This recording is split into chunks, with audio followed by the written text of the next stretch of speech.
everybody. Welcome back to Wampoville. Looky here, it's Middle-earth's favorite pyromaniac. Because we don't have enough Denethors. I think I only have like 5 of them or something like that. We certainly need more than that.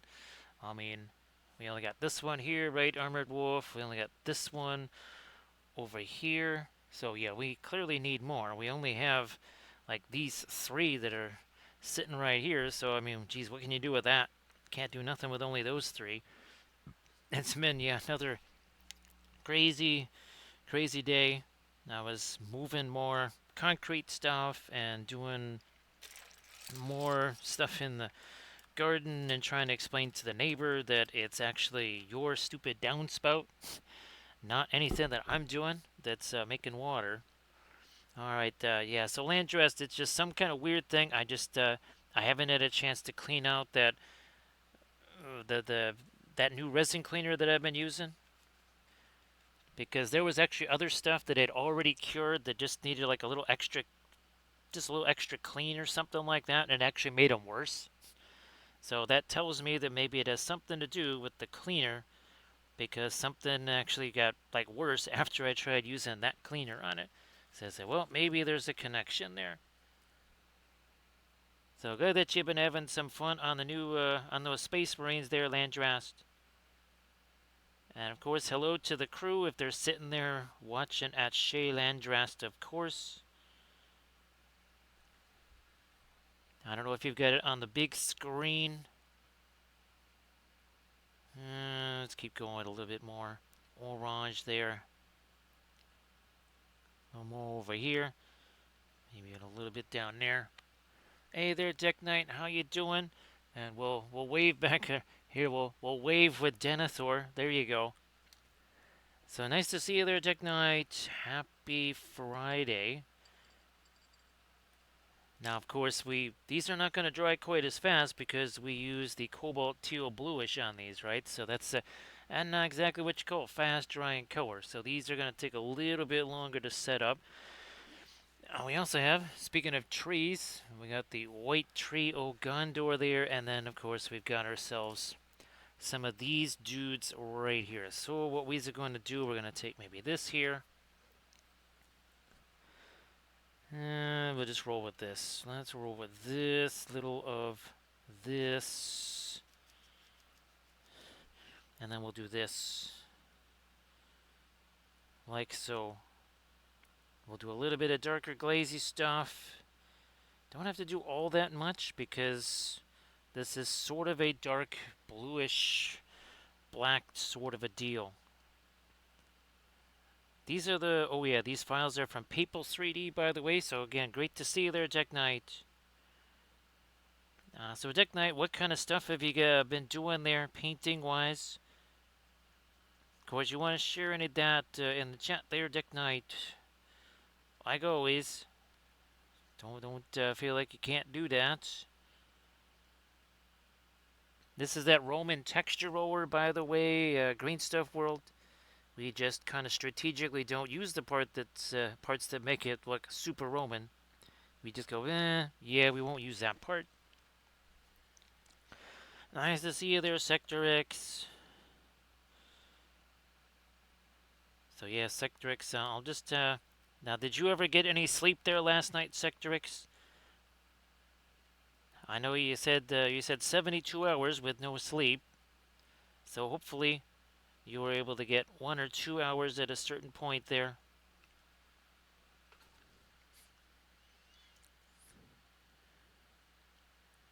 Let's see. Well, that's no problem there, Deck Knight. I know that sometimes, stuff gets in the way, right? Stuff can get in the way.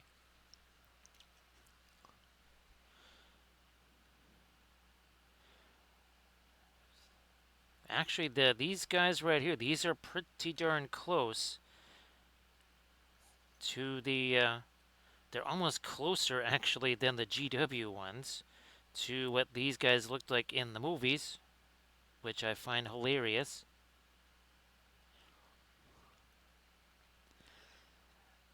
But do believe it is PAPEL 3D.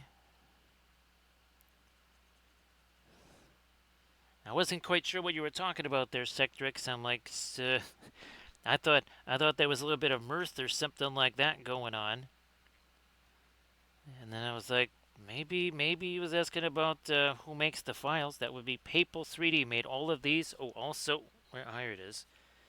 So that white tree goes in here, and oh, look at that. This is these slots. That's where these guys go. It'll be like Wheel of Fountain Court Guard. There you go. So we'll, if we get to that tonight, we'll see if we can do some stuff on that. A little bit of a different, lighter, dry brushy stuff here. Oh, look at this, Landris. We're using the non-sky blue, although we're going to be using the sky blue much more when it comes time for kind of some of the final armor and metal effects. Pretty much what like we were talking about, where that sky blue color, that radiant turquoise, basically, that's it comes up big time when you're trying to do that. Huge. Right now, though, because the cloaks and such, that's almost more of an indigo type of a thing, so that's why we're sticking with this for right now. And then again, we'll be rocking some of that essentially radiant turquoise in a bit. Sectrix, if you wanted to share something in the chat, please go ahead, like usual. Let me scare up my references here. There you are. Okay, so wow, he even did. Wow, I mean, this is actually. These are actually closer than the GW one. I'm not joking about that. Right down to this inlay right here on the shoulders. Yeah, this is actually better. He actually has a really nifty. Well, he has a bunch of dioramas. He has one of the Watcher in the Water attacking Khazad-dûm. He also has one. It's a Gondor trebuchet team, but they're actually like literally loading the rocks. You can actually see the carriage that carries the rocks. And right now he has a 50% off sale. So yeah, whatever bitses and subs or something like that tonight might have to go to procuring some of those, because he's again, if it's a $30 gigantic diorama thing, well, I'm not good at math, but it still sounds like $15 to me, right, Nurgle Matthew? How you doing? So Nurgle Matthew, yeah, the spacescapes from last night, I was just saying they're going to take a little bit longer to dry because yeah, again, we use especially in here, you can see that's the turquoise right there, that cobalt teal bluish. Now, Deck Knight, I think you've seen some of the Battlestar stuff we've been painting, right? We will be doing another one of those on Monday. Oh, a programming note for this coming, not this weekend, obviously, but next week. I'm not going to be able to be doing the Friday, Saturday streams. Well, certainly not Friday, maybe Saturday. If I did, it would be super, super, super, super late. As in, it may not start till midnight. I don't know. It kind of depends on several different factors. I would prefer to be able to at least do this Saturday stream. I would then probably have to do a Sunday stream. We know what happens when we try to do those Tuesday, Wednesday streams. So we ain't doing those. Yeah, those are not stream days ever again. Since again, the internet folks think, nah, nobody needs internet for about 2 minutes on a Tuesday or Wednesday night at 3 a.m. or 4 a.m. or whatever random time. That's the other thing too, is it's always random. It's never the same time, never the same day. It's just one of those 2 days. And again, not sure why. Okay, well, yeah, why not Monday? Why not Friday? Why not Saturday? They just choose either Tuesday or Wednesday to say, no, you ain't having that. So we've got, let's see, if we got these three, so there's still a dozen sitting on the other table there. I might try to fire up one more of these, depending on how things are going tonight. Then that would get me down to, I think, about 11 of these for tomorrow. Again, Saturday challenge, old school, just like all the, remember the Harad guys we did last week? What was it, 10 of them? Yeah, 10 of the Merchant Guard, the big beefy dudes. Yeah, it was some Middle Earth beefcake right there. Let's get that. No, this is supposed to be lighter right. Yeah, this is supposed to be lighter right here. All right. Yeah, we'll throw a little bit more U on here. Then we'll do our source lighty stuff again.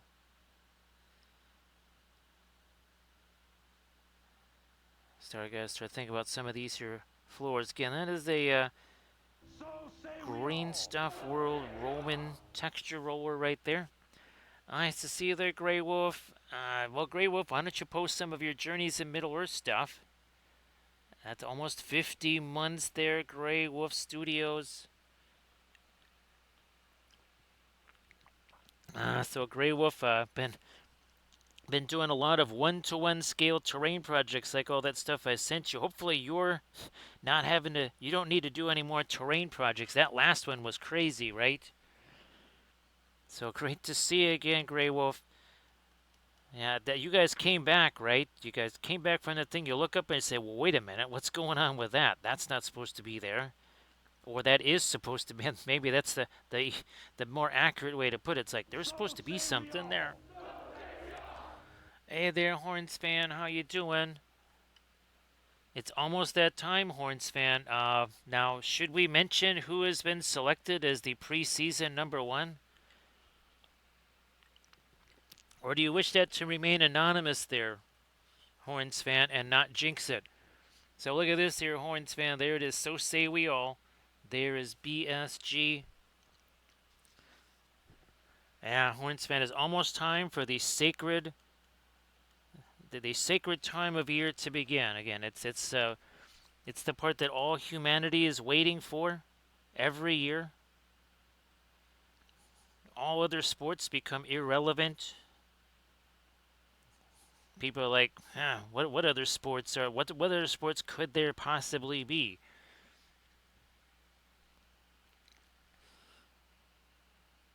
So Grey Wolf, I guess, do you see a potential another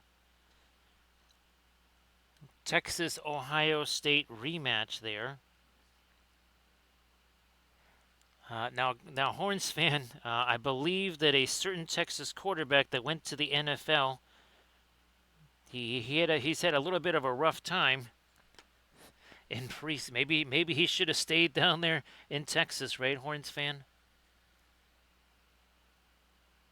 Now, speaking of jinxing things, I noticed that Illinois, I think, is ranked 12th or something like that. That's got to be their highest preseason ranking in 30 years, maybe longer. I looked at that and I actually had to do a double take.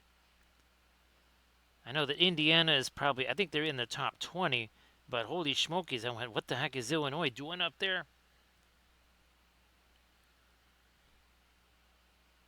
All right, so yeah, we've got, here, let's think about some of this lighter stuff over here. Oh, geez, we're at 61% of a level 1 hype train. So, well, it's not looking good here. Gold Coast Suns, they were supposed to beat GWS. They weren't supposed to get clobbered by GWS, which is what's happening right now. However, it is halftime. So I suppose things could get better.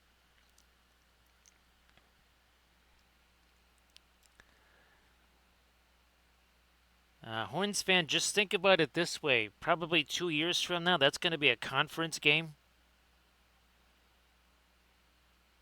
I mean, yeah, we've been joking about the APCC for a long time, right, Horns fan? I think we're getting closer and closer to the APCC. Tell you that.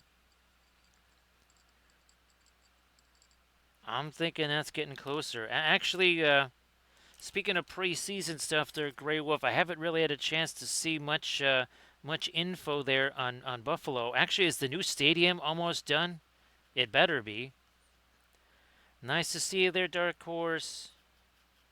Happy Friday there, Dark Horse. Hopefully you are doing fantastic. Of course, great to see you. Let's start getting inside. Ah, there we go. There you go. That's what we needed in here. Some of this here.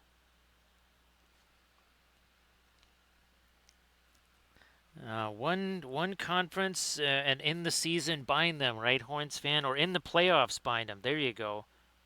Or in the let's see. What is it? The name?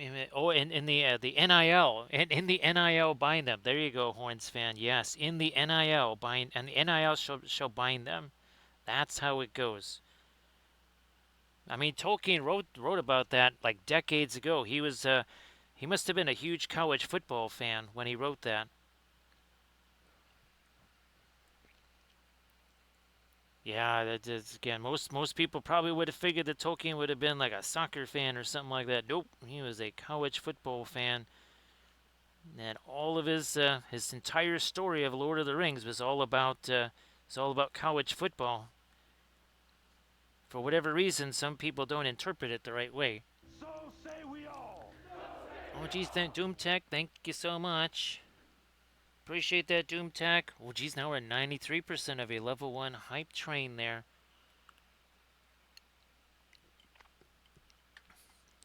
Horns fan, didn't we create a whole bunch of potential penalties, like illegal procedures or something like that, if they tried to change uniforms in between plays, but they didn't have the right uniform, or they had the wrong helmet or something like that? I forget what some of the penalties were going to be for those particular infractions. Hey there, Valfera, how you doing? So Valfera, since we don't have enough Denethors, we had to do another Denethor. We only have like 4 of them. Obviously, that is a paltry number of Denethors, so he wanted equal representation, so therefore we have to do another Denethor.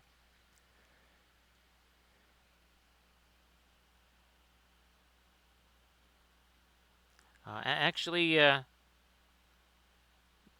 the thing I want to see, Horns fan, is that a player does a pancake block on himself. I think that's called just falling down.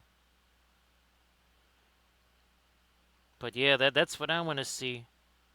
We don't want to see illegal use of hands in that situation, though. I think that's probably something that is not gonna qualify for family TV.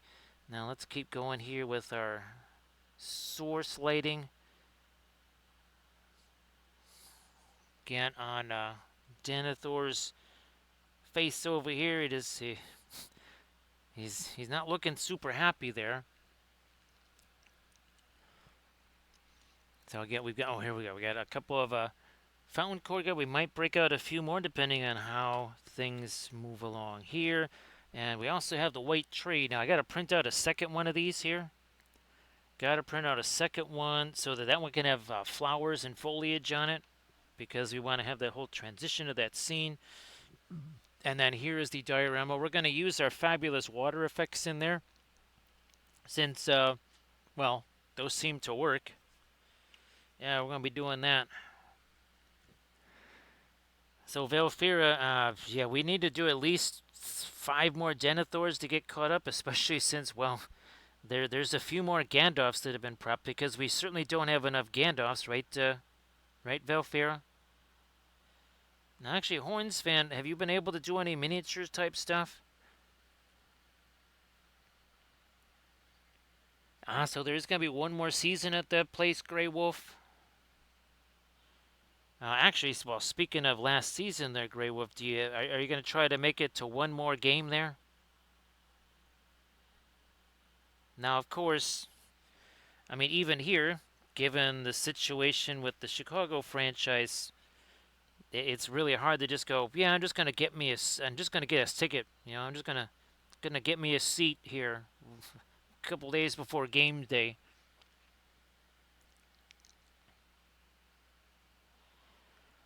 Velfair, well, you figure, right? We've been doing this for 5 years.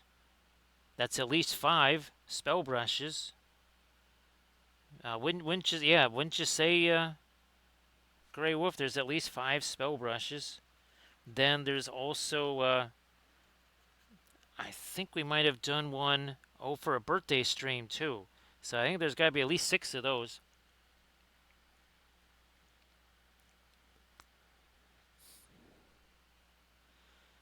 Now, all kidding aside, is that that's not coming up this way? Is it coming up the week after this one? So what would that be, like September 3rd or 4th or something like that? So great to see you there, Dark Horse. So it's in 2 weeks. Okay, so 14 days from now, that would be the 29th.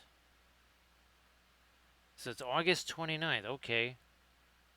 Now it has to be August 30th because it would be a Saturday, right? Now we're gonna grab this here again for Denethor's robe. It's sort of glazy, but not glazy.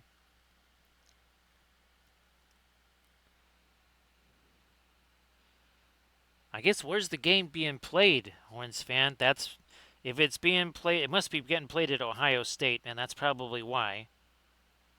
If you're saying they're the underdog, then it's got to be played in the shoe.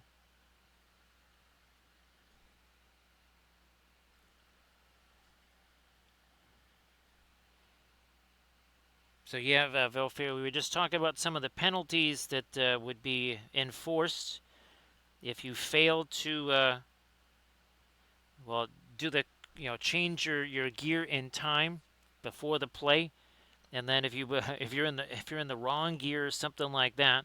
So what those penalties might be. So it is in the shoe. That's got to be it.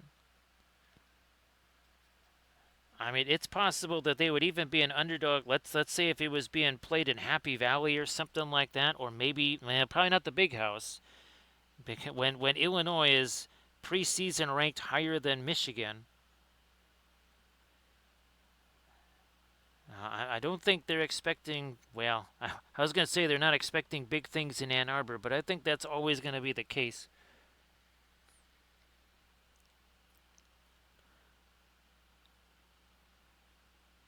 Yeah, I wonder if the era of playing the shall we we'll politely say non-power conference teams.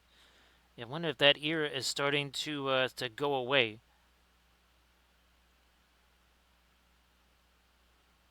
I know it's still tempting even in this day and age to do that.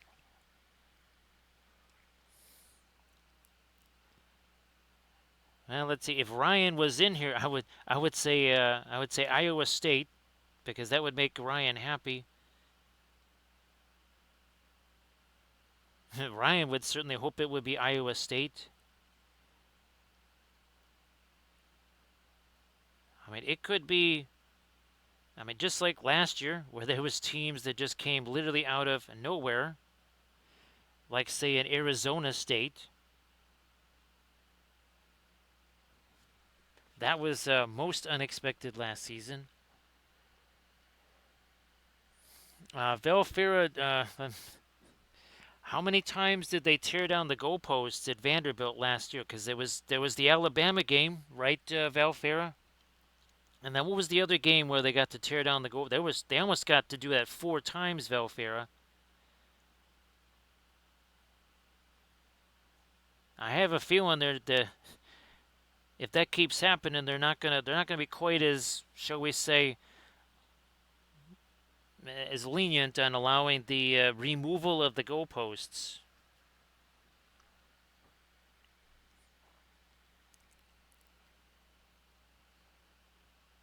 But I think that was also pretty early in the season, wasn't it, Valfred? Now, of course, that quarterback's not actually. Did that quarterback go in the draft or did he come back? That I don't know if that quarterback came back for another one more year at Vandy or not.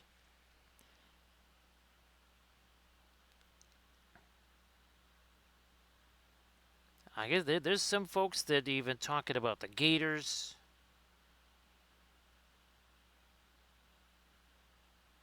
Again, we'll take a little look see later on. So, well, okay. I don't think this is not looking so good for the Bulldogs here because again the Gold Coast Suns have to win this game for the Doggies to have any chance. Of course, there is still another opening because who the heck is it? The Dog? Who is it? I think it's Fremantle has already played like one extra game or something, so they're gonna have a bye, I guess.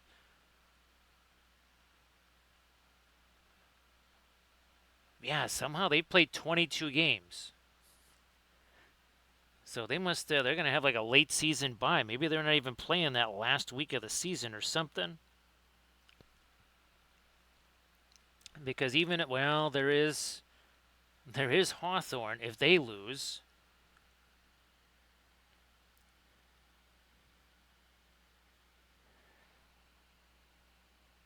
Horns fan, gee whiz, I'm all of a sudden I'm spacing on the. Remember the Florida State quarterback that was about 57 years old and he was a freshman or something like that?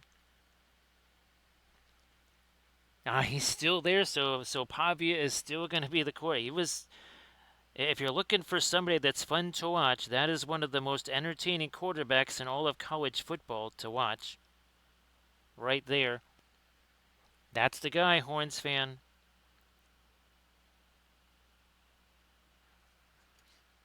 I think he was the only college freshman who also had a membership in AARP.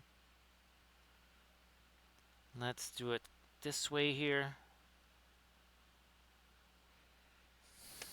And just working on a little tile floor stuff here first. I mean, obviously he wasn't in his, but he was 36 years old or something like that. He was almost like retirement age for some NFL quarterbacks. And there he was in college.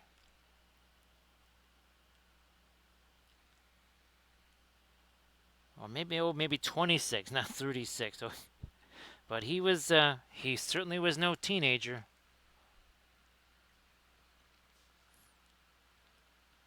Let me get back to app is what I need. By the way, this is still not the latest light on these little tiles down here. We could still go later if we so choose. Don't know if we're going to choose that. So yeah, Horns fan, it's not looking good for the Doggies for making the finals this year. So the focus is definitely going to be on college football, no doubt. There were some key losses about a month ago. Again, they didn't lose by much, but an L is an L after all. I'm just gonna have to grab another one of these here because somehow the one that we started with last night that got all messed up. So we're starting with a new one of these. We need our lightest light in our flamey stuff here. Well, that got a whole bunch of yellow in there fast.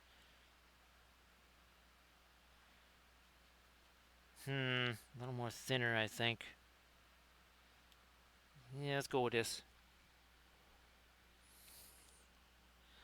Oh, you're just saying there, Grey Wolf, there's a chance?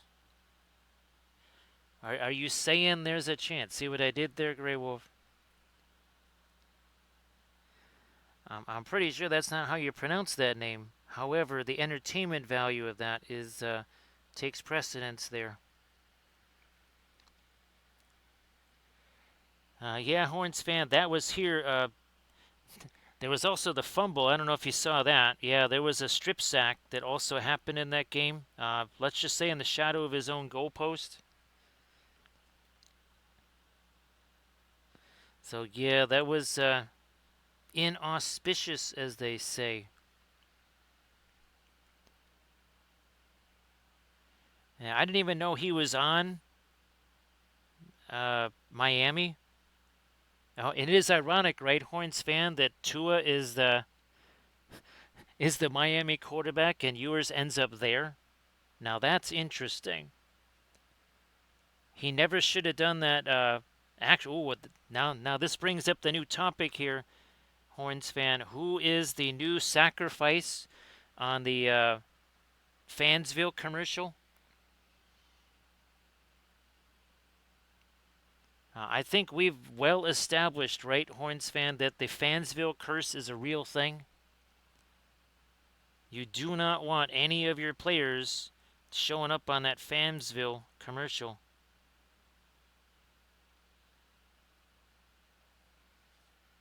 I don't know who the sacrificial lamb is going to be.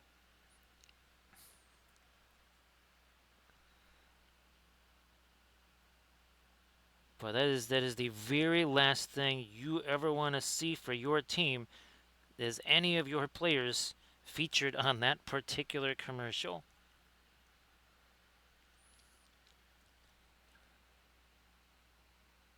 I mean, it's been going on it's like the last 3 years, right? Have been actually catastrophic for the player that was featured on that particular commercial.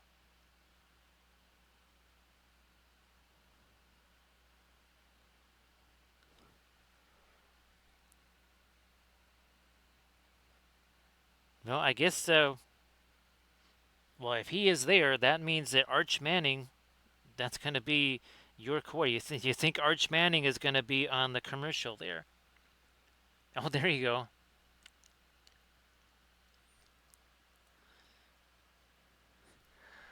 Yeah, Horns fan, they all moved on, and it was one of the worst quarterback draft classes in years.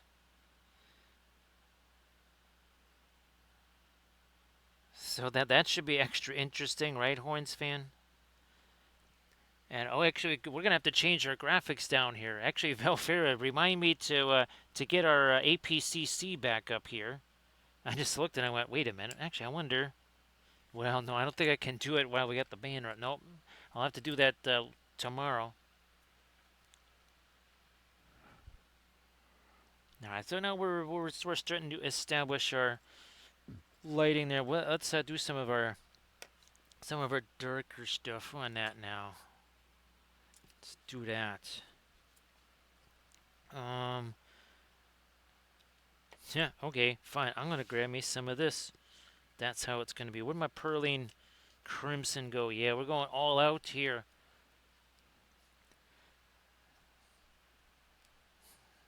Like literally a tiny dot of Pearline Crimson is about all that I need here.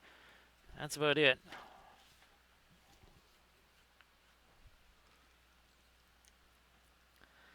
Horns fan, now have you seen any of the multi-spacescape streams? Like the one we did last night? Those are extra. They're pretty wild, Horns fan. Yeah, we're calling those the Flat Thursday Challenge. Those are really really wild and crazy. I'm trying to get this down in here. So Velfair, hopefully things are like I was saying last night. Hopefully that maybe things kind of taking a more relaxing twist for at least for a little bit.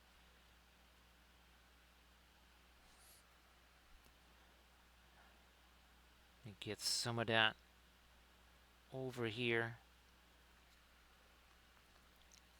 So yeah, it'll be hard to show it all on stream at once, but we've been taking basically one of the paintings that I did at Gen Con. We cut it into 5 pieces or 4 pieces, 5 by 7. That's why I keep saying that 5 number. And then we paint four different spacescapes out of them. Here's another one again. This is from the stream last night.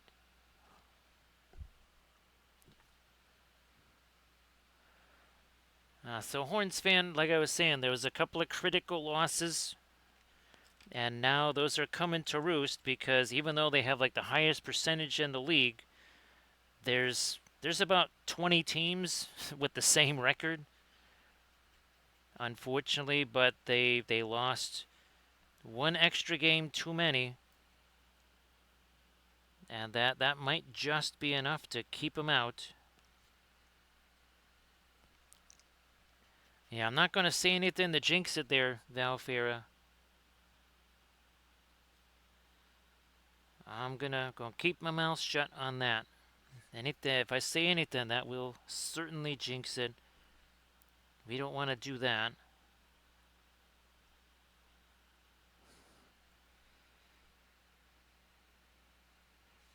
And again, we'll be doing plenty of our non-metallic stuff on those guys. So yeah, right now, crucial game happening between Gold Coast and Greater Western Sydney, and well, the doggies need Gold Coast to pull out a win there somehow.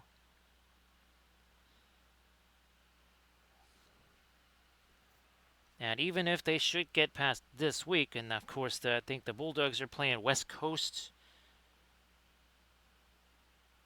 I mean, if they lose that game, then they deserve to not be allowed to play footy ever again. But even should they win that game, that may not be enough.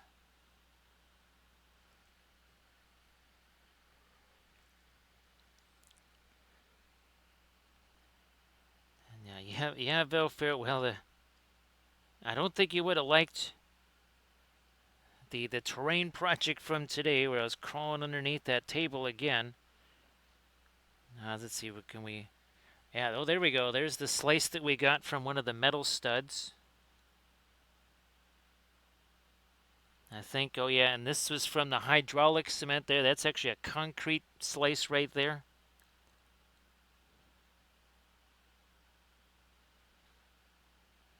This is a home repair channel after all, right, Valfera?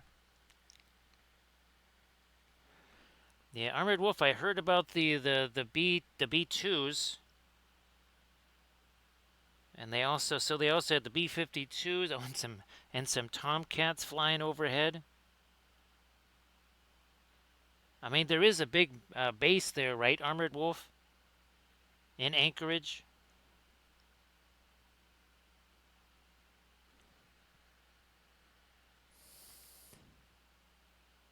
Okay. A bit more of our orange down in here. Okay, there we go. Yeah, it doesn't take much.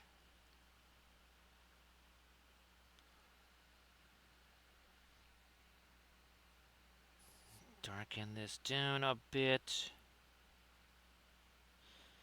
So it's not this upcoming week, so it's 2 weekends from. All right, that's going to be interesting.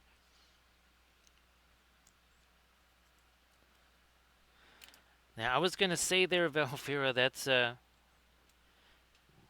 and that was not just like that was a kind of a deep scratch, believe it or not. I don't know if that makes any sense, but that one had a little bit of depth to it. Actually did had to cover that because, well, there was going to be hydraulic cement being used right after that. So yeah, we had to create a little bit of a barrier to the hydraulic cement.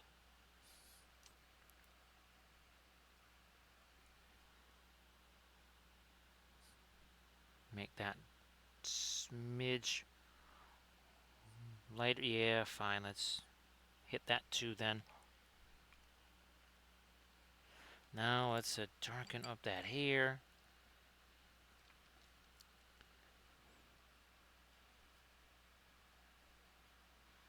We'll use maybe this here. Oops, a little more thinner though.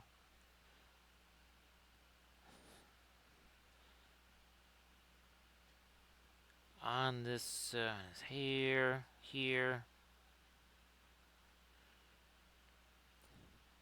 over there.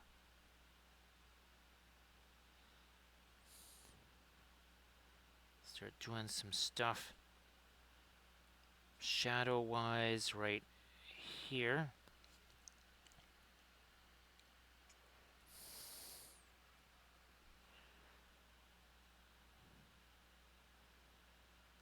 Yeah, if I can only imagine.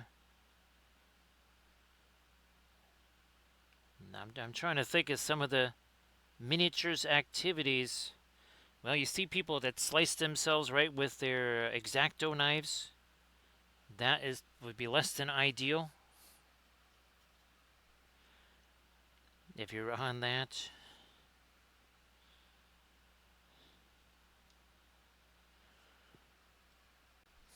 And I'm just gonna keep that one out of the way. I want to remember which the heck one that is. You know what? I'm gonna try this here. I'm gonna take this. I'm gonna take some of this.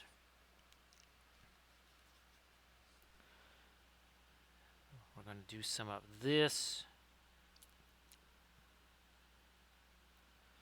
here.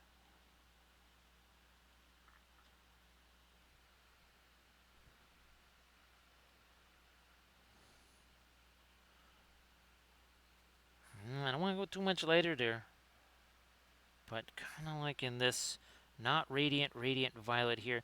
Again, Grey Wolf, if you wanted to post any of the Journeys in Middle Earth stuff there in that chat. Now again, these are 3D printed from Papel 3D. Papel, My Mini Factory. Oh yeah, that's it, Sectrix, My Mini Factory.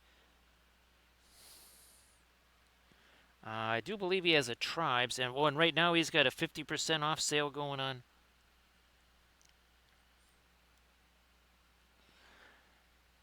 Now, Veilfira, yeah, like I was saying in the stream last night, when I finally got to see this thing face to face, so to speak, I could see why this one wasn't doing as much as the other one that I did basically last year, right at this time. Because it was definitely way less than the one I did last year. The one I did last year was actually far worse than this one.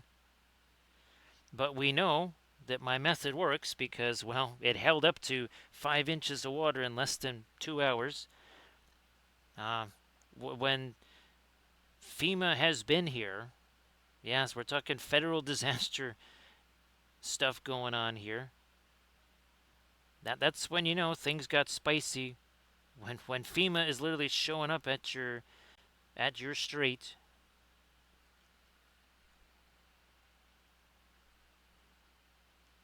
Which is ironic, right, Velfira? Because you had, shall we say, there were some periods there where you might have had some liquid sunshine. As in a lot of liquid sunshine.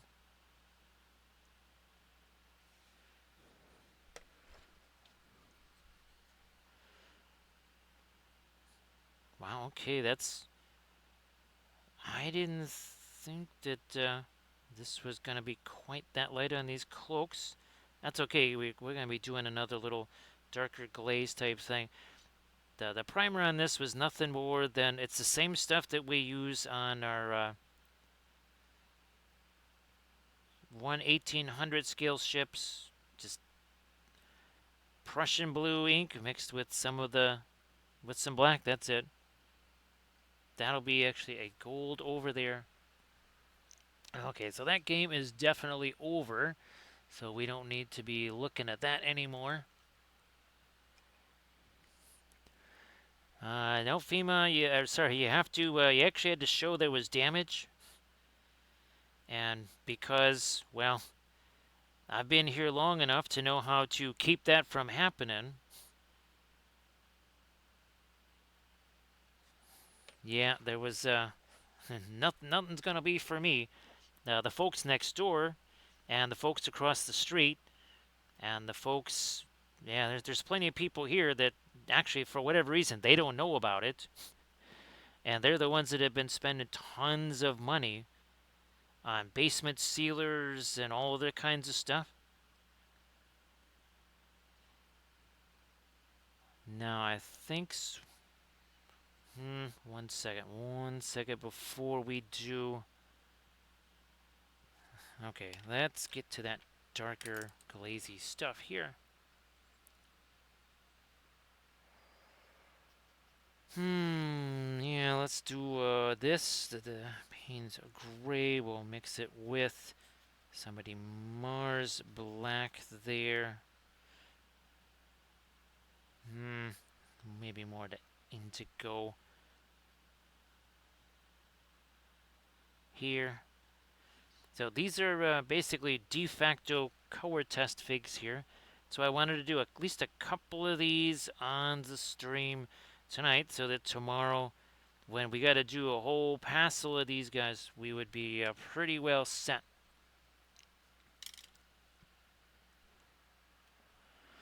Valfair, I was joking with the neighbor last night. Once I found out it was them, I said I could have done that for free in about 15 minutes. I think it was by their furnace or something. I said you. I was telling him that what I should do is just go around with a bucket there, Valfera, the bucket of hydraulic cement, and just knock on doors and say $100 a crack, guaranteed to last however long it lasts. I live across the street, so I can just come back and add some more if 2 or 3 years from now if we need to. How's that for a guarantee there, Valfera?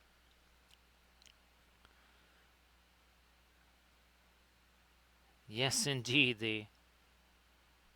The workman lives right next door or right down the street from you.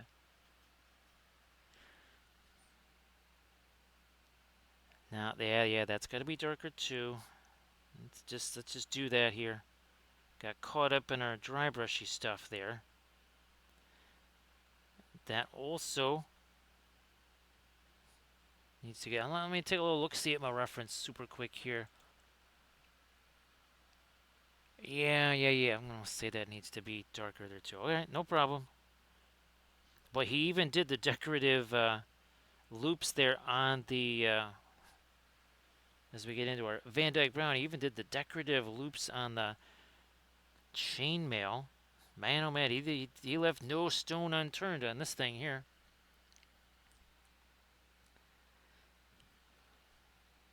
Yeah, and we know that they're in cahoots with big acrylic, right? So yes, that's going to be an issue for sure.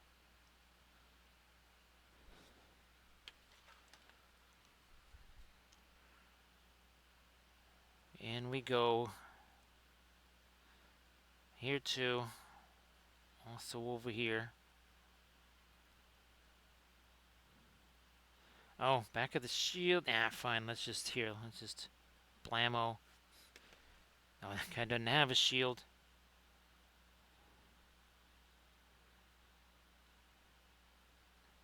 Yeah, they did. Oh, they definitely have gloves. So we'll darken that down as well.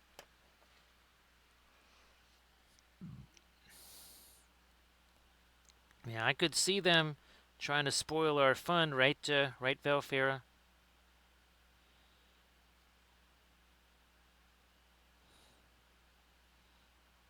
I mean, all kidding aside, I've seen tons and tons of people again shelling out all kinds of bucks for that basement seal stuff. When actually just today I got another thing of the hydraulic cement. It was $14 for 10 pounds, and the average crack that you're gonna have to deal with, if you use a pound of it, that would be excessive. So again, you could do 10 of those, which if you have someone do that for you, those 10 cracks would cost you about 12,000 bucks. Or you do it yourself for a wee bit less. I'm just saying.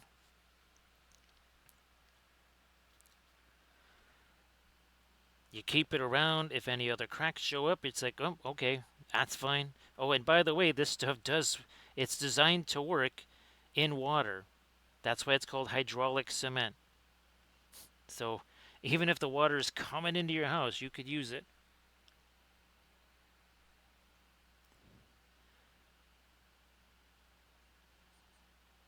I've seen the videos on it, and I've obviously used it myself. Now where's yeah, here again we're gonna have to get to our white tree here as well.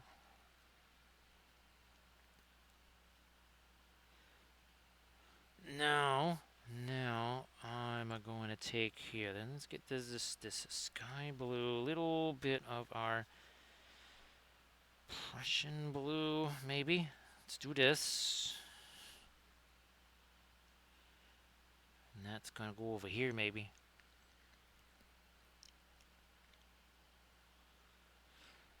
There you go, Velfair. An entire basement just made of hydraulic cement. Oh, that'll be gold there. Okay, that's good to know. This again, not gonna be. That needs to also be a little bit more of our sky blue up there.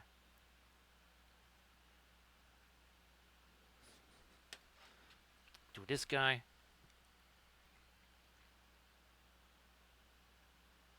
Again with the sky blue. And there is going to be, so there has to be some gold trim around the edges of this too, it looks like. Yep.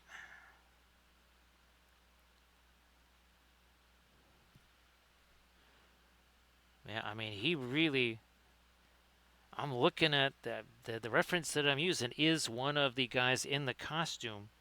Like a, what would you say, like a studio shot, not just a screen capture of the movie or whatever. So you can really see all the little teensy detail. This guy really, it is orders of magnitude closer than the GW figs, which I find hilarious.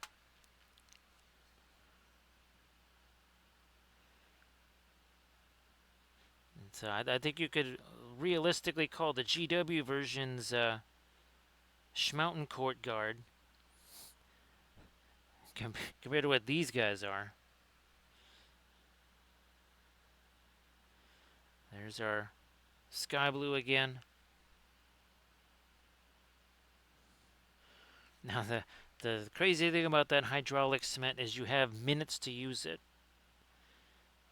Once you have mixed it, you got to mix it in your hand, like handfuls at a time. You mix it by the handful, and you got yourself less than 3 minutes to get that on the surface and flattened out as best as you can. So get a move on. Yeah, there's no dilly-dallying with that stuff. You fool around, you're going to have yourself a concrete snowball in your hand. Again, home repair advice offered to you here in Wampleville. It's all for free. It's totally free. Home repair advice here. I'm gonna actually get me a little. Ooh, man, what about some of this?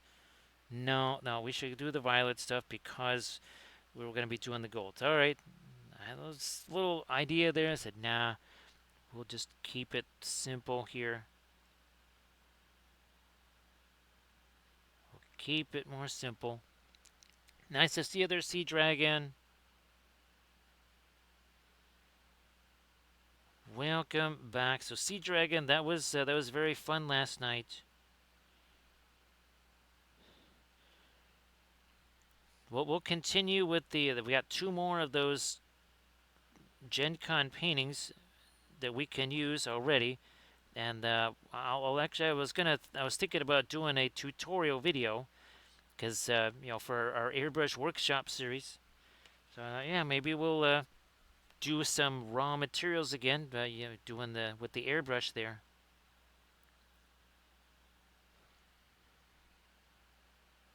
And then we'll have 4 more spacescapes that we can chop up and use on another stream. We'll just keep doing that. We'll have lots of paintings then.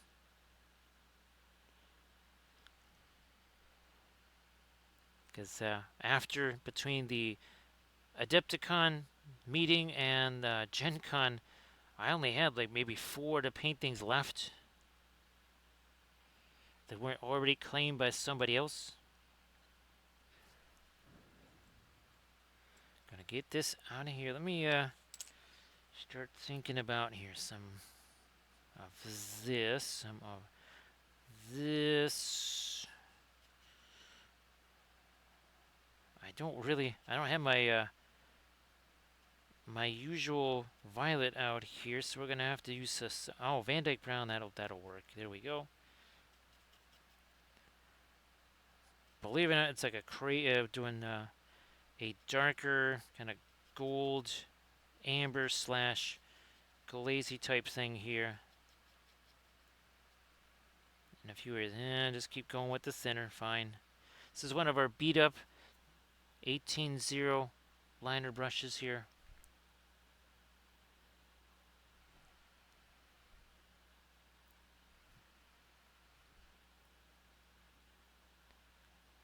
I'm trying to see if I can get the.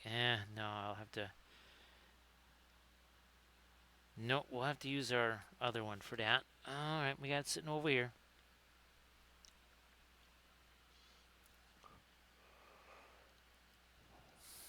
So yeah, that's what you do with this stuff. You make basically you take about a snowball's worth and you work it in your hands. When you feel it getting warm, that's when you got to stick it on the wall. You literally just smash it up against the wall and you pound it with I just took my fist and pounded this stuff into the crack as best as I could.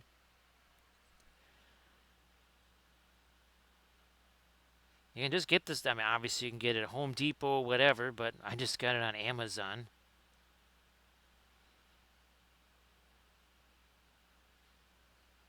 Okay, we're starting to get our little gold trim in place here. Let's put it this way, Grey Wolf. You could use this stuff to fashion concrete shoes. Yeah, we always talk about that. The poor fashion choice of wearing concrete footwear near open bodies of water here in this city.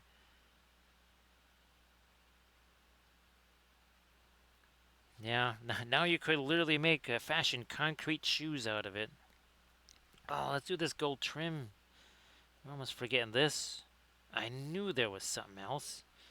Well, we're dropping in the dark here and kind of giving a little bit of pre-color there. I might even, oh, there's this too. I'm gonna give him some gold chainmail. I'm gonna do that. We're gonna give him gold chainmail because reasons. That's what we're gonna do.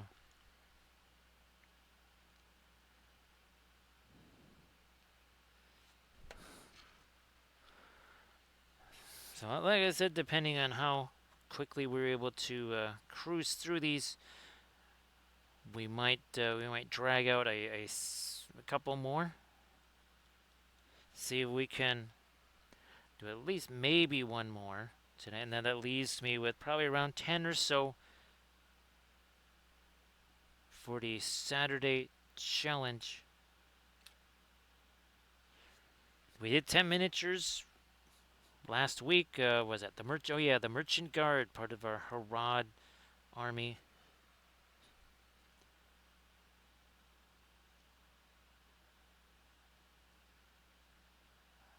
Yeah, let's get that down in there. When we hit this with our really light light, that should make quite a difference. Oh, you know what that they have mass. Okay, all right. Well, let's get into this darker stuff then,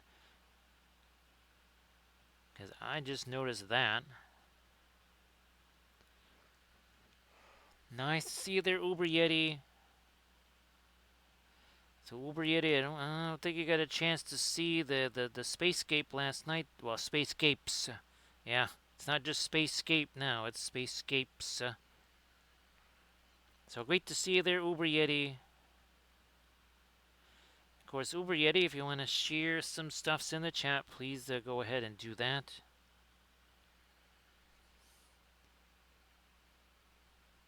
Of course, happy Friday. It's still a happy Friday here. We got 11 minutes. 11 minutes of a happy Friday left here to enjoy. Darker edge on that. Then we'll have to, again, we'll be coming back with the lighter edges on these guys here too. And get the there's actually a mask there. I didn't realize that until I brought up my reference. I went, oh, okay, good to know.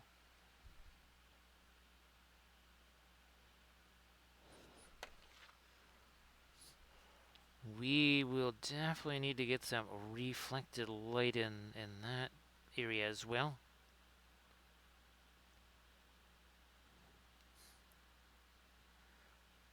Same thing on our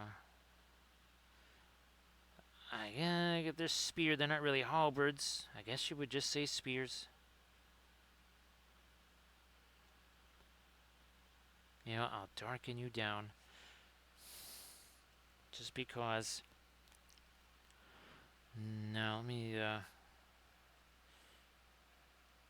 try some of our radiant violet mix with some of the white here. So see you later there, Grey Wolf. Thank you so much for being here. Appreciate that. And well, just your message there. Later, Grey Wolf, and here's hoping that you get a chance to actually play some Journeys in Middle Earth again soon. I know you had that one gaming group. I remember the pictures you sent of that. Was that? I think it was at a game store. That big old gaming group there. Hopefully, you get a chance to do something like that again. So have a good night's sleep there, Grey Wolf.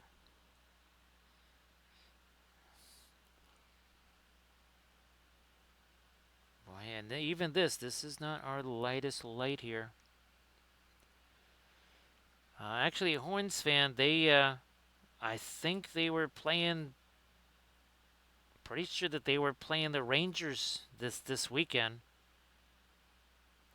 Blades was lurking in the stream last night.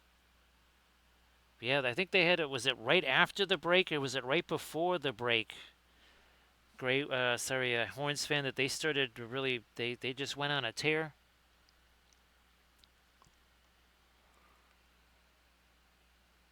Yeah.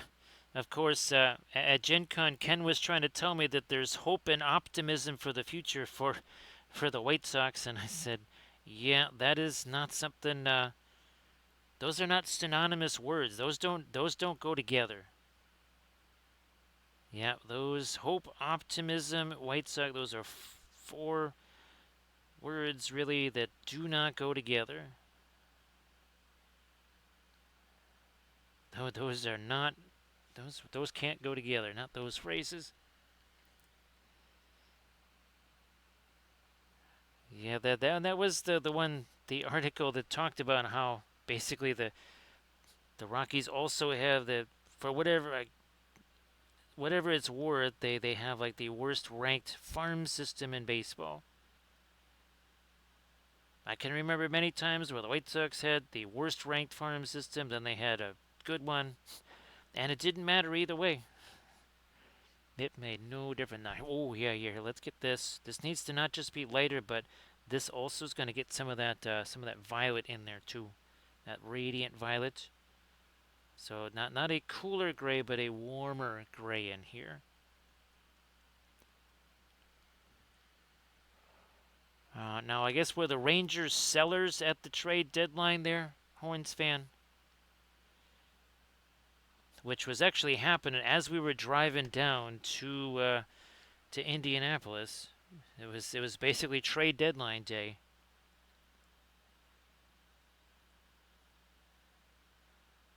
Again, that's not just getting lighter, but it's also there's a little bit extra warmer color going on here for this.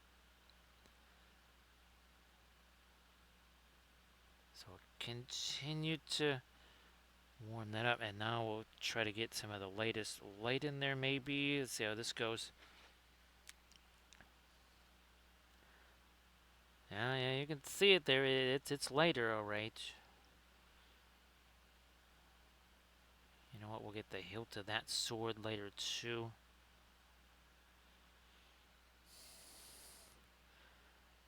We don't need any of the lighter stuff elsewhere, okay? Yeah, we're just kind of feeling out this color scheme here.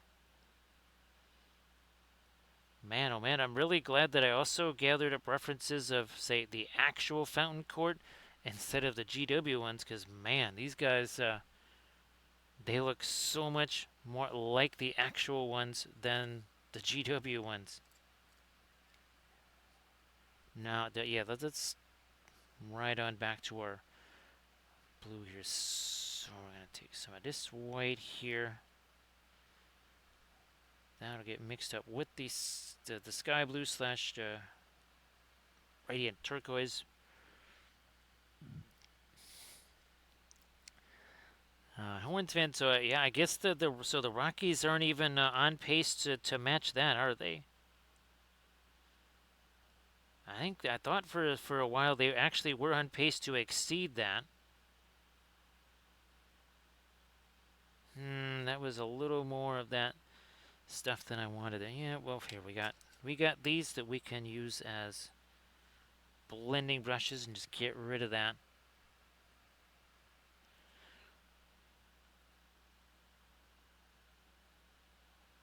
Yes, the ultimate in futility, right?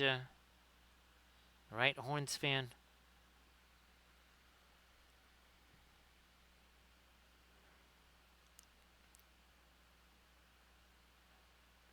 Yeah, let's get a little. Oh yeah, a little light here.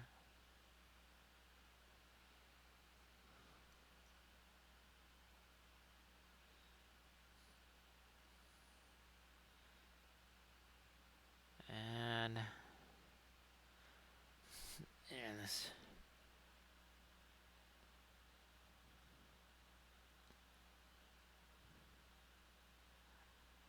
Oh yeah, a little reflected light down here. We will have to try to give him some eyes as too.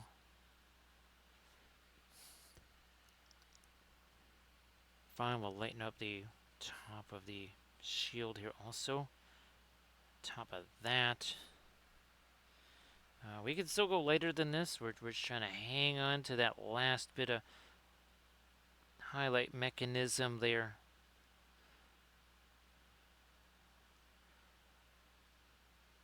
Till we see kind of what everything else is gonna look like here. Ooh, wait a minute. Let's get at this too.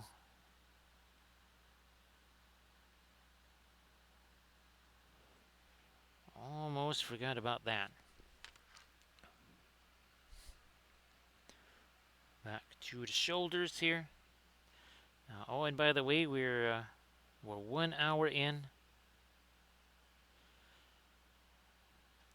Working on 3 miniatures here at the same time. Because we're not forgetting about our Denethor there.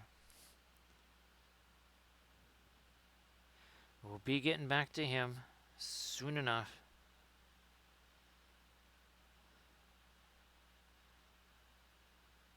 I wonder, I don't even know if I ever got a chance to paint any of these back in the day. I know I've painted a couple of other proxy type things. I think I might have on eBay found some forgeable ones, but they weren't the Fountain Court Guard. They were the Citadel Guard, I think. No, they were the Men at Arms, or that's it. Yes, they had pikes, so they were not Fountain Court Guard.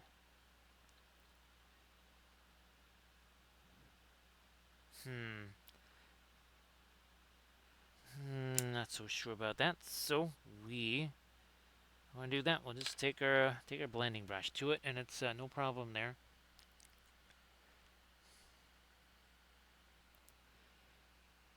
Yeah, actually, Horns fan, right after the All-Star break, they actually had the best record in baseball.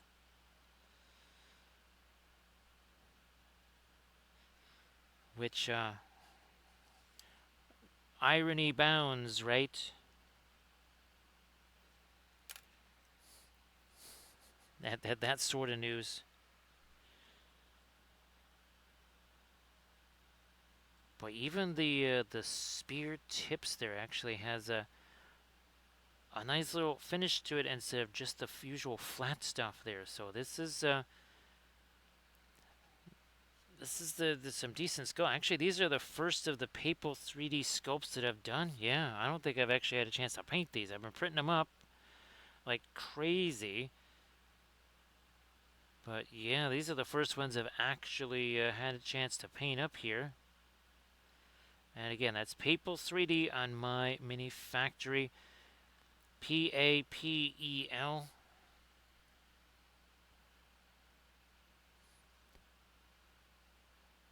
Now I don't know if Detroit has still continued their slide there, Horns fan, because that was something that I was trying to tell folks. There's something there for them to have that big of a slide. That ain't nothing.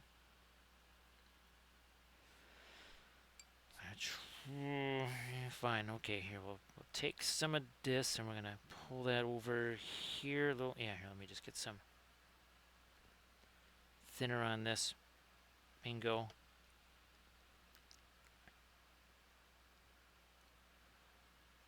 Start breaking this down over here.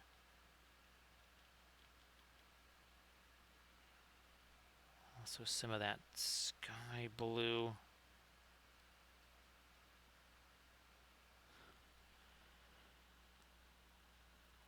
And we'll start thinking about some of those actually super light colors on some of the metals here.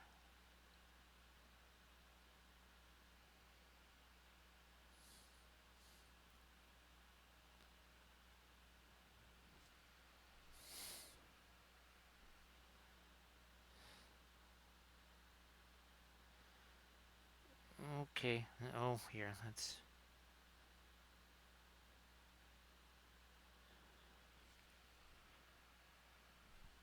on the almost said leaves, the feathers here.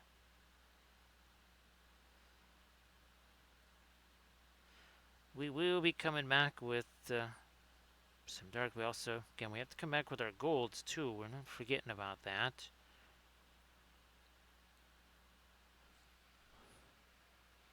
Still going with our light here.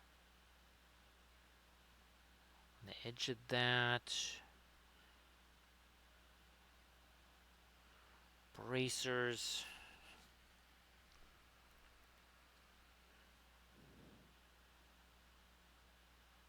Top of the shoulder. That was too much. But there's a blending brush also. Get rid of that.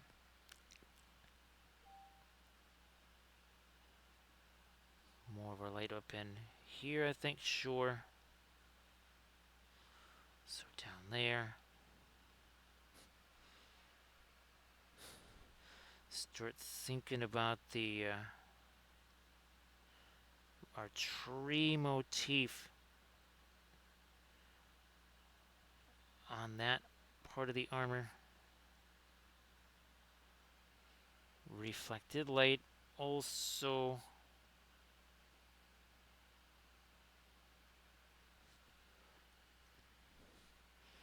So we're, oh, here we go. This is that's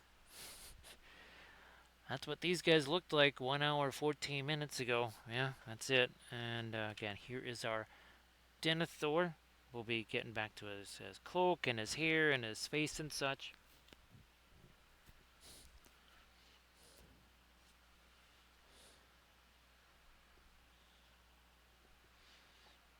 Now I don't know if every single one of these guys has the same as this mask.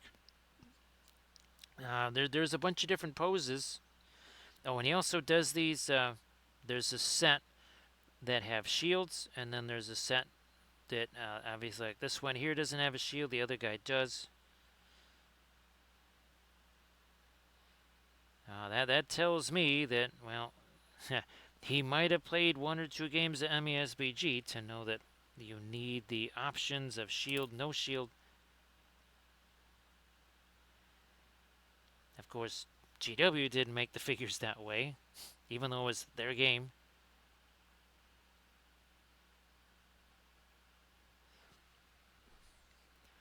Notoriously saying, oh yeah, go ahead and convert figures and do kit bashes. Oh no, what, you can't have those anymore. Now what we can have is more of our dramatic lights here on some of these metals, like here.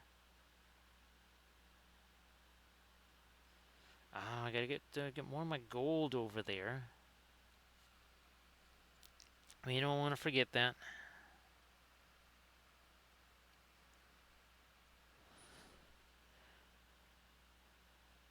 Getting some really light stuff happening here on that helmet.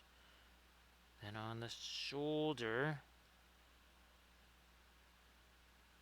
like you do.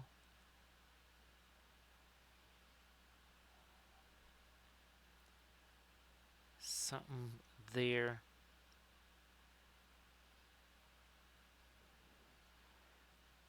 Maybe a little something over there on that helmet. This over here on that side of the helmet.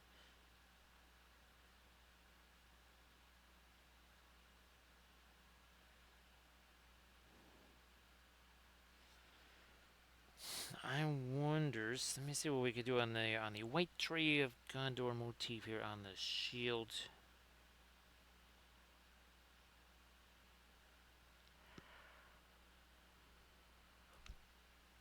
Good enough for that. Ooh, and not too much of that light edge there.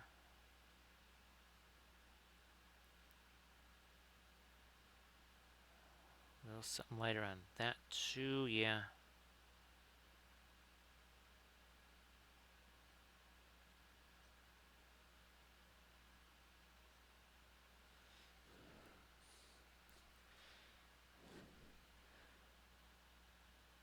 And away we go. Here.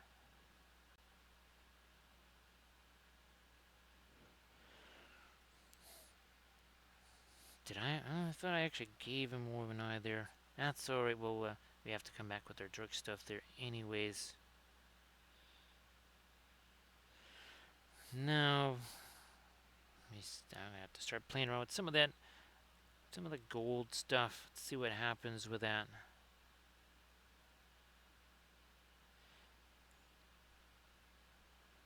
Lighter. Lighter. Lighter there too. Alright, now let's see what we're doing with the gold. So we got our Indian yellow. Mix that. What the heck? We got that white sitting there too. Just let those two combine together for right now.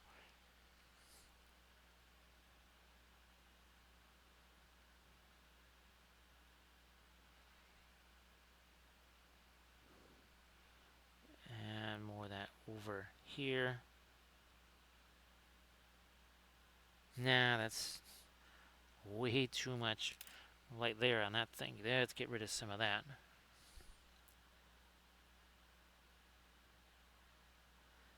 Yeah, I want to do this, and then I might actually come back with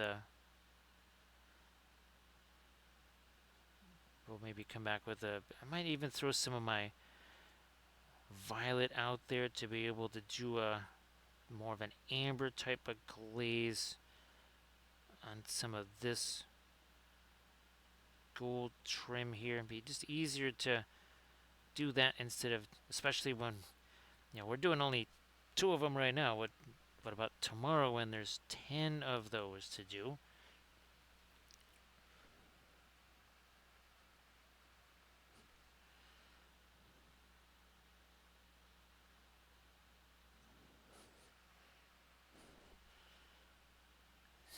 Yeah, let me try and get that in. Then we're going to come back with our darker stuff, and we'll be able to sort of re-establish a little separation between this and say the rest of the armor there. So Hornspan, I guess the Rangers have just kind of been middle of the road.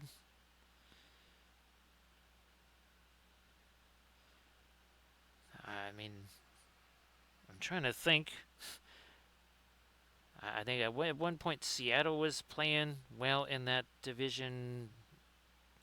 The Los Angeles Angels of Anaheim, California, United States, Planet Earth, Soul System, whatever. That's a long, long, long name. That doesn't just roll off the tongue there. But they also have been kind of doing nothing.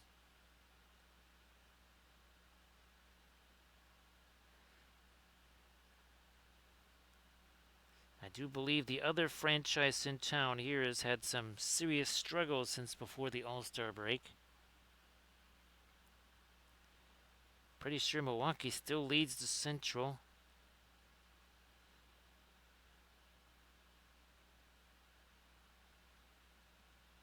Down we go with some of our gold here. On the trim of the, oh, let's do a little bit more of that. Yes, here. Again, I'm just gonna go with on the chainmail there. We'll just do it as gold. Be easier that way.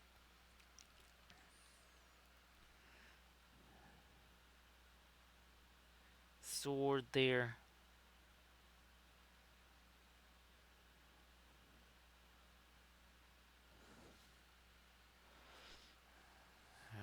Back up here. Again, trying to figure out where we can do some of that gold trim. We got definitely do that up here. There's a whole bunch of it here, also even on the shoulder. That's not quite where we want that to go.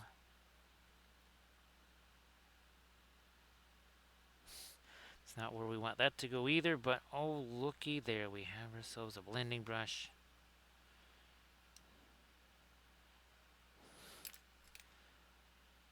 It's almost like an eraser.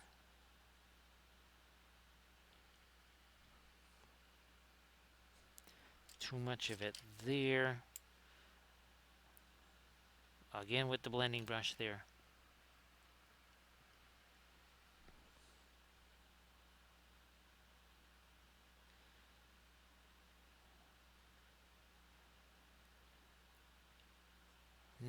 Let's lighten you up a little bit more on this.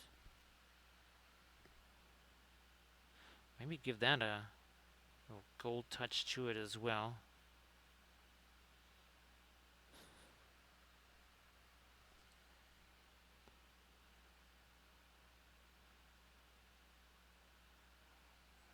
Do we want? Fine. We'll throw a little bit down there.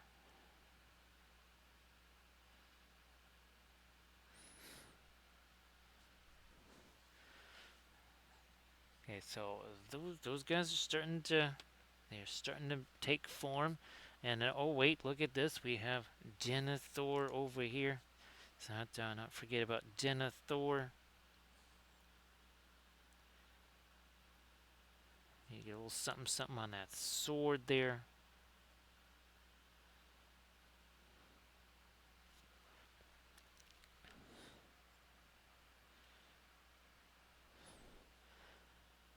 See if we can't get him some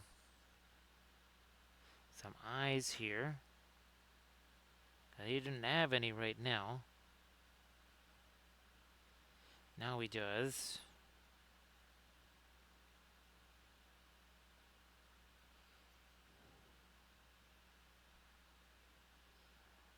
Sure, we'll lighten up you a little bit there.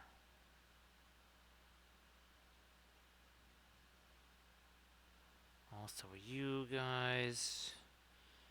This hair over here.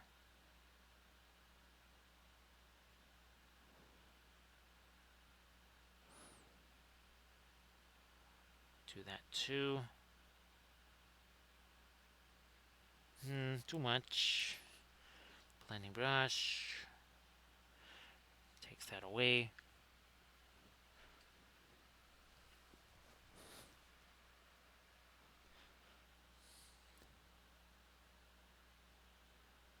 Top edge of this. Maybe against some of the chainmail there.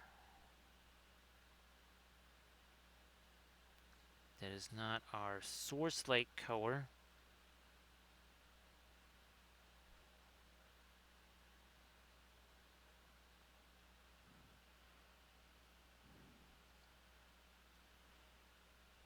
Now, oh yeah, that's right. Down here on the floor,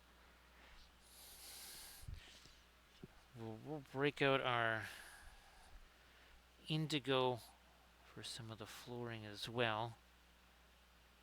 Remember, we said we hadn't gone full on with our lightest light on the floor yet.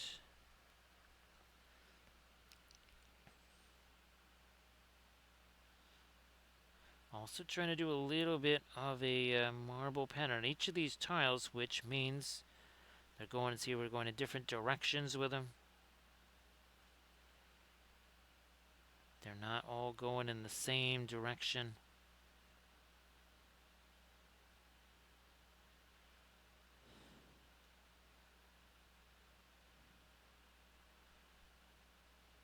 Do that here, and now let's do our two fountain courtyard. Then we gotta get some of the, I think, the darker stuff in between the these, but these gotta be more of an indigo as well. So again, just to kind of simulate a little bit of marble type of whatever there. Doesn't have to be a ton.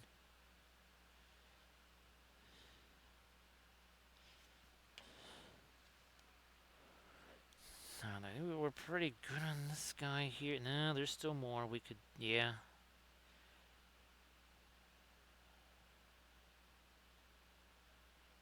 Down there. Now I might take this. Oh, here we go. We're gonna make a warmer gray 4. So again, some reflected light on the underside here of the, maybe even on the shield.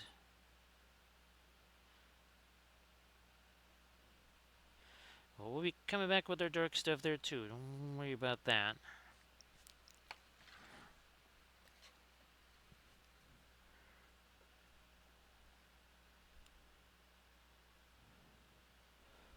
Let's get the underside of that spear.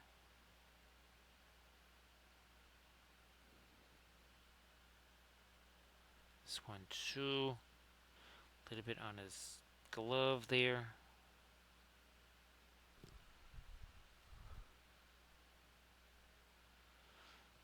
Looks like the sleeves should just be dark. Okay. Speaking of dark, let me get to this indigo here for the there. And we know those are supposed to be darker, so we'll just make them darker.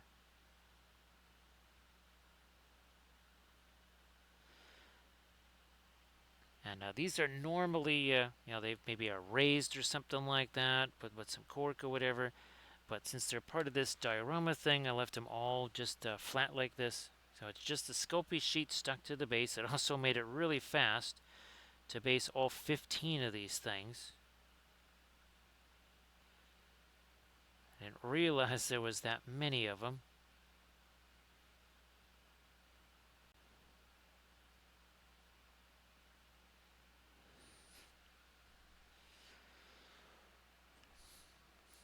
Got our sort of radiant violet here.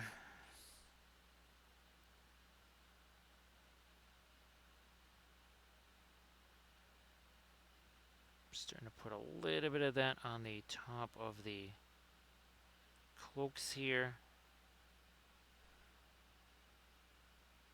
Okay, we're going to let that kind of flow down in here, lighten that up a little.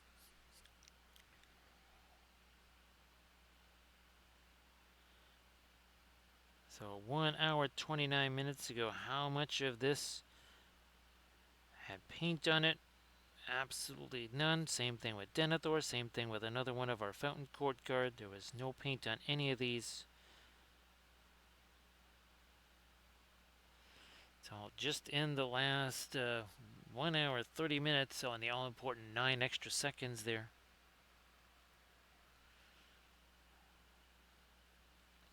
go too light on that.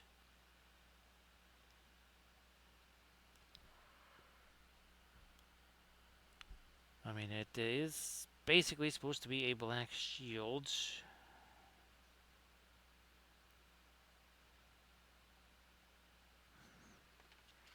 Push you there.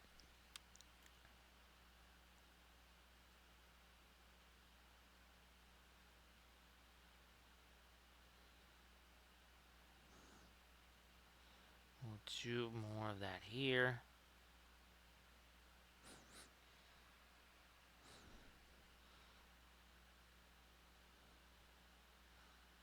Some extra lights in there.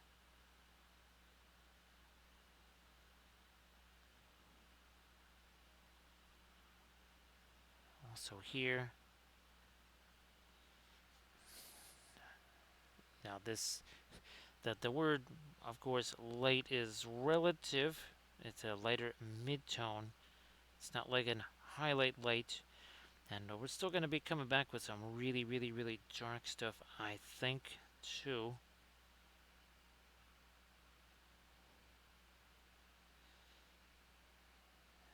That needs to be a little light. Oh yeah, this too.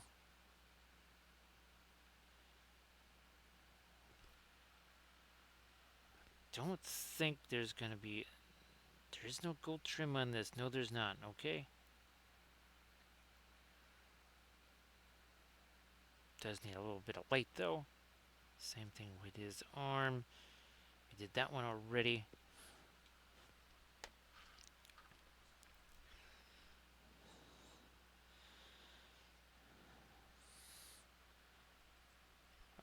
We'll take our...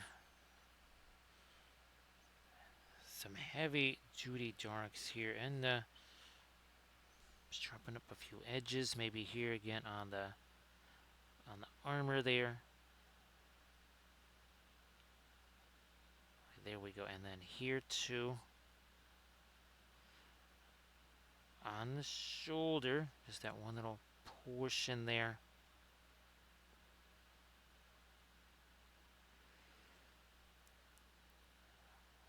Around this gold helmet adornment there, we'll do something darker there too.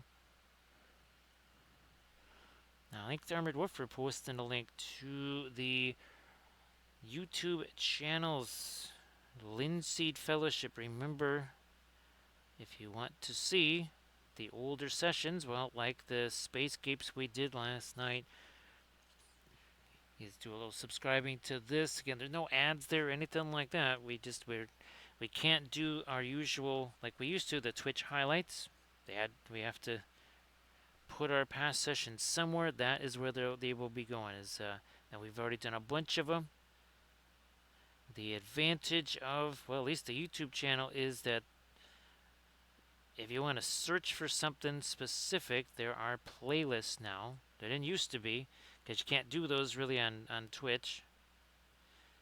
Now you can't do highlights at all. So, yeah, that is why we had to create that other YouTube channel. Again, that's the Linseed Fellowship YouTube channel.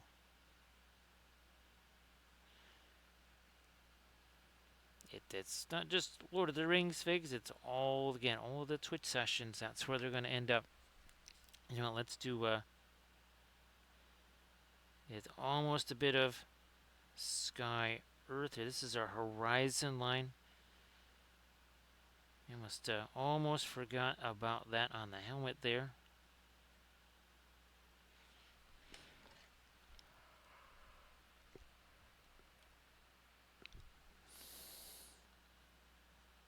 I think a number of places we can do that on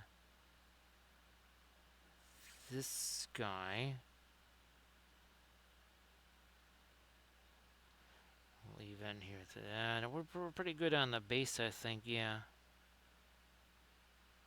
Maybe darken up and up that boot. We need, oh yeah, a little horizon line on the bracer there.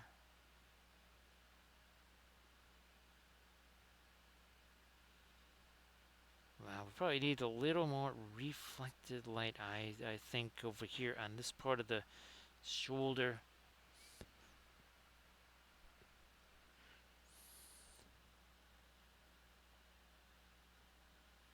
go.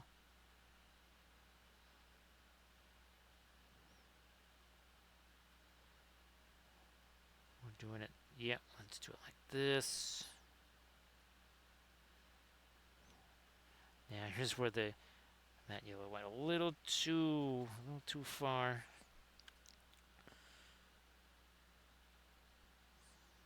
Hit it with our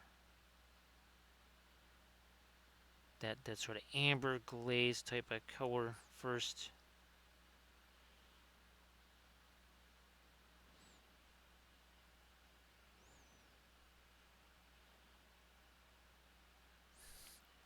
Scare up some more of this and a teensy bit of a glaze there on some of the armor stuff.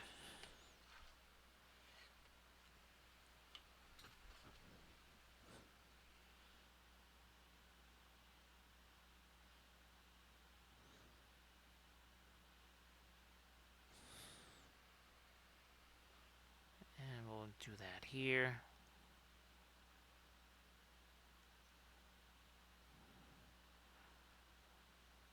That might need, yeah, it's gonna have to get a bit more of our, yeah, we have to go back to that with some of the gold, like Indian yellow, maybe mixed with a little Terra Rosa.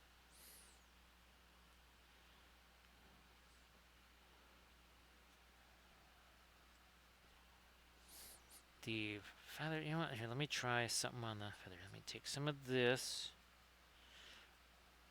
That's a tiny bit of our Payne's Gray.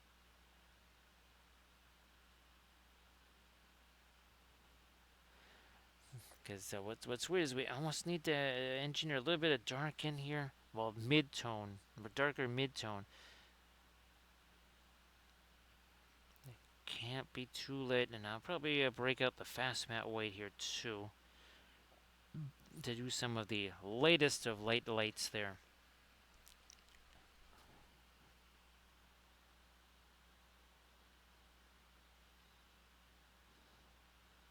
Reflected light there.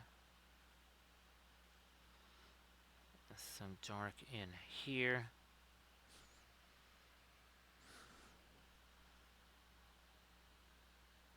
Yeah, we never really did get any of our light there. I think we already have a fair amount. I'm trying to reflect. See, so this here, shoulder, this will do some kind of reflecting right there. At least I ought to. It's right next to it. That's supposed to be shiny metal. Exactly how is it avoiding all possible reflections there? That doesn't make much sense now, does it?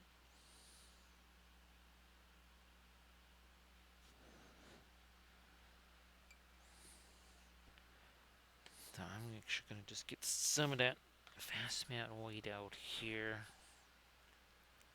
Put you in a different spot so we know that's what it is. Couldn't quite tell you what the difference is between this and the white from Paul Rubens, but there's a difference. Again, I don't really know exactly how to describe it, except that there's a difference. I think that there's definitely a consistency difference.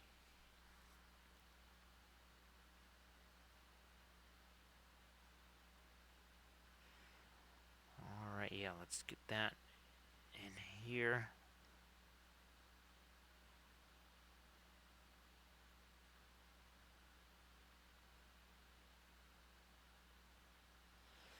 Oh yeah, now that's finally starting to show. I needed that little bit of dark, and now then this latest light too. Well, darker mid-tone. Certainly was not any kind of dark shadow type color.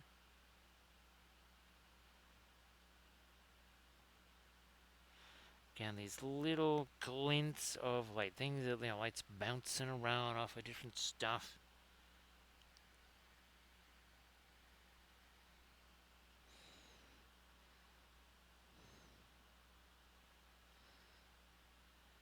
Now, Sector X, again, I wasn't sure if you had actually were able to get some kind of sleep last night.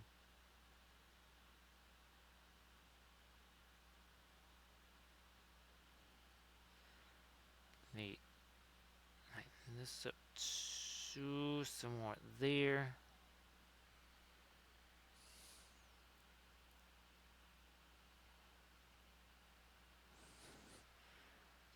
Wait, wait. Back we go. Back to our actual white there, and let's get these feathers here.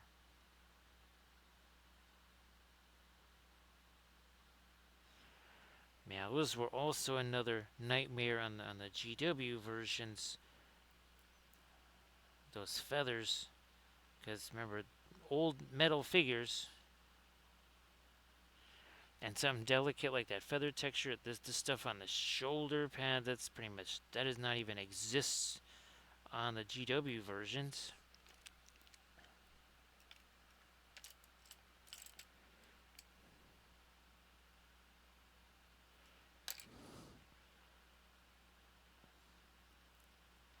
Let me try to lighten this up a bit more down here. Sure.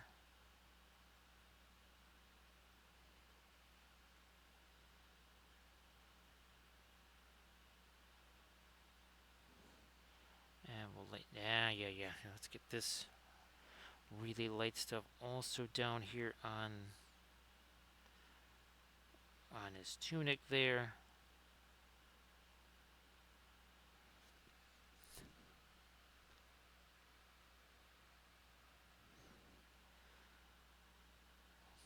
Ran into the base right there.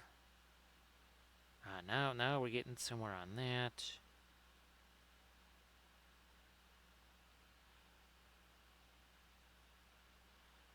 On the tree here, gonna get some really light stuff going on there.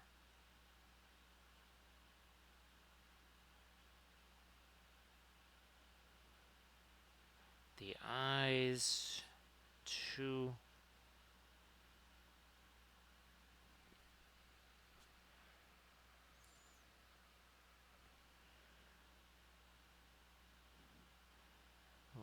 Yeah, let's get some lights on that. Horizon line there. We'll reflect the light down there. Shoulder. Again, see this little chain of highlights that goes down? I mean, it's basically just a cylinder, so that's what we're doing, just that little chain of highlights there.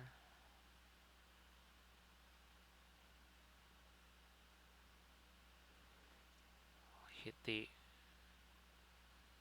yep, a little bit of that edge right there too.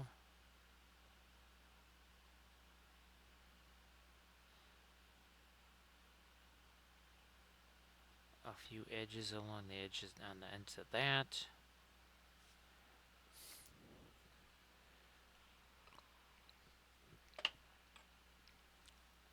Don't do anything lighter there just yet. Oh, and this helmet here, let me see. This edge here, okay, we got his eye there, we got an eye there.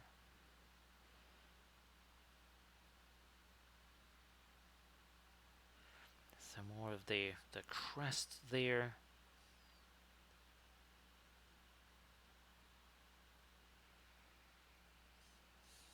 Fine, maybe we'll carry that light up a little further.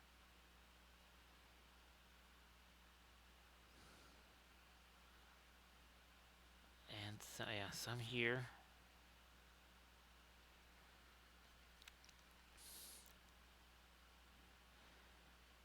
No, not down on the floor. We don't need that to be super light.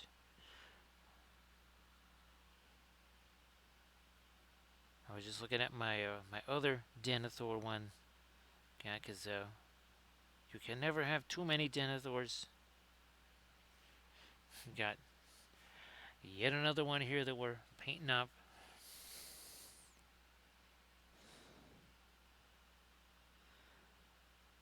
Again, that reflected light down there.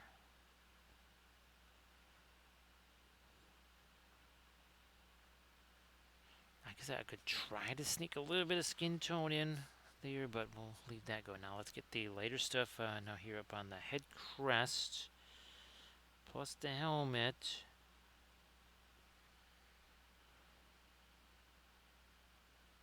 Where that attaches. And now trying to get these individual feathers. Something like that.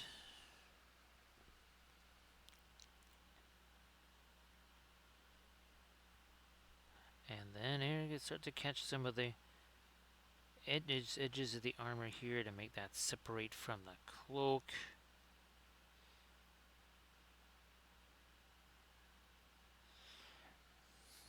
More little glints of light on parts of that armor too.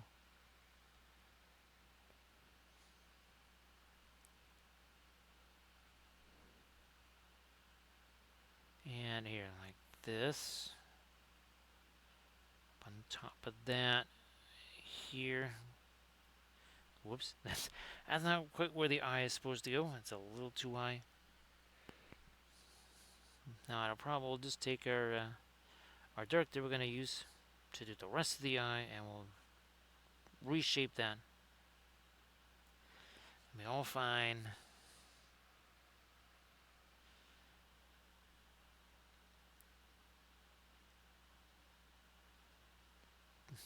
Yeah, all these feathers, try to make those a little lighter.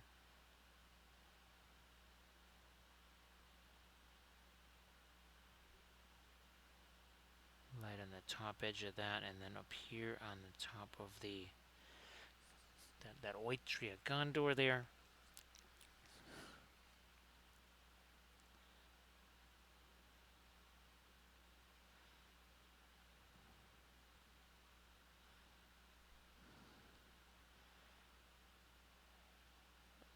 And oh yeah, I think I get the here back of the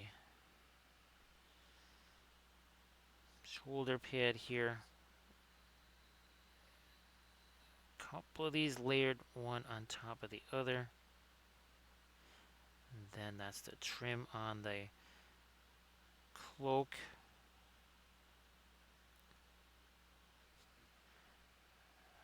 White tree on the shield.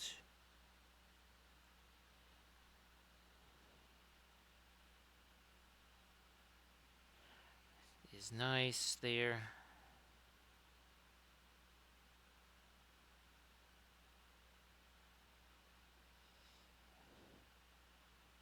And some more of that white tree then, but just up here, not all the way down there. That would be in our shadow area.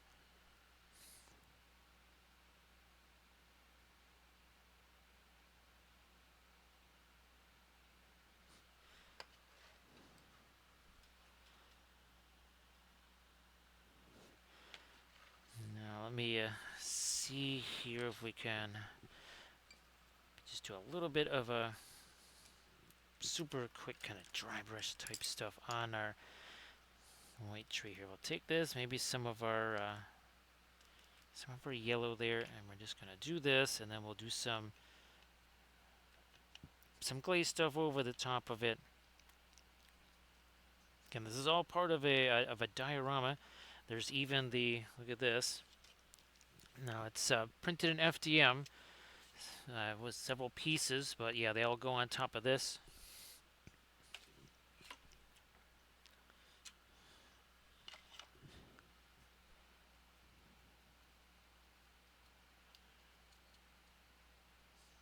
I gotta be kind of careful. It doesn't necessarily, it's not really designed for this type of a holder. It's just a flat edge. It's not really a base that has that little beveled edge on there. It's hanging on to it pretty well though.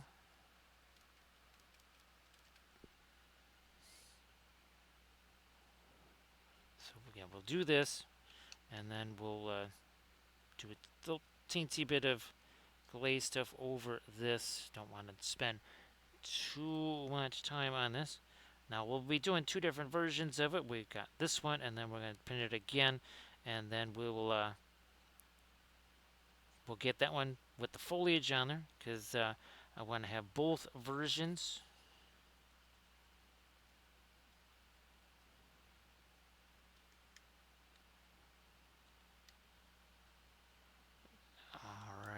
here.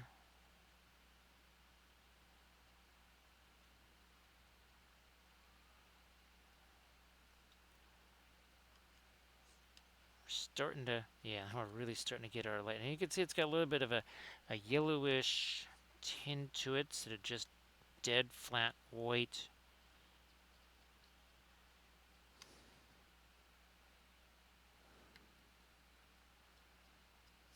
Just trying to work this in, not too far into the crevices, of course. That's just a gray Steiner Res primer. Just brushed down all of these. The primer's just brushed down. There's no airbrush or anything like that.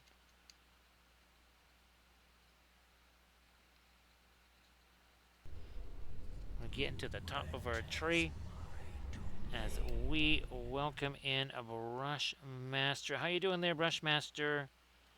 Everybody please give Brush Master 66 a follow. So Brush Master, I hope that you are doing well. Happy Saturday. So here we go, Brush. We're doing the White Tree of Gondor. You can't have the White Tree of Gondor without Fountain Court Guard. So 1 hour 51 minutes ago, these two gents, that tree, oh, and a certain pyromaniac here. These had no paint on them. They all were, oh, they just had some primer on them like this. Yeah, that's what they looked like, just like that. So how you doing there, Brushmaster? Nice to see you, and thank you so much for the raid.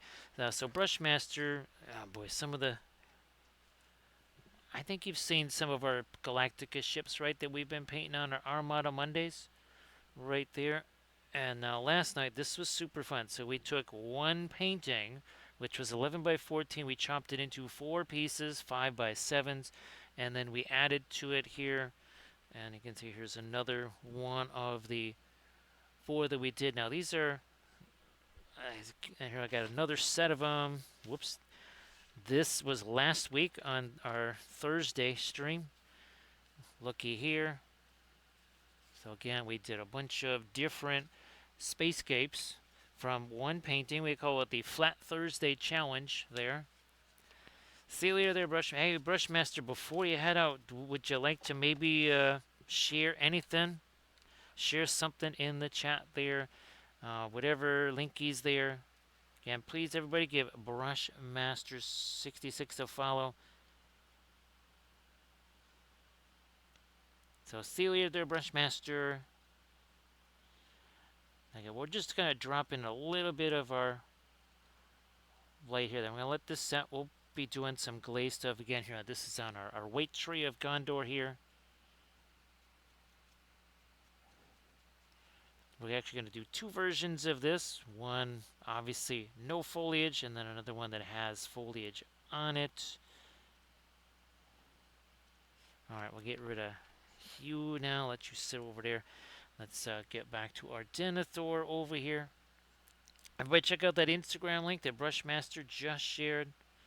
And everybody please give Brushmaster a follow. So thank you so much, Brushmaster. Have yourself a good one. I think we sort of got our darker indigo in there, but we're going to try and do a little more here maybe.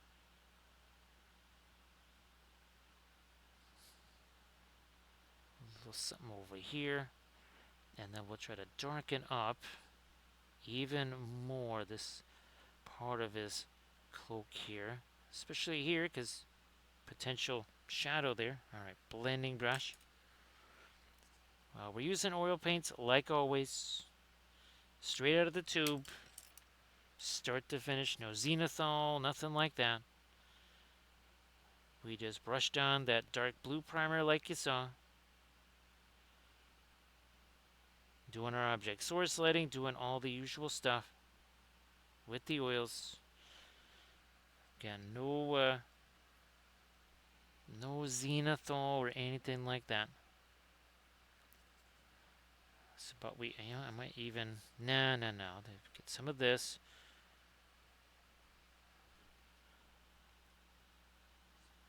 Darken down his hand a little bit. Probably actually does have a Stewart's ring on. Again, so a little Denethor right here. That's why we try to give him some eyes, maybe. Let's do that here.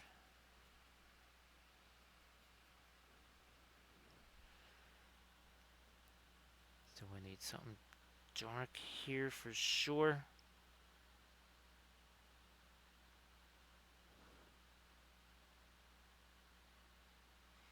And I think he should actually maybe be looking in this direction. Usually we have a bunch of other Denethors. And I'm looking at all kinds of. Here's another one that's from Printing Goes Ever On. This one is from Diwali right here.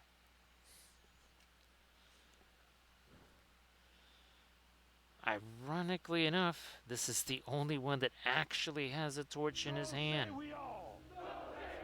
Hey there, Paintwater Sommelier. Everybody please give Paintwater Sommelier a follow. So, hey, Paintwater, how did the stream go tonight? I hope that it was fabulous. Great to see you. And, of course, Paintwater, why don't you post some stuffs in the chat there? So, I hope that you're doing well there, Paintwater. Yeah, everybody please give Paintwater Sommelier a follow. Actually, Paintwater, were you doing some Tyranids on stream tonight? Oh, no, that was, never mind. Never mind. That was, Drinking Paint Water live, I believe. So sorry about that. And again, if you want to post anything in the chat there, Paint Water, please go ahead. We're going to darken this up even more, I think, right here. Ah, that's fantastic, Paint Water. Yeah, why don't you share some of that in the chat there? So Paint Water, yeah, this is it's from Papal 3D, and he's on My Mini Factory. And the nifty thing is, he has a whole bunch of these diorama scenes. And I was telling folks the one that I want to get next is he has an entire trebuchet team, and by trebuchet I mean the trebuchet, the cart with all the stones in it, guys like with their armor, their shirts off and stuff, loading stones onto the trebuchet, and then I mean it's really wild. It's a big old diorama, so that I think is something we'll have to snag. And Paintwater, I'll have to send you again some of the songs and other graphics that have already gotten made for the Army Showcase videos that they're not that far away. Actually, that's right. I found the Easterling Palace or temple that I was gonna paint when I was doing all this home repair stuff. It's like, okay, well, once it gets back down to below 90 degrees again, we'll do some spraying on that. Everybody, check out that Discord link. Yeah, Paintwater. I was telling people when I'm looking at the reference of literally a guy in the armor, it's like a studio shot. These look exactly like it. These are actually way closer than the GW ones. Yeah, they're actually far closer than the GW art, which I find hilarious. Or the GW sculpts. I mean, by like significant value. Like they're very much more accurate. Down to like even the pauldrons there. Yeah, the GW ones, we've been calling them Schmountain Court Guard by comparison.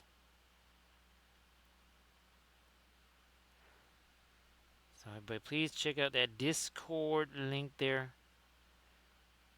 Now, Paintwater, do you have any tournaments, painting contests going on right now?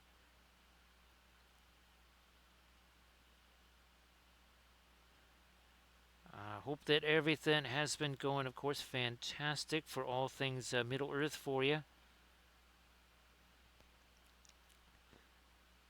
Fine, we'll lighten you up a little bit there.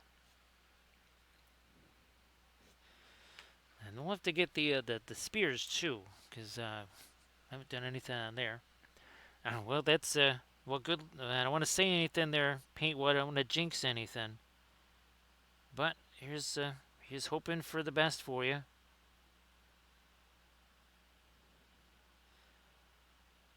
Now, do these monthly tournaments, Paintwater, do they kind of stack up into like an overall whatever, say at the end of the year, whatever?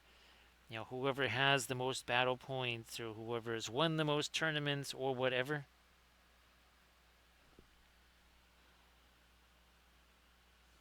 Okay, I don't want to get that to be too light. That's getting borderline too late there.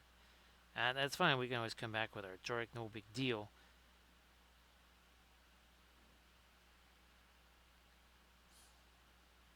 Fine. We'll try to lighten up this part of the shield just a touch more. Maybe that one too.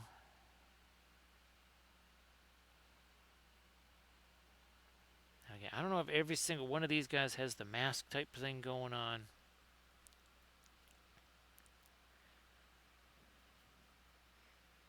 But it's time to maybe think about either eyes on them or something.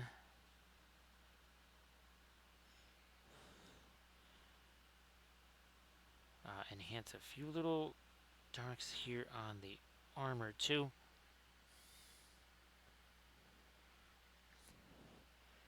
I'm just glad that you get to do that there, Paintwater. I'm trying to think the. It's been well over. I think it might be 2 years now since I last maybe played a game of Middle Earth. At least a year and a half.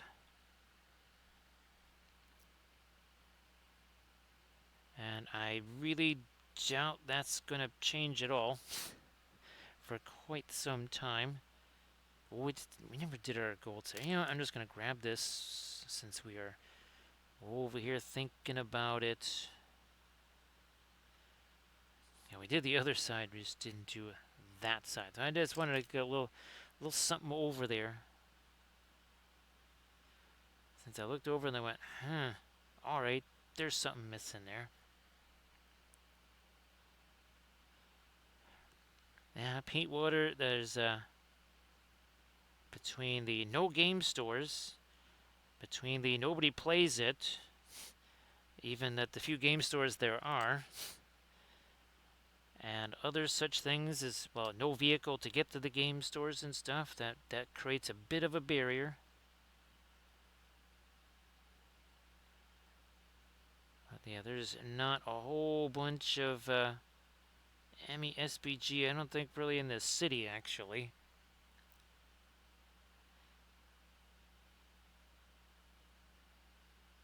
Did I? No. We'll save that. We'll do some gold stuff there. Yeah.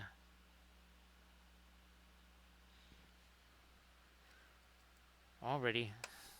Put you off to the side. We're gonna grab this guy. We'll take our Van Dyke Brown with the. Oh no, not with the.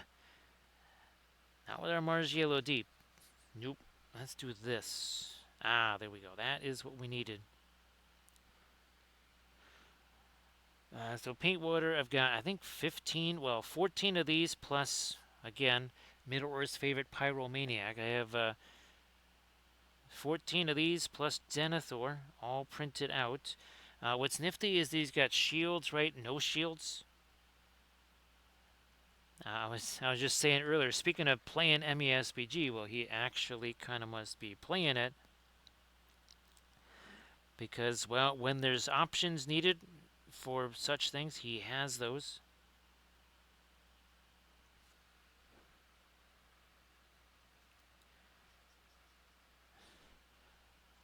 We shall make that a bit later now.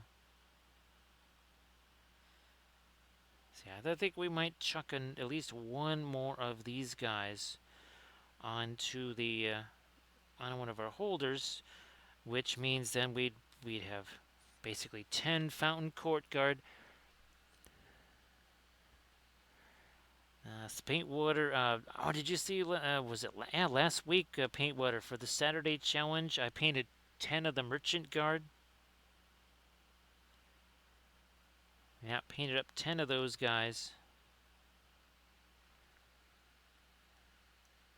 It's funny, Paintwater. We brought up something like that earlier in the stream, which is why one of the benefits of me just doing my own thing here is that, well, we can ignore pretty much all that new stuff, and we'll just keep what we got because we have all the books. Actually, they haven't released any new campaign books, right? Paintwater.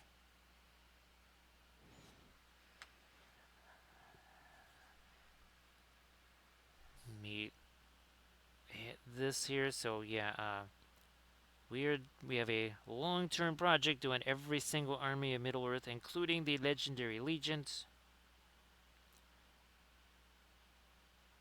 and also creating Middle Earth War at Sea. Yes, a sea combat game. Not little tiny ships, but 28 mil ships with actual dudes running around on them.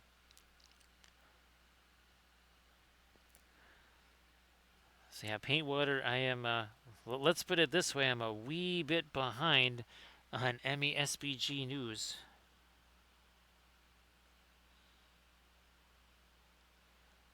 Again, I'm thinking the last time I saw a battle report was at least a year ago, maybe.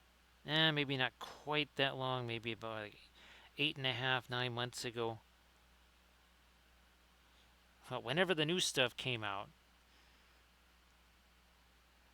that's when we said, well, okay, we're taking a different direction, which is going to be super fun because we'll get to hopefully stream that. Again, the texture here on the base, that's one of the Green Stuff World texture rollers. That is the Roman themed texture roller. We've been doing that for all of our Gondorians here, including even our original Denethor.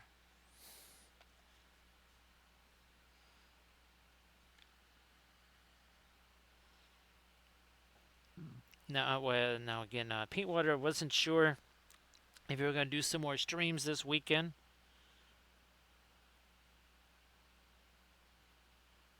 Let me get that. Here we are.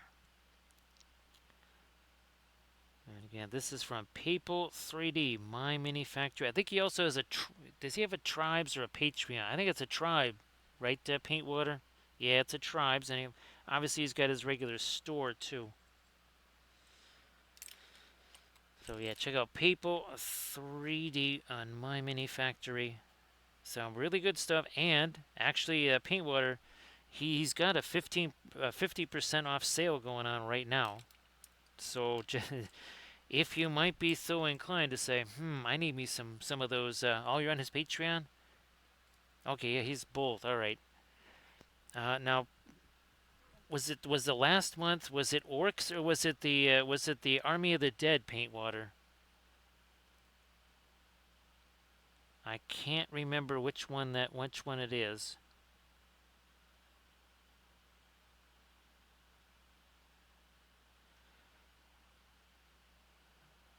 Unless was Army of the Dead July and then the Orcs are August.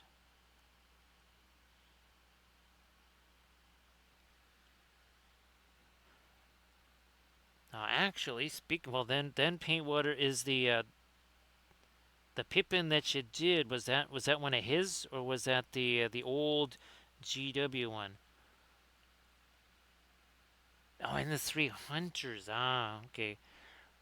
So Paintwater, those merchant guard I was talking about, those were the old metal ones. Because someone gifted me a ton of. We're talking about like two Mumaks, all kinds of Harad stuff. Actually, we're going to be painting some old school Urukai also. So yes, that's going to be an upcoming Saturday challenge. We'll see if we can't paint like 20 of those Urukai in one stream or something like that. Actually, if we did like 6 of them on the Friday stream and then another again like 15 to 20, that would be Army in a weekend. Paintwater. That would be an Army in one weekend of streams. Well, just 2 streams. Not even the whole weekend, because that wouldn't be our Thursday stream. Let me see if I can't get a little bit more of our lighter sort of gold stuff here. Let me do some of this. It's got a little taste of yellow in it. Also a little bit of the fast matte white. I'm just going to break this down again here. I don't think I want to put too much thinner in that either.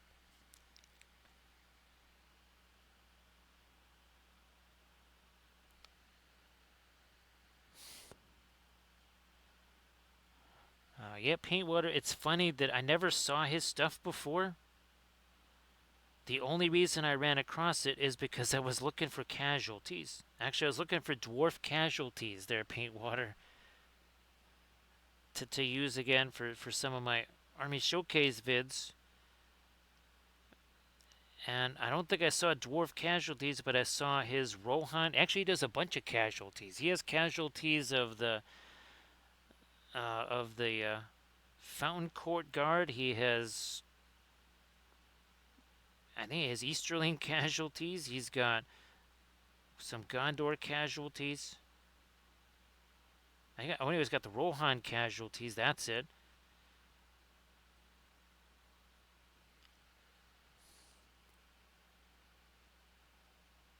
Yeah, I'm not quite sure how I never ran across it before. Paint water is real weird. I mean, it's not like I don't look all the time for, you know, the Lord of the Rings sculpts of one kind or another. So Landrast, I cannot confirm nor deny that we may try printing out on the FDM printer the City of the Dead from Printing Goes Ever On, and you know of what I speak. Nice to see you there, Greenleaf. Everybody, please give Greenleaf Terrain Studio a follow. So, Greenleaf, if you want to share some stuffs in the chat there, please go ahead. So, Landra, we'll see if it's as nasty as trying to print out when you were printing out Edoras, not Edoras, but the Hornburg there.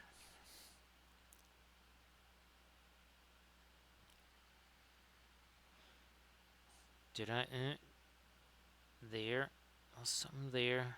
And now we need to catch a little bit more of our gold trim along here.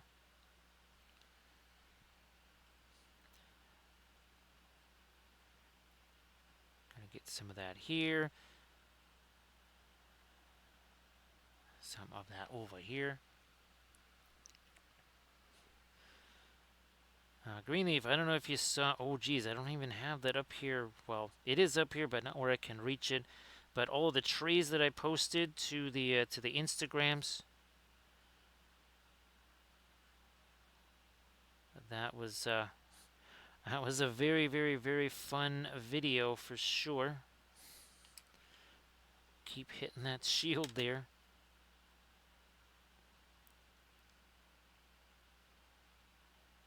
Where is the... Ah, there it is. I was like, wait a minute. There should be some of this gold stuff happening on this part of his cloak, too.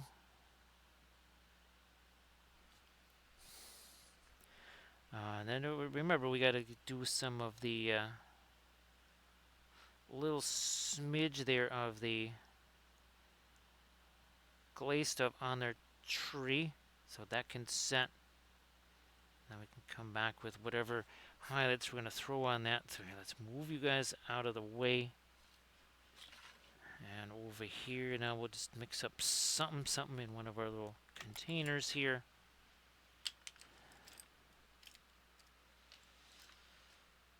We'll use maybe this here brush.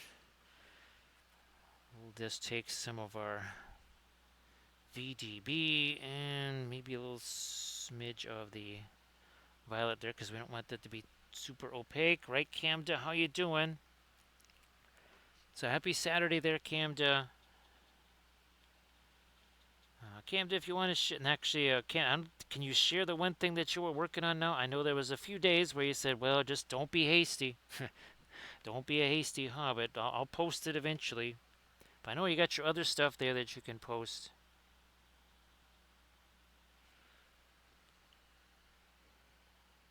This is the part of the stream that everybody just craves right here. This is where we just mix up some paint. All right, let me get this here. So Camda, again we have Middle Earth's favorite pyromaniac here,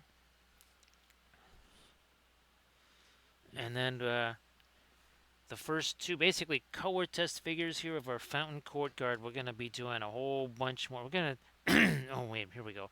I think we're gonna start up this one tonight, so you'll be able to see that one from the start there, Camda. Yeah, I think we'll hit him. I just got to do this here first.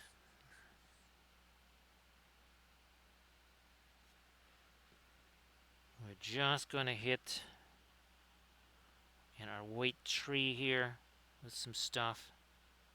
This is a classic pinline wash, but sort of with a twist, right? Because we've got that paint, the white dry brush down there. Or not white, but the kind of a yellowish white. And the primer was just, again, gray Stynylrez. Res.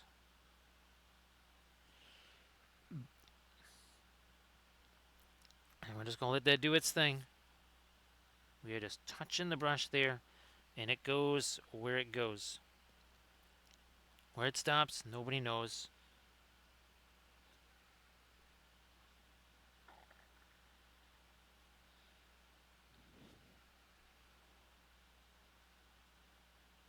Looky there.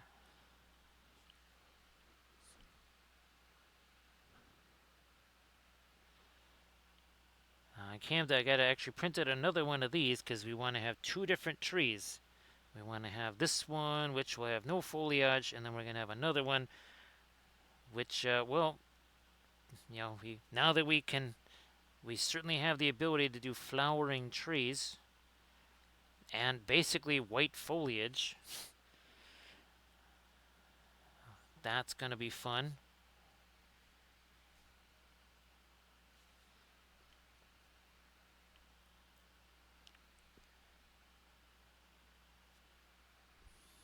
Here we go. Now we've got ourselves an interesting little experiment that we're going to be filming on Sunday. That's going to be, we're going to take this Necron 3D printed thing that I did. It's going to be like at least a 3-part series. We're going to experiment with starting out with basically a chromey silver type color, and then seeing what we can do with the oils on top of that. I will be doing the Council of Miniature Painters. That's this Sunday. My big thing is that I'll be working on a little test of another series that's going to start on a CA Sculpts bust. Remember the one we were talking about where it's essentially like an android or whatever, and under the skin, the basically translucent plastic skin, will be able to, like the circuit boards and that sort of stuff, your silicon chips.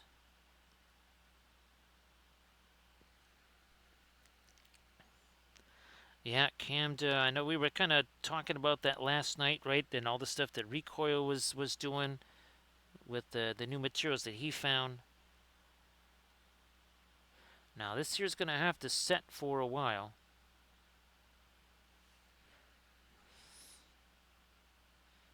And we're even letting some of that lighter stuff mix with what we're putting on here.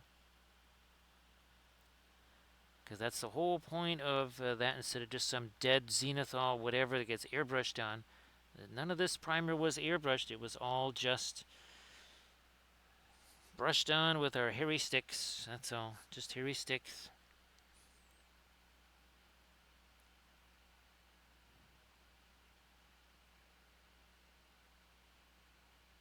Working this here.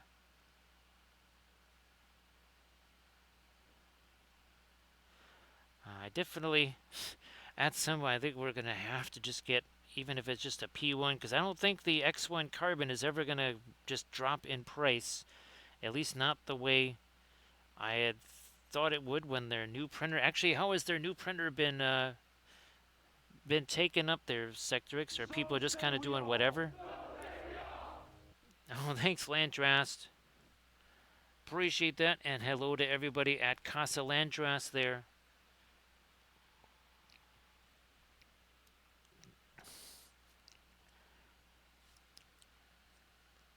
Let's see. So surface tension, I hope that you're doing well. Everybody please give surface tension a little look-see when surface tension posts those fabulous oil-painted miniatures, because that's what he's going to do in a little bit here. Everybody please give a little look-see to fabulous oil-painted miniatures. Camden, if you wanted to post some of your other stuff that's not the commission there, why don't you go ahead and do that? All right, that's going to go off to the side. That's going to go off to the side. So is that. And then we're going to wipe away our thinner here. Everybody check out that link that Surface Tension just shared now. Where editor? Oh, here he is. Here's this guy. We're going to get a little... Oh, by the way, these holders are from Battlecraft Supplies. We're about to put one in. So this is one of the smaller ones right here. You can see different sizes, different configurations. We use them in all different kinds of ways. Let's get you in. There we go.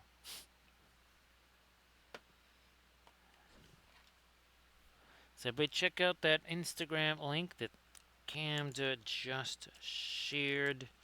Where are we? Here we are. We lost one of these guys. We'll just grab this. We will take, it was mostly just this here. And a little bit of the Pains of Gray. This is how it all got started. So yeah, there's no available files. You buy them from Battlecraft Supplies. They print them out, and they will send them to you. And unless it's I don't think it's I don't think that's changed, right, Sectorix? I don't think that has changed. But yeah, Battlecraft Supplies on Etsy. That's where you can get these. They are definitely 3D printed, no doubt about it.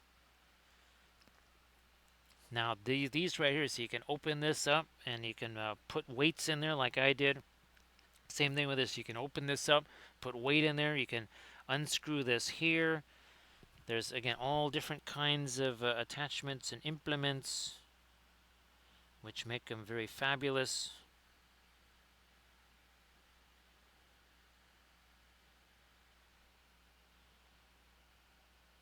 So again, that's Battlecraft Supplies.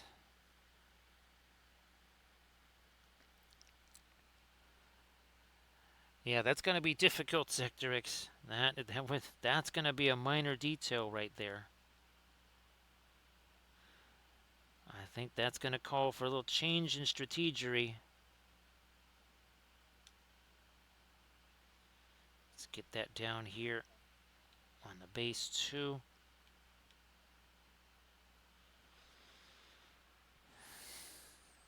Where's my... There it is.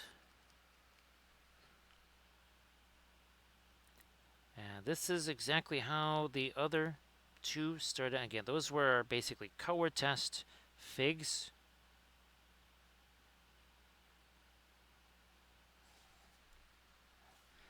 So you can see what we're trying to do here.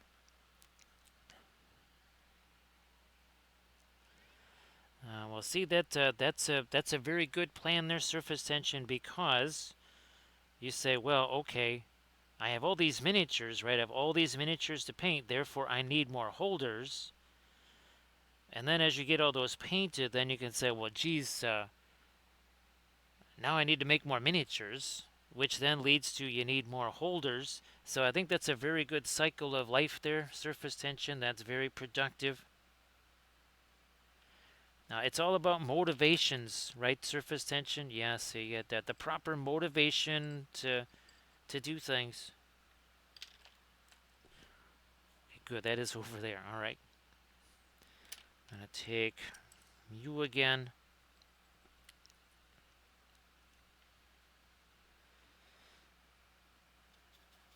Yep, surface tension again. You have to. You got to think forward thinking, right? Forward thinking all the time. Darken this stuff down here. Now, did it end up being as hot there as it was here? Surface tension. And yes, there was more one-to-one scale terrain today. More digging, more trench digging, moving concrete slabs, literally making concrete by hand in the form of the hydraulic cement.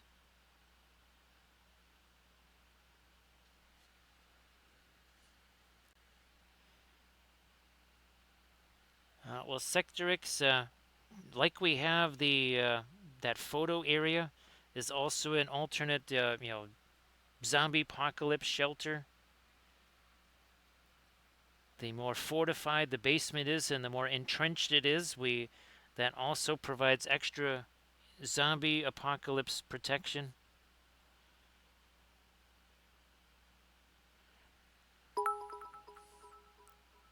Now, of course, some might say, thank you so much, Surface Tension, that the ultimate protection against zombies is to have very little going on with the brain stuff. Because they're looking to eat big fat brains, they're not looking for tiny little brains. So that there's also, again, the upside, maybe of less brain power, is that it's not going to be quite as appetizing to the zombies. So when somebody says that maybe you're not the most intelligent person in the world, you just can say, well, that's just because I don't want to get eaten by zombies. It's all part of the plan. Do we want to get? Yeah, fine. We'll get some of that over there. So thank you so much, Surface Tension. Appreciate that.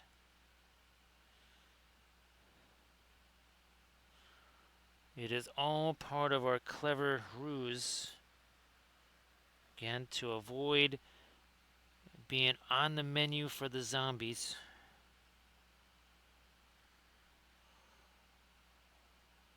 What's happening here is the same deal like we did on these, right? We're kind of giving it little directional hatches there.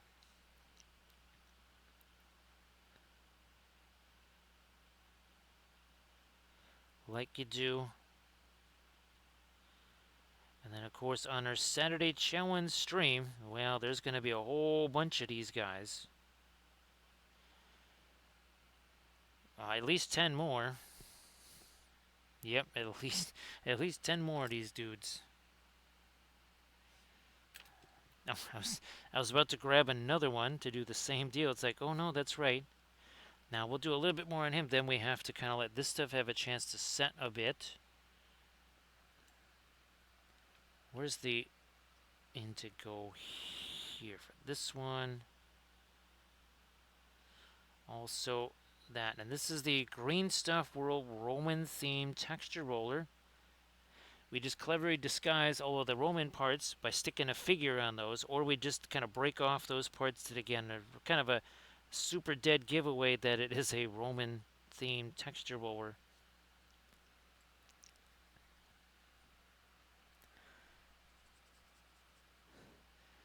So surface tension. I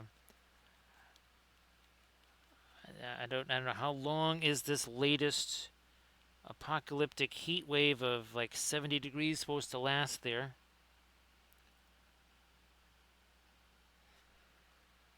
Again, I'm sure that the residents are fleeing everywhere. There's probably evacuation centers set up.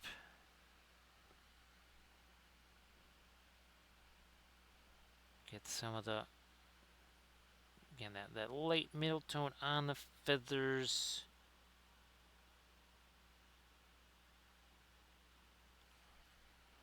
Here.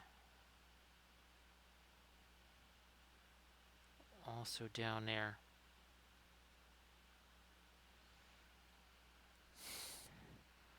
Okay, we will set you off to the side. No, wait a minute. Let me do some Van Dyke burner on the spear, and then that can also have a chance to set. So let's do this real quick, like here.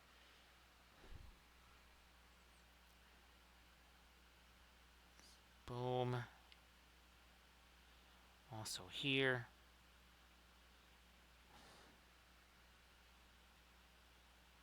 Glove. Where's the other hand?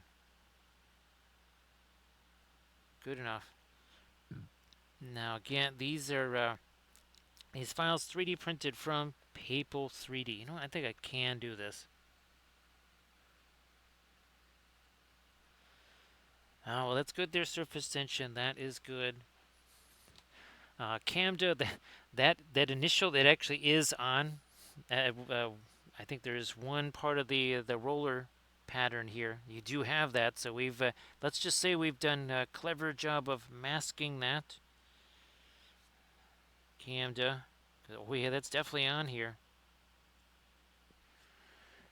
So Camda, I tried. Oh my gosh, at least eight different. No, it was technically 12 because I went on to Suno again. Yeah, 12 different iterations trying to do basically a song with Sauron, and it was basically about taking back the ring. And oh my gosh, there's again the very best result was kind of, and that was like the best one. The other ones were basically more comical than anything else. So for whatever reason, we've not been having success. It wasn't like it was ever easy before, but there was eventually you would get a result between those two things. The last three things, it's just like, wow, there's not much usable. That's a little too much of the gold there. Not too much of that.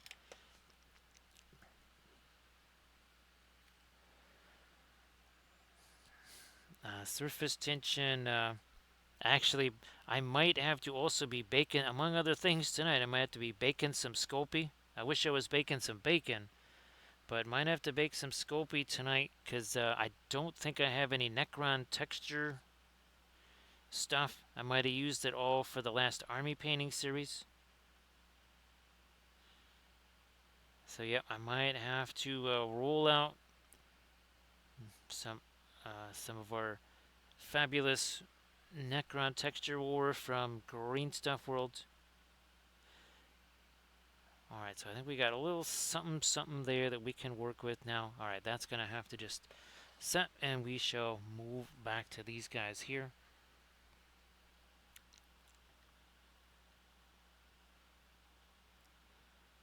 Let's move back to these guys. So 2.5 hours ago, our Denethor, now our 3 fountain code. You can see where we're going to be going with him. They had no paint on them, and the tree too. And now the tree, you can see all the glazy stuff starting to set there.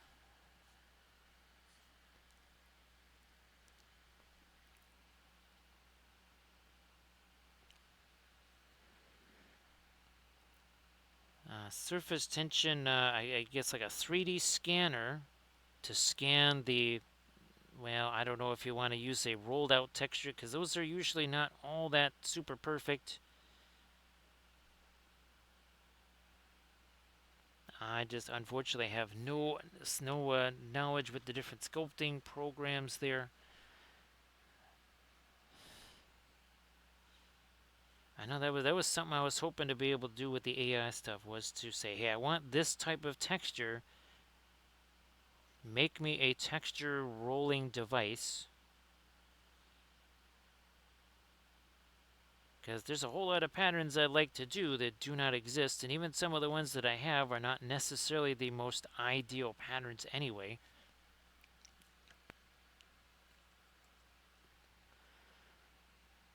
You know what? No, I still, okay, the fast white's still pretty good over here. We'll take some of this.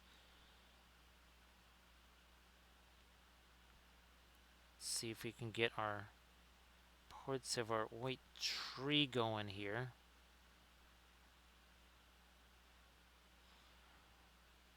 Also here we gotta A little bit on the armor right there. Oh, geez, we have nothing up here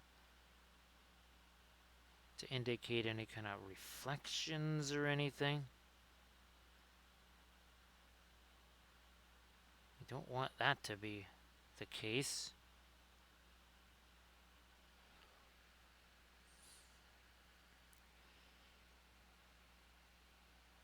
Yeah, there's got to be some way to do that surface tension.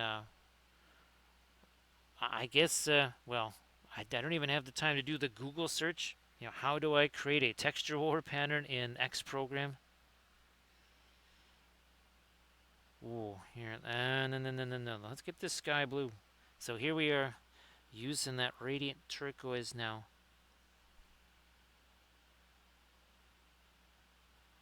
Little bit of it here. And up here.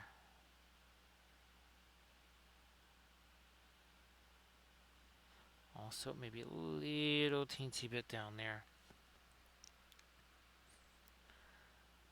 Now back to our lightest light.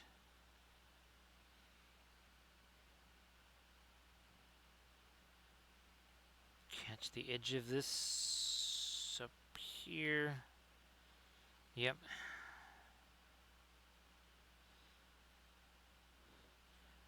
Another little, maybe minor bit of reflection. We did sort of reflect the armor on the helmet there. Not quite enough, I don't think.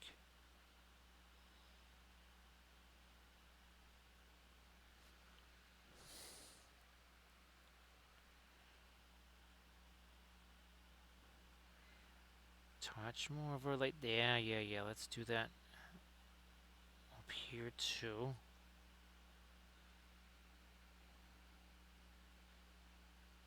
Did on the left side of his helmet crest there, but not on the right side.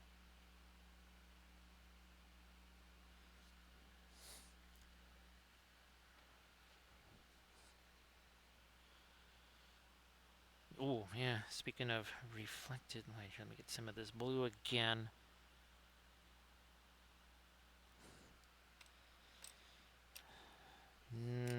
Nope, that's got too much other stuff on it. We'll grab this guy.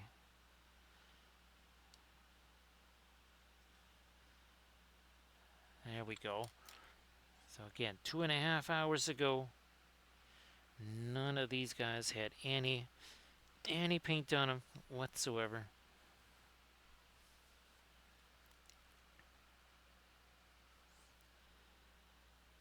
Little hair right there, get rid of that.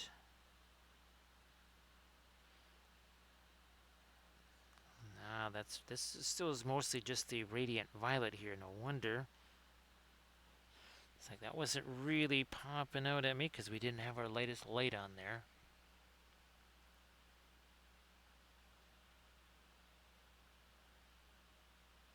Now it is.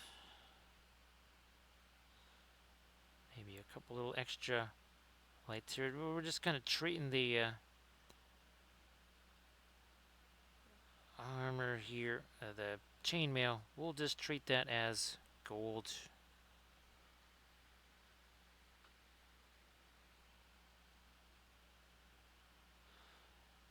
Oh, I was wondering their surface tension. Okay, I got something like a multi-part thing, like a 10-piece, almost kind of a diorama type thing from CA Sculpts, and trying to put that together to make it all just one giant piece to print out maybe on the FDM printer. There is no way I'm going to be able to take those pieces and swing those around. I just wonder if there's anything that can kind of automatically sense how those are supposed to go together, and then it just sort of puts them together for you. Again, I know it's not any slicer program is really going to do that. How you doing there, Gracias? Thank you so much for the raid. Appreciate that, Gracias. Well, Gracias to Gracias. Oh no, that's Garcia's. Sorry, Garcia's artwork. Sorry there. Sorry, the camera boom is actually blocking the. So yeah, this is pretend this is the chat. That's what I can see of the chat right now because of the camera boom there.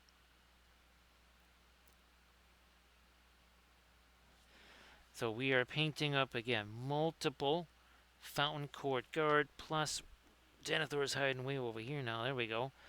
Plus Denethor plus the white tree there.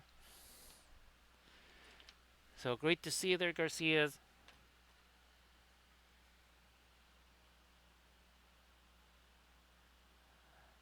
That's why I was thinking. Oh yeah, those larger curved monitors. That was something that I was wondering if that is something that could maybe work here.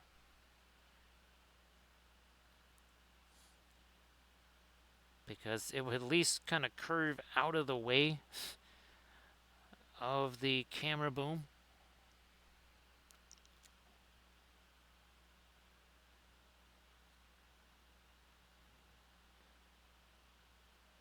What do we here? Let's do this. Start getting lighter again. Here, let's do this. Here, and take some of our white in there. And almost do a little bit of dry brushy stuff there on our white tree. Start getting some lighter stuff here. Garcia's, yep, I did hear it. And of course, everybody please give Garcia's artwork a follow. So thank you so much for the raid. Hopefully the stream was fun there, Garcia's. And of course, again, you want to post something in the chat there, things that you've been working on, whatever. I know you just finished your stream, so you won't necessarily have a whole bunch of stuff to post right away. Unless you want to go ski-daddle off to a photo booth or something and do that.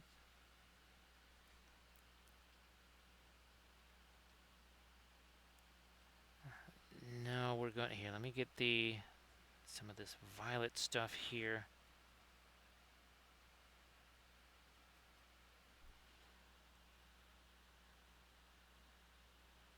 And we're doing this.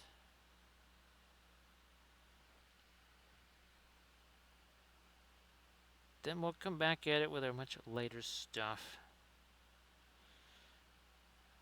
Like we did on the other two guys. So I'm glad we did these because now we don't just have the color scheme established or whatever, but now we've got ourselves a pretty good plan on how to bounce through these super fast. Because again, we got at least 10 of these that we're going to be painting on the stream Saturday. So be there for a Saturday challenge, a new Saturday challenge.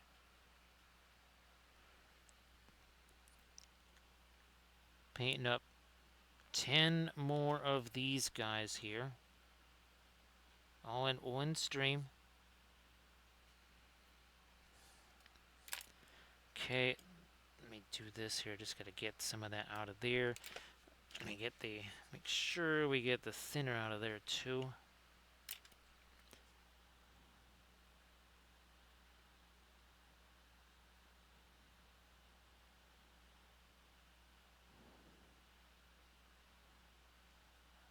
We're doing this now, yeah.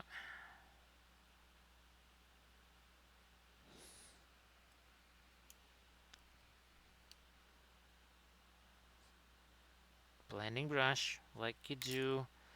We certainly need a horizon line here, plus maybe a little bit of reflection as well. Let's go back to our dark again. There we go. That's what we needed. Doing some of that on the other side there.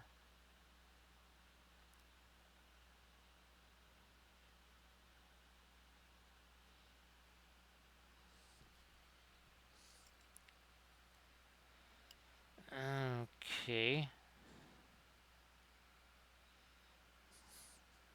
White mixed with this radiant violet here.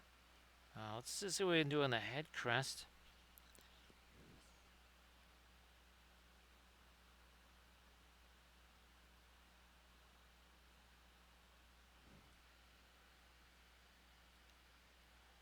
So surface tension, I was going to print out a second tree because in the Army Showcase video, surface tension, I want to have basically one kind of morph into the other. So you'll see the white tree like this, then I'll print up another one exactly like this, and then we'll have all the foliage on there, surface tension, because that would be a really fun scene transition, I think, going from one diorama to the other.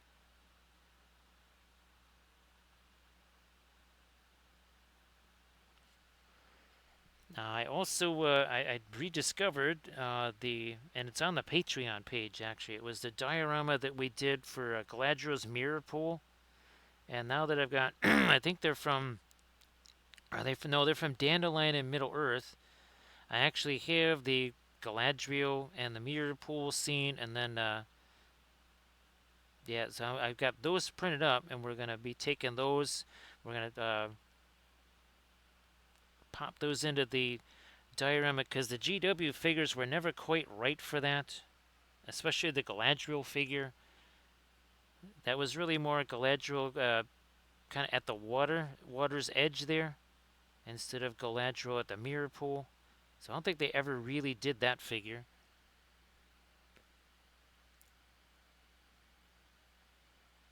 No problem there, Garcia. Now, actually, Garcia's, again, if you wanted to share some maybe other stuff, some work in progress images, Discord, Instas, whatever, please go ahead and do that.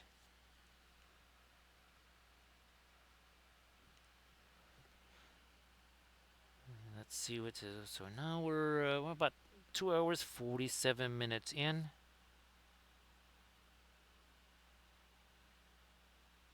Working on not one, not two, not three, not even four. We're technically working on 5 miniatures here.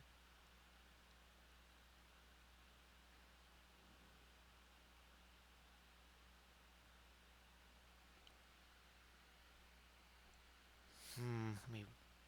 No. Let's get over here and do some reflected light on that blending brush. Nice to see you there, Plankwalker. So happy Saturday there, Plankwalker. And yeah, Plankwalker, here's some little views there on some of our spacescapes from last night. Again, we took one painting, chopped it into 4 pieces, the same kind of 5x7 size that we normally do here on stream, and then we created 4 individual spacescapes based on that. I think that was super fun.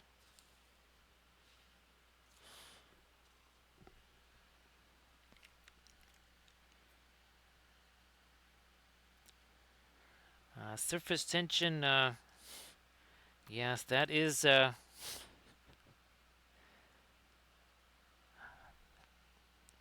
just trying to visualize a miniature of that surface tension. Somehow I'm visualizing like a meme of a miniature surface tension. So Plankwalker, they're just again sort of a little bit of a, what would you say, an instructional sort of thing, showing how you can utilize the oils maybe over against something that's kind of been painted, so to speak. There is definitely Plankwalker gonna. Ooh, I think you saw there's the one Instagram post that I have where I painted that giant backdrop, but there's gonna be some smaller kind of mid-range backgrounds, Plankwalker, that have to be painted yet. I need some of them for the ships. So yeah, Plankwalker, there will be lots and lots of painted backdrops for the miniatures. Especially like my 1/1800 scale ships plus these. Ironically enough, Plankwalker had to paint bigger spacescapes so that we can have that for behind our BSG ships.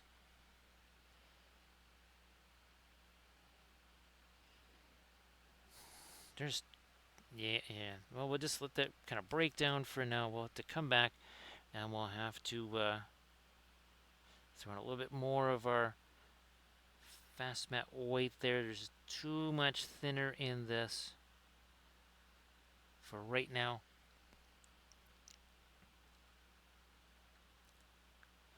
So yeah, plank walker, I thought that's another thing we could kind of do.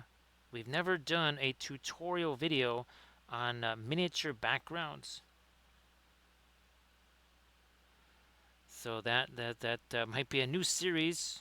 I don't really want to call it photographing your miniatures. We have to. I think I want to call it something else besides that. Because a lot of people do photographing your miniature stuff, and this is well, it's a little different twist on that for sure.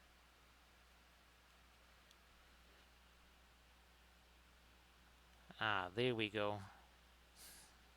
So I'll throw this on here. Now we'll take one of our blending brushes here, and look at that. There we go. Because remember, all of this stuff, it's all wet there. So even though this might be a dry brush, it's going into wet paint. Get rid of there, more that dark.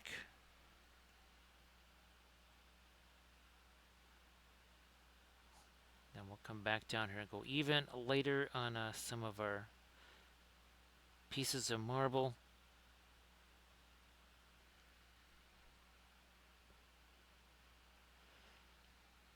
Now, I guess the surface tension, if you have a whole bunch of busted up marble in your house, I don't know, does that create a marble crisis protocol or something like that? I don't know. Here, let me dry brush a little bit of this over the top of you. There we go. That's all we need there. Good enough. Back to my kind of violet here.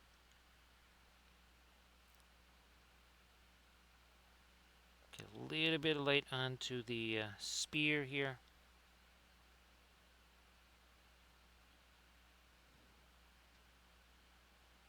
Alright, and now let me start doing some maybe lighter gold stuff here.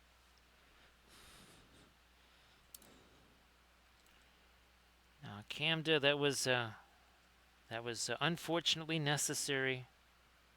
Sometimes bad things have to happen. Get a little bit of my Rosa in there, I guess.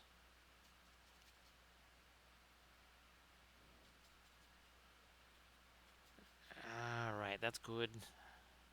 That's good. They'll go in here.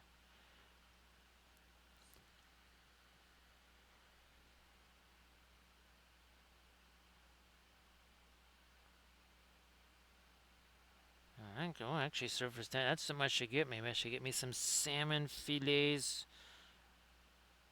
at the store. What I'm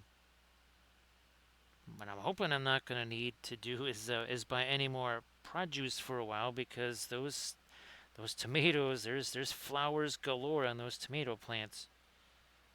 There best be some serious tomatoes happening like in the next week or 2 weeks, because the flowers keep coming up like crazy. Now we need to start seeing something happening there.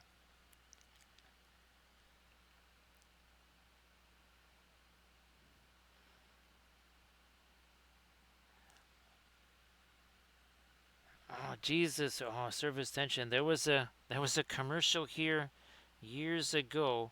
I forget, it was, maybe it was for Liquid Plumber or something like that. And I could swear that's what it was. And you hear this guy saying it's the plumber, I've come to fix the sink, and he's always like knocking on doors.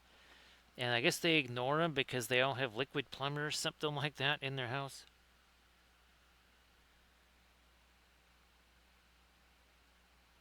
Alright, here's again, our gold's going to go along the edge of this. Now, I'm fairly certain that this is not even on the GW figures at all. I mean, maybe there is, but I don't know. Again, these are 3D printed from Paper 3D. who has a 50% off sale going on right now.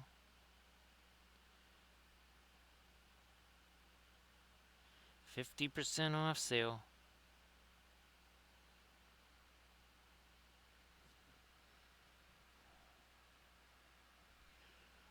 Let me get you up here. Some light down there.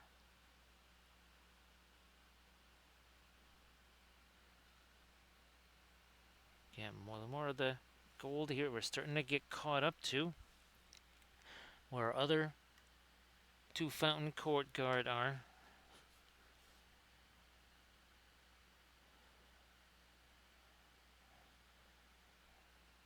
And again, everybody please give Garcia's artwork a follow. And well, thanks again, Garcia's. Appreciate that raid too. Thank you so much.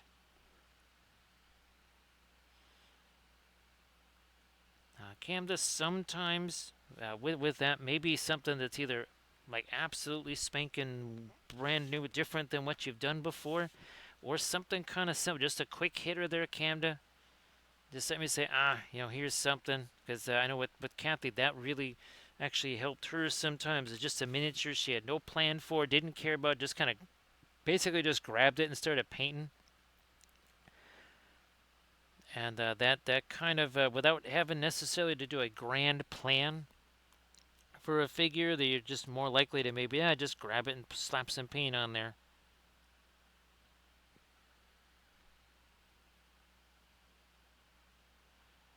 Ooh, here we go. A little bit there. We go too late with that, but we can always throw a little bit of glazy stuff on that to knock that back down again.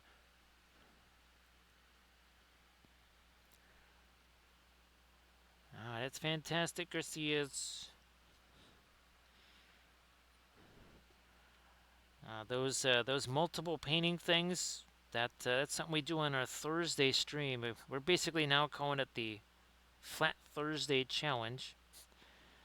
So much like our Saturday challenge on our stream tomorrow, where we're gonna, well, later today, I guess, where we're gonna paint up at least 10 more of these guys. We've got two more of the Gen Con paintings that we're gonna chop up into four smaller pieces, and then we'll paint those up on stream just like we were doing last night.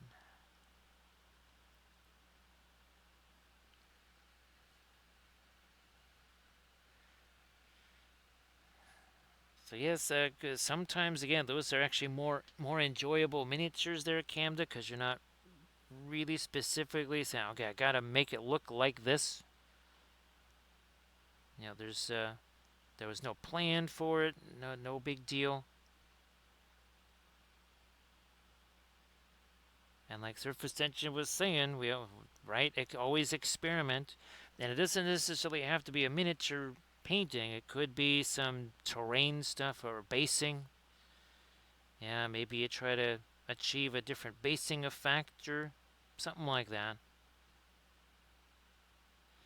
Or maybe you just put some miniatures on bases.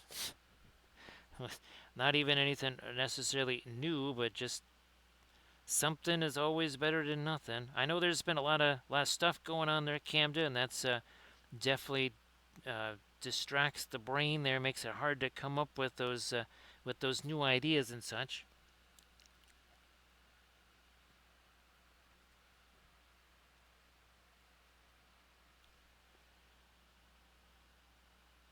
And I know for some folks where the miniature thing also is the thing that maybe is bringing in some coin, that adds a little extra pressure there, and sometimes takes away a little bit of the fun and excitement.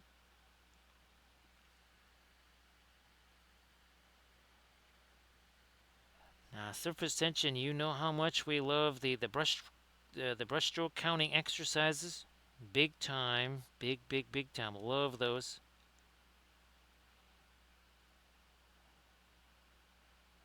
That was my favorite thing in watercolor class. I guess it's sort of like how the speed painting thing is these days. Where it's like, give me some speed painting contest.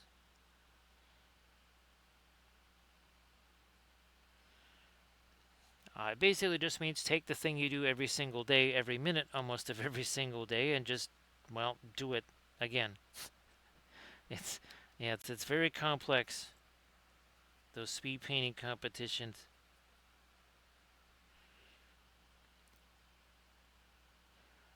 Can I make this? I can make that. Oh yeah, I can definitely make that even lighter. So now, see, this is where we kind of give it that extra little boost that kind of gives it that metal look, right? That little bit of extra shine, a little bit extra sheen there. Boom.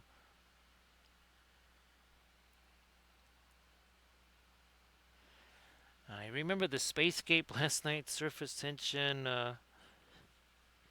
It's like this, I think this planet right here happened about 1 minute and 20 seconds or something like that. Yeah, we didn't exactly labor the point, right? It was just like, boom. Oh, look, there's a planet. Oh, yeah, remember Camda? One guy brings, happy little trees into existence. We bring entire planets and galaxies into existence in just a few brushstrokes. Yes, that's why I think again the name Galactic Overlord is quite fitting. I mean, we accept all titles, but that is the most coveted one. I'm gonna have to come back with, oh yeah, that's right, with that darker violet stuff. That's right, we did that with the other two guys. So this is kind of what we do with our army painting series. Is that, well, the first episode is always basing, and then the next episode is figuring out a color scheme by doing a color test figure. And then episodes 3, 4, and 5, that's all about painting the rest of the figures. And of course, that's where on the fly we're trying to create some kind of a process of getting through those as fast as possible. And I do believe we started, oh yeah, series 47. That's our Battlefleet Gothic series, believe it or not. Just finished up, was that series 45? Yeah, and well, next week we'll probably film episode 4 of series 46. Again, there's the wedding stuff that's going on, so again, that is why we won't be doing the usual, most likely Friday, Saturday streams. Now, it might be possible that we could do a much later Saturday stream.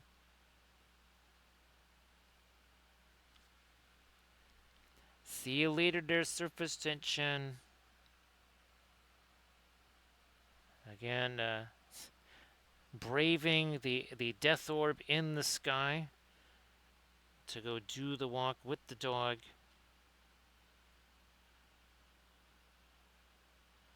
Since once again the Welsh Landic anti-death orb shield is non-functional.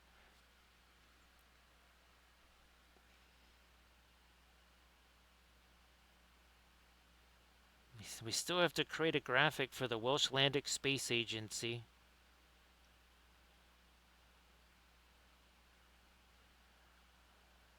I'm gonna try and get me some lighter stuff on his gloves here. Just a little touch of something there. So it looks like all of these guys basically have the little face masks on too. I'm gonna come back with the Van Dyke Brown here. Oh, not that much of it.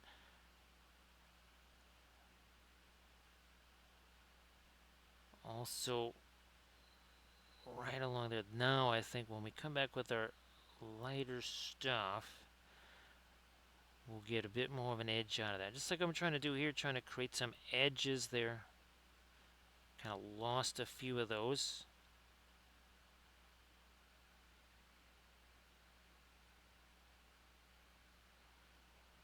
Did we? Okay, we did get our darker stuff over here on the helmet. Yes, we did. Yes, we did.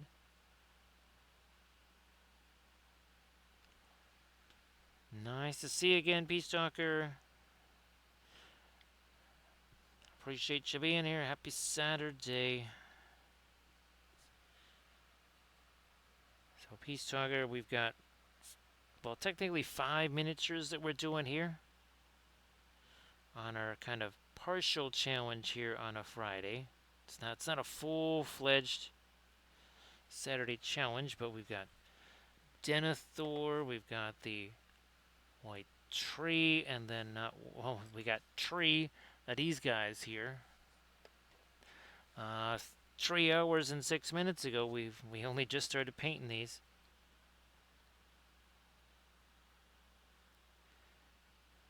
And if you think people don't actually use that pronunciation for that kind of word, just move here for a week. You will hear that.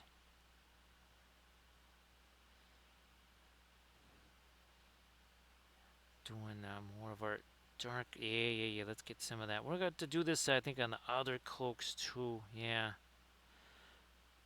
Now we've done that. Let's get some of the. Here's some light going in on the. Look at a little bit of the violet, a little bit of the yellow here. Just breaking some of this down. Minus the big old globs of stuffs in there. And then we're trying to do a little here. Let's have it go this way. Like mini, tiny little marble patterns there. Nice to see you there, Jack.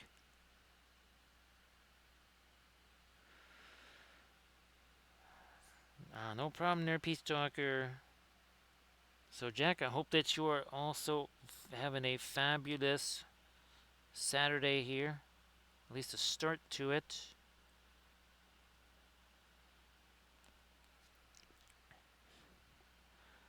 So yeah, Peace Talker, speaking of which, we'll be, that's probably the next thing we're going to attack here. Get back to that tree, and we'll start getting some of our lighter stuff back on that tree again.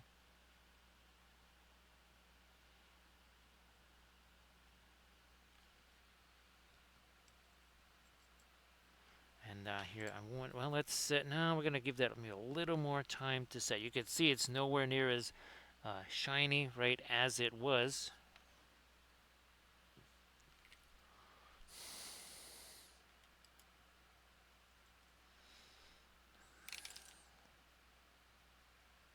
Back to that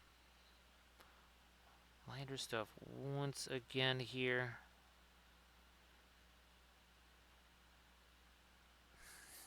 Is that, it's got a little too much of the yellow in it. So we're just going to get another little round of our fast mat here. Just chuck that somewhere else.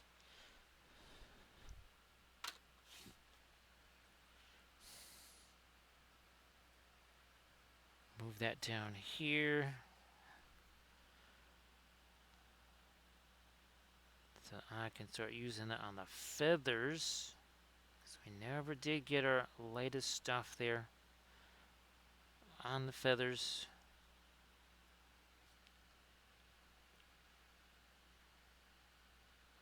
Oh, that's fantastic there, Jack.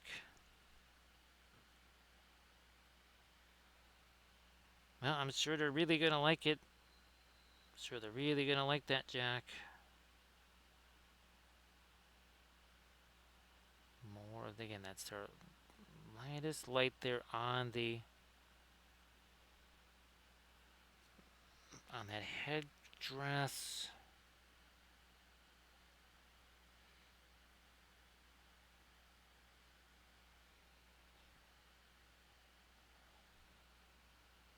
Let me do this right here.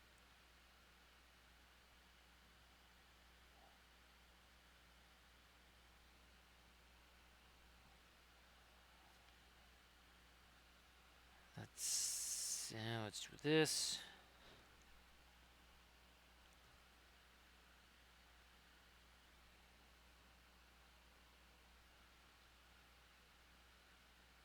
I'm not quite sure what that one means there. I think the autocorrect monster kind of got at that one, Peace Talker. It's actually, well, Peace Talker. You can always have the autocorrect monster exposed now, right? Because yes, we're not helpless against the autocorrect monster. We can take action against the autocorrect monster and again expose him to the light of day.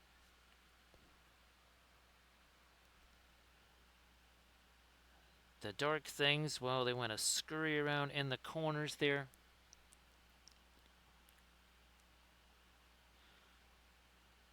Much like all the centipedes and stuff that have been roaming around the house these last couple of days. And of course, mosquitoes, I guess, have been really, really, really bad in this area here because, well, I've gotten about 10 bites in just the last couple of days. Oh, yeah, and there's a little something from our 1-to-1 scale terrain project right there. That's the one hazard of working with steel studs in a confined space that have been chopped up in order to create a table. And some of those chunks are now laying around loose because you had to disassemble that table partially to be able to get at the crack in the wall. So there's that particular little scratchola there. That there's a little bit of a story behind that one.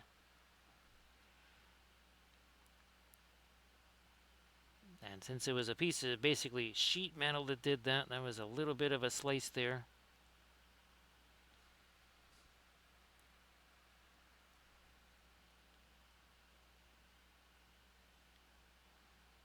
But that's the advantage of having a table made out of steel studs, is you can partially disassemble it, and it was actually still in use.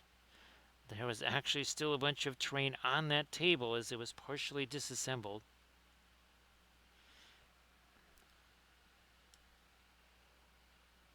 Feather that out a little. You need a little bit of reflection here, right? Because this reflects onto that.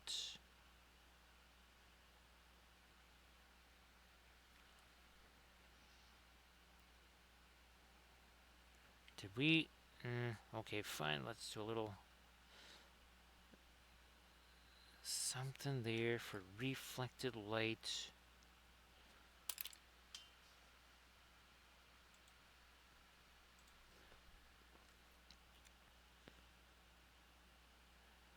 Nope, that needs. I think we'll get a little bit of yellow into that. And this little bit of the basically gold trim here.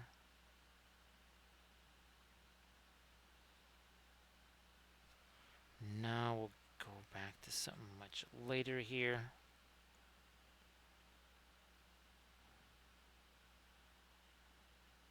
Fine, let's pick it all the way up there, and now we need again that chain of highlights here, because these are just cylinders, by the way.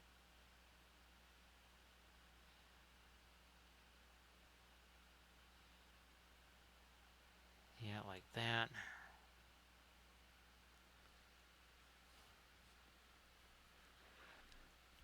Let's see.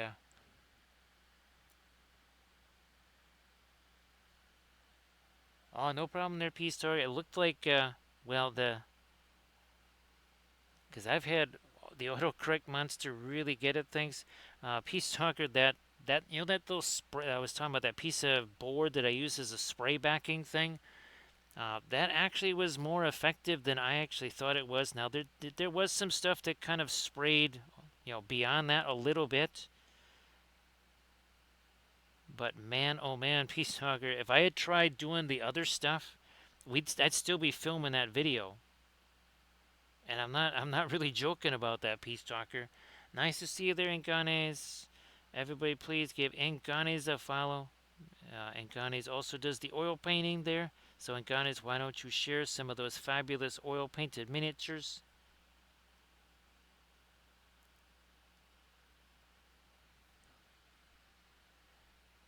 So yeah, Peace Talker. That was. I really thought there's no way I can use the spray inside. Oh, it's not just inside, but in that super tight space there of my filming area. Now, again, there was a few places where things maybe oversprayed a little bit, and a couple of things got a little dusting of the glue. But yeah, everybody check out that Instagram link there. Yeah, Instagram that Nikon has just posted. But oh my gosh, Peace Talker, the half of the basement was covered in spray pretty much when I was doing that bolt action terrain that I showed on the video super briefly.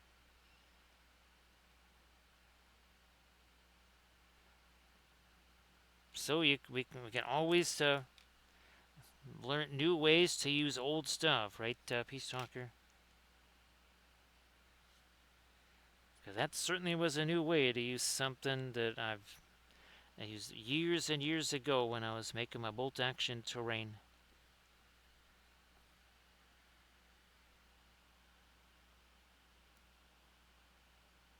And no problem there, Peace Talker. Again, between the fatigue here and where the camera bar is, it's really hard for me to actually even see the chat. So there's been times where I've looked at something there and said, "Oh, okay, I guess that's what it says." Oh no, that's not it.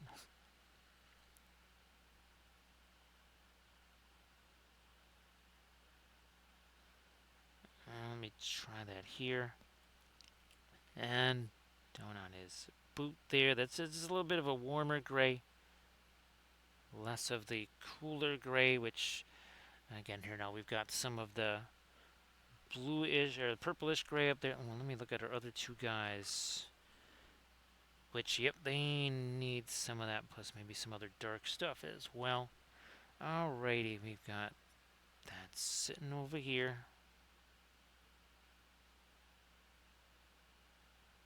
In you go.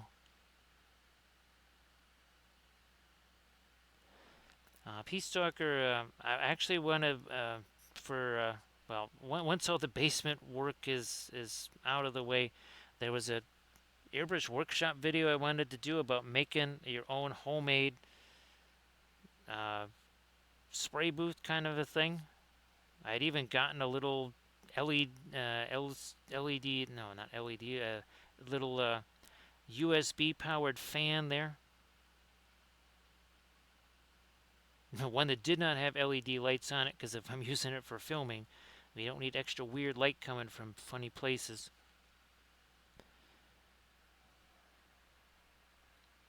And using a box filter, or using a cardboard box, basically a filter from your furnace filter, and then again creating a nice little spray booth for yourself for a tiny portion of the price. And actually something that's probably going to be more effective because you don't have to vent the stuff somewhere. Those, especially the higher quality furnace filters, they grip a whole lot of stuff.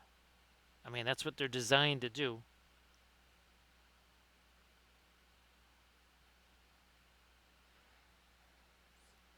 There we go. That might be a little lighter than we need, which means blending brush comes to the rescue.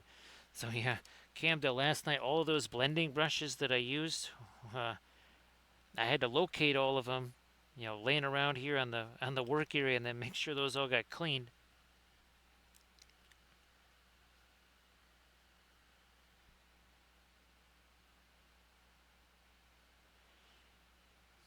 Let me do this. Yeah, a little bit, something there. But now we're gonna come back with the darker stuff. There's our paint through a little bit of that Mars black too.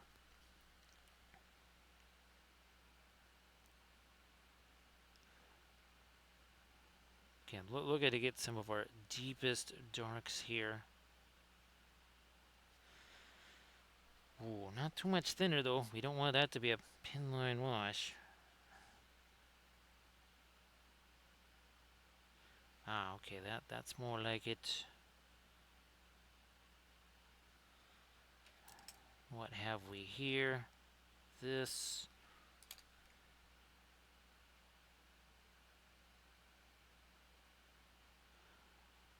I think we.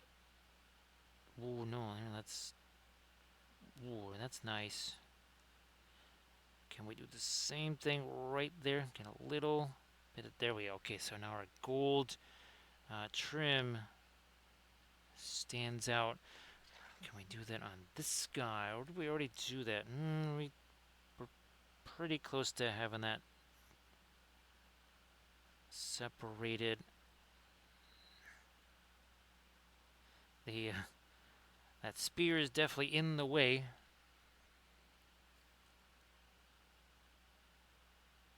Oh look, we're gonna sharpen up that edge a bit too.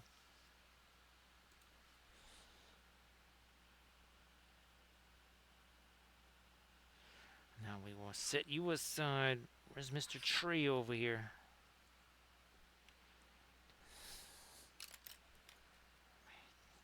Grab some of this now.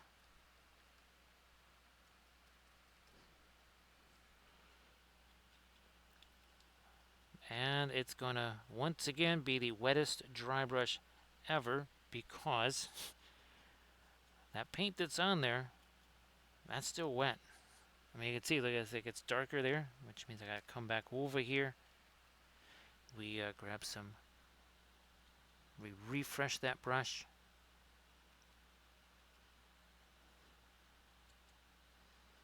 So again, instead of spending a whole lot of time doing a dry brush, which would have all kinds of weird grainy texture to it, and then you'd still have to do some kind of probably, well, glaze over the top of it.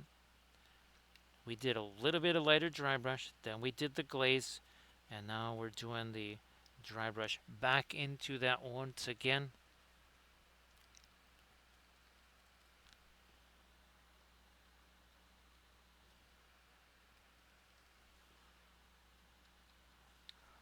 Yep, let's get that over here on this part of the tree.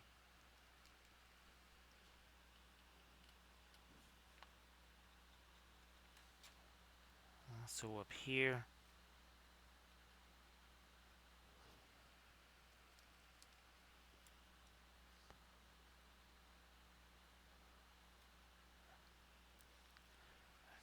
And then we might come in to do a few specific branches maybe here and there, or a few little specific highlights or something.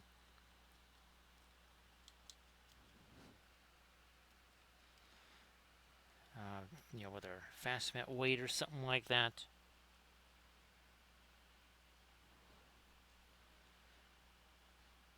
So Pete Stoker, I'm looking forward to using some of the methods we did on that video to create a second version of this that has the flowering version. All right, now down here. Again, you can see all that darker brown paint that's mixed in. We refresh that brush again.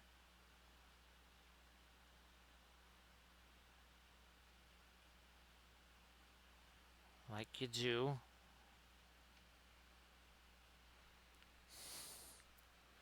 Get that paint out of that in here. Let's maybe do some either darker stuff in the crevices, or let's see what happens when we try to go super light on the roots. You know what? I'm going to bring out some more of my fast mat weight again.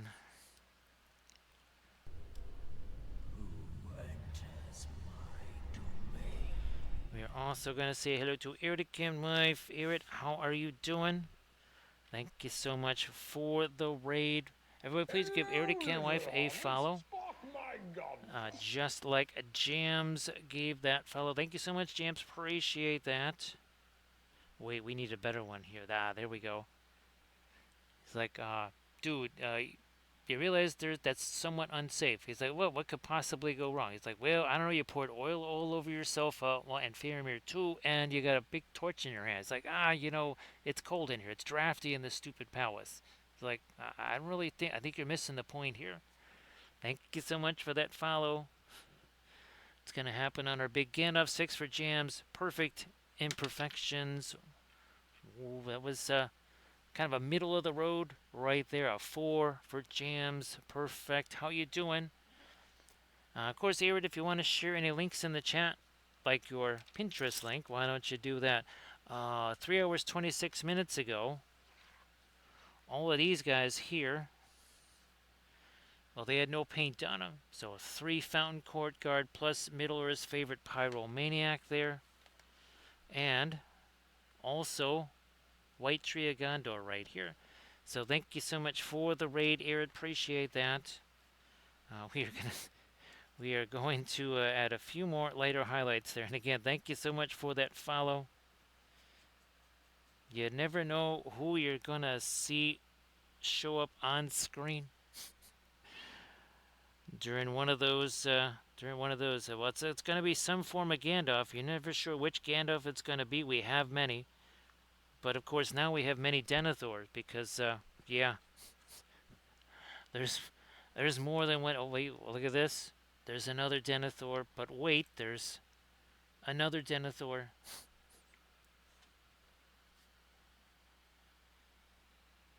So and again, Irid, it was super fun last night doing again another one of our multiscapes. Ooh, there we go, Camda. Yes, it's the multiscapes where we take one spacescape and we paint it. Well, we take it and cut it into 4 pieces, and then we paint the 4 spacescapes here out of that. Grab this here. Whoops, it goes this away. There we go. And here's another one right there. So yeah, we did these last night on our Flat Thursday challenge, as we call it. And now again, what we're looking to do here is just catch maybe a few little extra light things maybe on our White Tree of Gondor here.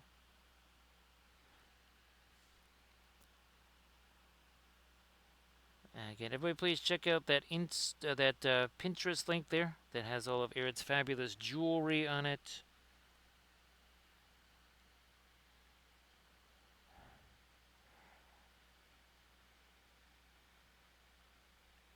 So Peace Talker, the Perline Black, which is a super dark green, and the Phthalo Green. Now Phthalo Green is going to be much easier to find than Perline Black, because Perline Black is basically just in Winsor Newton.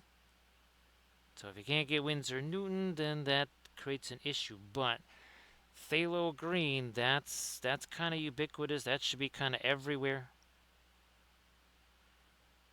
Now there is this fabulous, we call it the Terra Rossa of greens, and this is part of the Griffin Alkids one there. So it's oxide of chromium there. So I don't know if necessarily you're going to be finding this in other brands. Sap green, yeah, it doesn't quite have the utility, and you can kind of just make sap green out of other colors. Phthalo green, a little different story, and we certainly were using some phthalo green last night on our multiscape.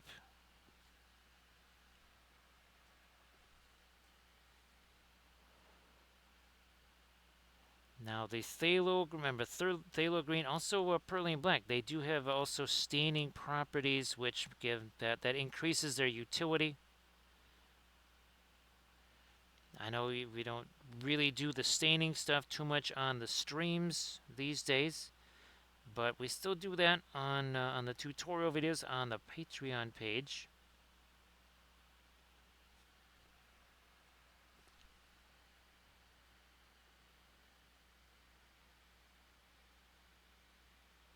So Peace Stalker, then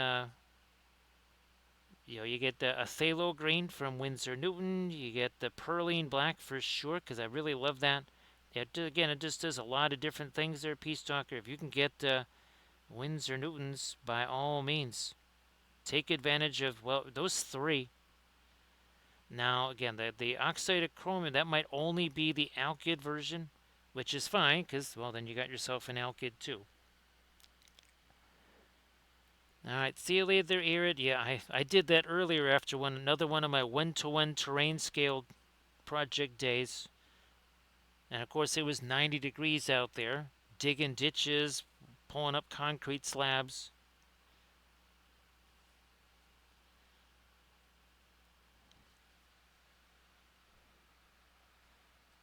So yeah, I hit the, and also while doing more of the garden stuff too. Telling you, Arid, those tomatoes, those better start coming on the next 2 weeks for sure. I want to see a tomato on my plate in that kitchen, at least in the next 2.5 weeks.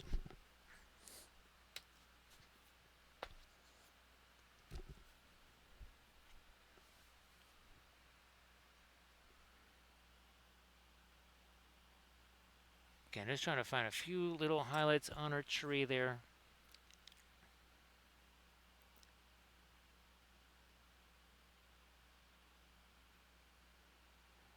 I wonder, Arid, if all these super, I think it's maybe because it's been so hot here, basically for months. I wonder if that's caused the tomato plants to kind of accelerate a bit. I know the pepper plants, they usually, well, they kind of like actually September and October even. Tomato plants, not super, they're less enthused about October here. Part of that has to do with the 50-mile-an-hour winds, which is like just like October. Yeah, so that's why fall foliage here is just an urban legend. We don't believe it actually exists. Because as soon as one leaf on one tree is no longer green or just like a brownish color, it's boom, there comes the wind and all those leaves are gone. Which is why, oh yeah, we discovered the magic of birch seeds, and I replenished Camda my birch seeds that we were using in that latest tutorial vid. Because I'm like, okay, we're going to have to be using a lot of these things. Because they work really well. Again, so you can see now we've got our, let's a little bit more on these roots down here. Don't need much. And now what I would like to do is, oh look at this, our radiant green completely untouched here. How sad. Well, we'll mix it with the violet to make kind of a radiant gray. Ah, there we go. So now it's something a little bit different than the tree color.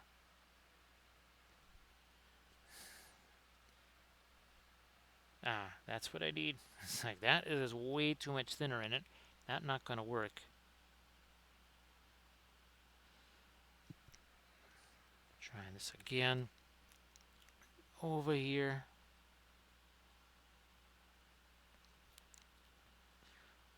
Now what happens eventually, all of these gents here and the tree will go on this.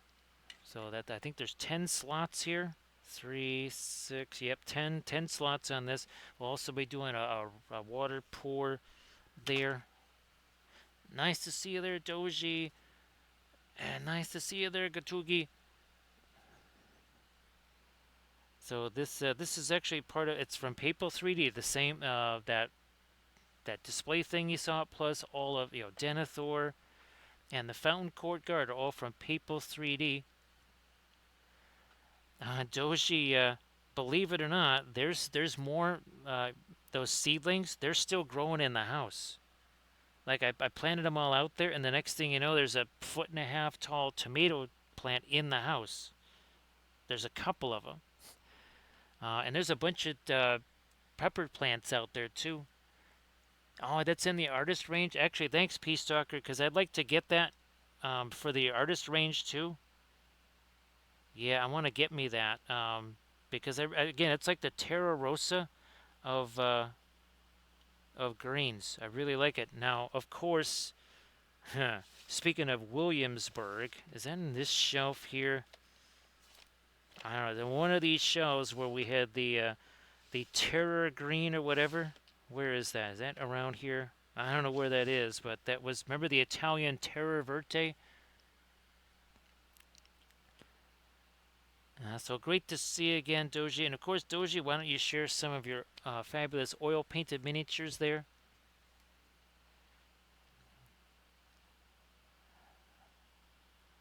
Alrighty. Might try to. Let me see if this will work here. We're just gonna try. Yeah, it's gonna work. It's almost like our. It's almost like our Panaline Galactico, right? It's it's like we're doing Aztecing here on stone. Speaking of Aztecing, well, we really did a lot of that on this right here. So you can see all of this right here. There is no panel line texture there. That was all painted on. That was all just free-handed. Here, at least, we already have that sculpted in. So we're kind of, in a way, doing a similar thing like what we did with that. Nice to see you there, Pascal. Everybody, please give Pascal Ruse a follow. And Pascal, why don't you post them marvelous miniatures in the chat? You want to do that. Now, Doji, unfortunately, there's no. Yeah, we don't have any of our cobalt teal bluish out on the palette tonight, but we certainly used it yesterday, Doji. I'm not sure. Let's see. What was the one where we used it a lot? Was it this? No, not so much this one. We did use it a bunch on this one. Yeah, look at that. You know where it went. You know exactly which part of this was cobalt teal bluish. Now, of all the people, you'd be able to like pick out every last brushstroke of cobalt teal bluish there.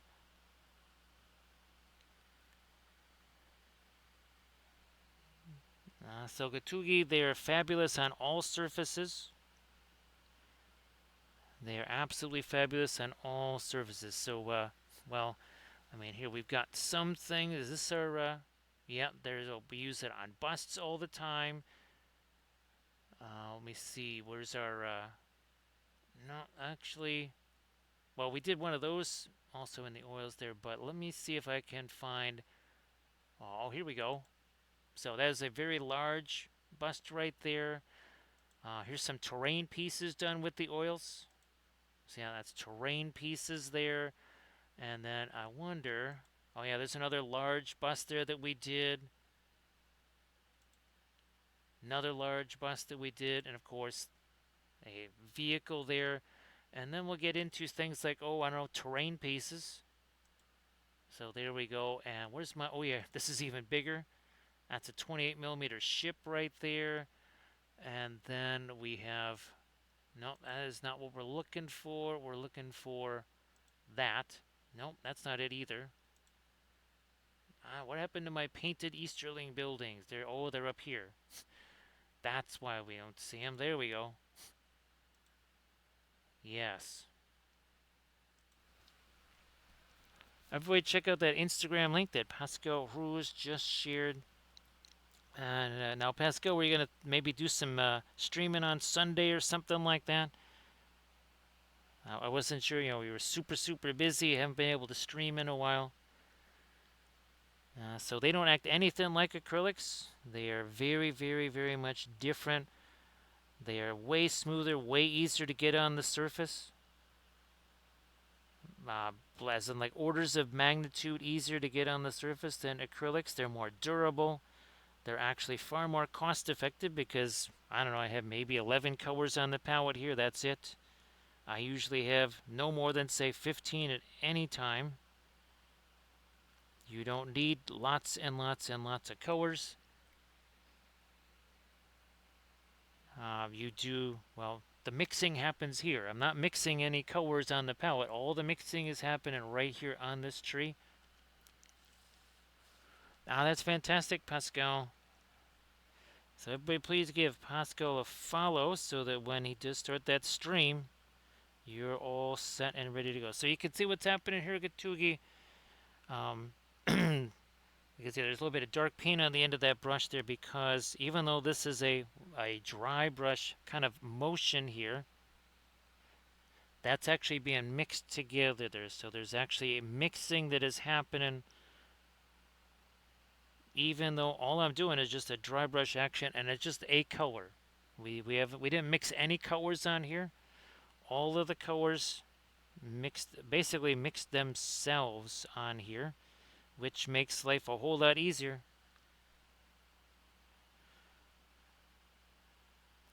Now, Pascal, are there any like looming kind of contests or anything like that you're working towards, or are you kind of sort of in between some of that?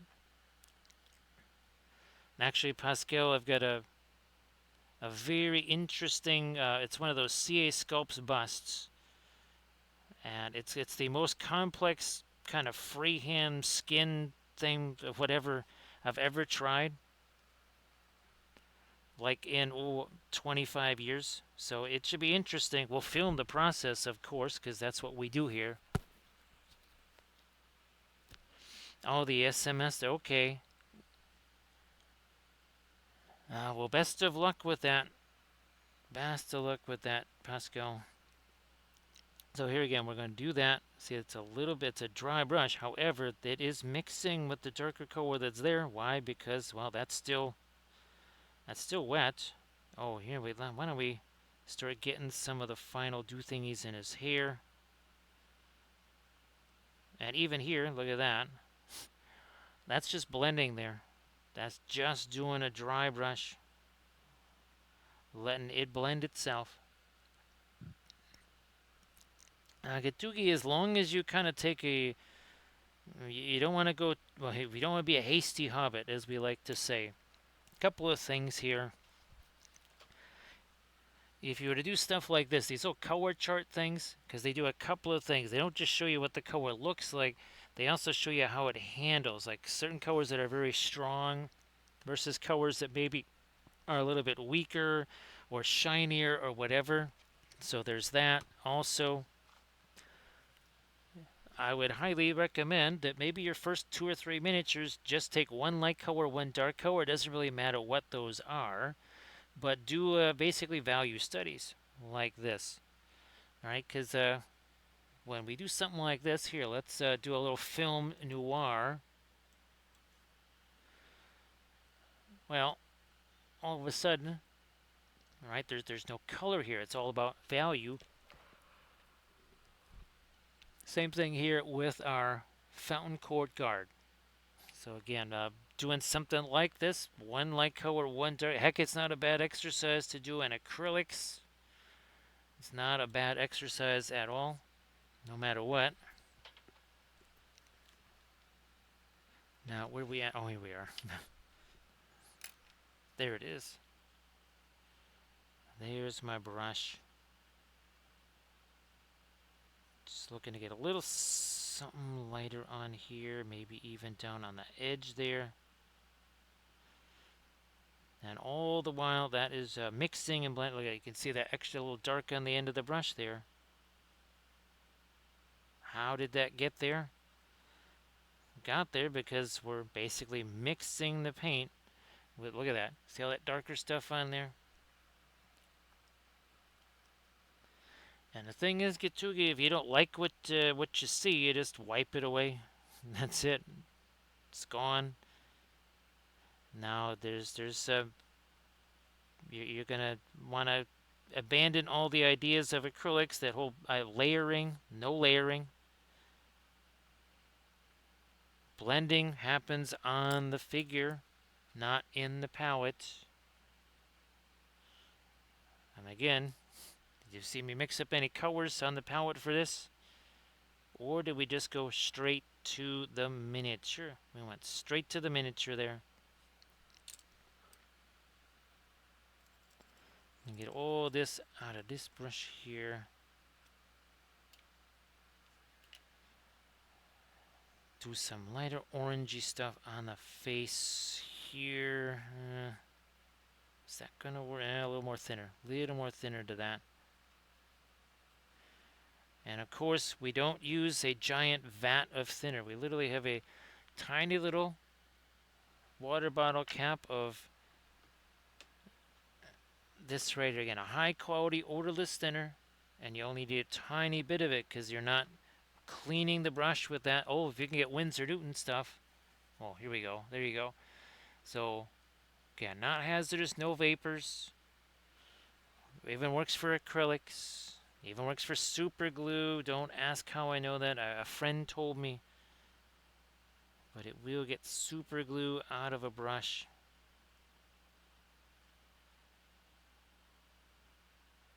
Now we're going to try and get some of the really light firelight stuff here on him.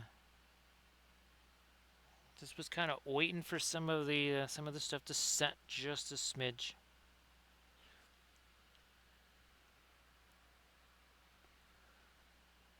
And now let's see, we're almost at hour 4. Not shabby since we've been painting basically five miniatures during the stream here.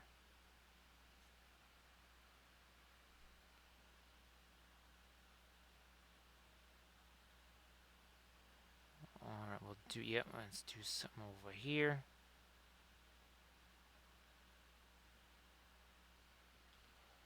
Oh, we need to get top of his belt. We kind of lost that one. There we go. Okay. Top of his belt now has a little bit of light on it. No, that's got to be more orange. Well, looky there. There's a little bit of orange. We let that mix.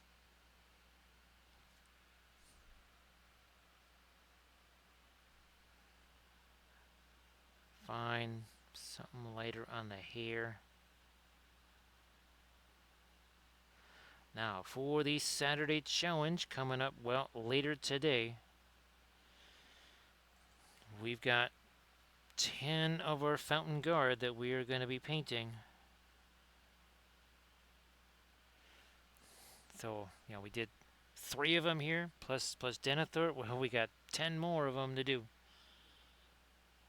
And again, they're all part of this kind of diorama set from People 3D. Now, skin tone. I'm going to take that, mix it with our green here.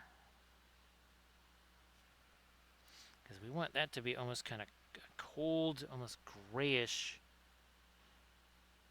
tone there. It can't just be all dark.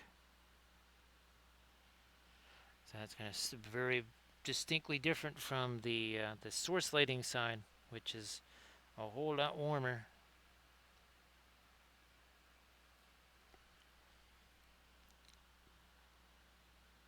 Something a little lighter there on the chin. Whoa, careful getting that lighter stuff on the hair right by where the firelight is.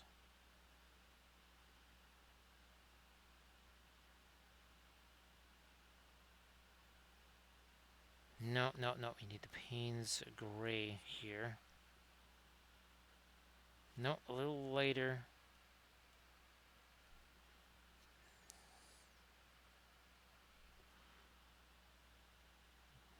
Ah, okay.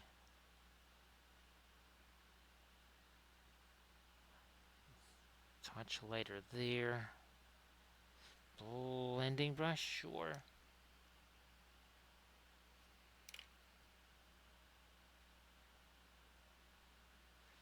And of course we have hundreds of hours. No, probably now might be thousands of hours worth of oil painting videos on the Patreon page. Well, we're pushing at least 2,500 hours worth of videos overall. I mean, obviously, you kind of take away, say, like the terrain vids and the basing vids. Well, and the printing workshop vids there. But there's a ton of oil painting videos Geez, there's got to be at least about 1,100 hours worth of oil painting videos. That's for 15 bucks, by the way, on the Patreon page. Pretty sure that Netflix doesn't give you that much content for that kind of price. It's every video I've ever filmed since 2013. Yeah, 12 years worth of video filmed.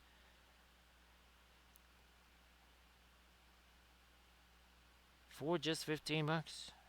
There you go. Again, we're going to drop this in here. And take this here brush. Do a little bit of blending. That's the kind of blending that I like. I don't like screwing around with, here, let's just do a bazillion layers of paint. We don't have the time for that. See you later, Doji. Thank you so much. Well, have a fabulous swim there, Doji. And of course, as always, thanks for being here. We'll see you. Well, that's right. Did you have your fabulous bakery run today? That's right. I'm still eating that the new dump cake that we made. Let's see, it's spice cake on top of the mangoes, the diced mangoes with a healthy dose of nutmeg. This is a cuisine channel after all, right, Doji?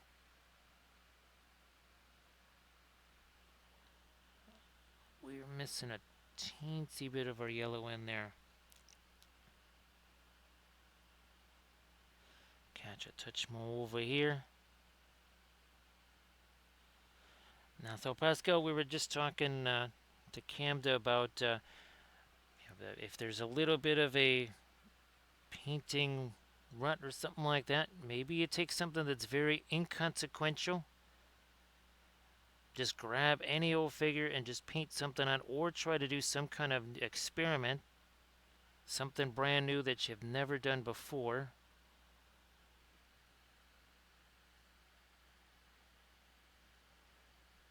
Thanks, Peace Dogger. I really do hope that the videos make it, what would you say, where you don't have to maybe find out the hard way on so many things, right? I try to make it so I have to find out the hard way so you don't. Certain things that maybe just don't work, whether they're a piece of equipment or a technique or something like that. That's fabulous there, Pascal.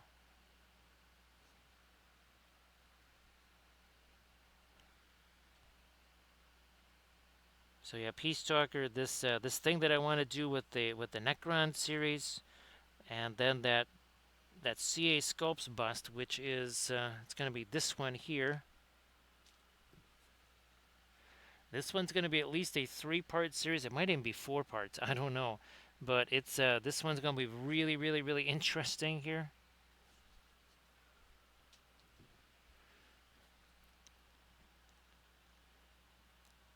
But yeah, that's going to be a multi-part series, and well, the stuff I want to try and do on that, I've never tried it before. I wouldn't have even attempted it if it wasn't for the ability to create the references that I can now with GPT.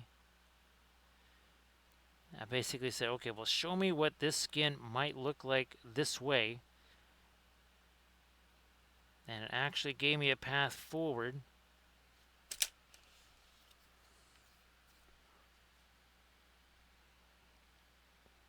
So yeah, it's the CA Sculpts. They're the same folks that did, remember this one that we painted on stream?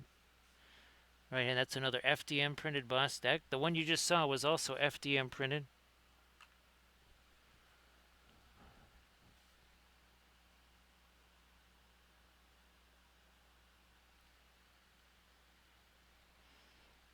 No problem there, Pascal. Again, just let me know if you're to say, hey, I'm just about to start streaming. So that way we know to keep an eye out for you. Now there's a little bit something down here. And try to catch a little, again, a little bit of the reflected light down there too. So yeah, Pascal, that's the advantage of printing with the FDM. I mean, maybe that was 12-ish hours or so to print out. Which, if that was resin, that might have taken even longer to print, and then you wouldn't even know if it was successful or not until you just yanked it out of the bill plate there. So, very much a fan of the FDM printed larger ones.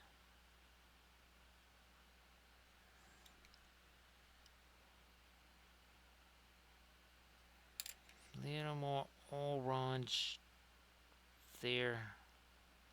Again, the comes down that way. We can also, let me see if one of these is the, so we can see, we can use this to see where that light is actually going to hit there.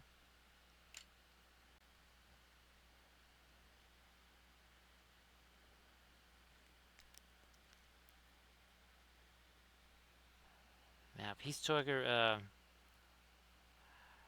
the having to really break down every last little thing. Again, to try and bring that across, right? And also try to think of things for folks that, well, they don't really know what this particular kind of technique is or this expression. They have no idea what that means. So trying to make that all understandable. And, well, even the stuff with the trees, right, Peace Talker? That first tree, that took a long time, right? And each tree afterwards took less and less and less time. That was the only reason I was able to get to that winter tree was because, well, I was learning along the way. And I said, okay, well, we can skip this part. Or, well, if we do this, that'll make it go a little faster. I'll try and darken down a few little things here. Yeah, around this. Yep, let's get this going here. We kind of lost some of our edges on that. We're not dark lining, we're actually trying to create some new shapes in here too. Now that just needs to maybe be darker there.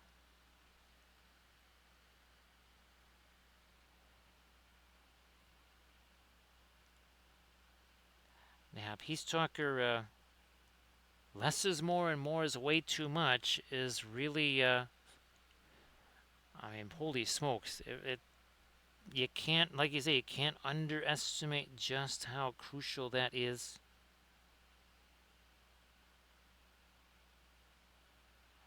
Let me darken you down a little bit. Did we get the, nope, wrong blending brush. Let's try this.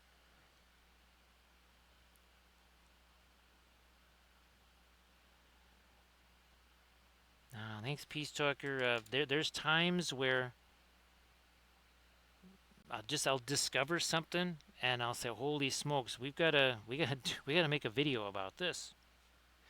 And there's no real intention to do something like that, but then I realize, no, there's information here that needs to be relayed. And the next thing you know, well, we're filming a video on it. We'll like the green stuff world doing that little trick with the metallic stuff. We're gonna see how that works. Whatever that new metallic stuff from Green Stuff World is, we're gonna use that in conjunction with our oil paints.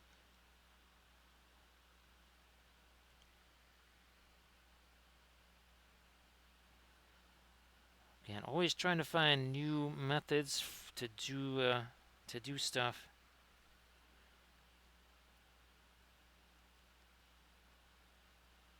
There, we had like the sculpt prime and paint all in one step, right, Peace Talker? That was born out of desperation because I was filming that video, right, and I only had about 11 minutes of available time to do something that if I had done it the usual way would have taken at least an hour and a half if I could have ever even gotten a sculpting tool in there.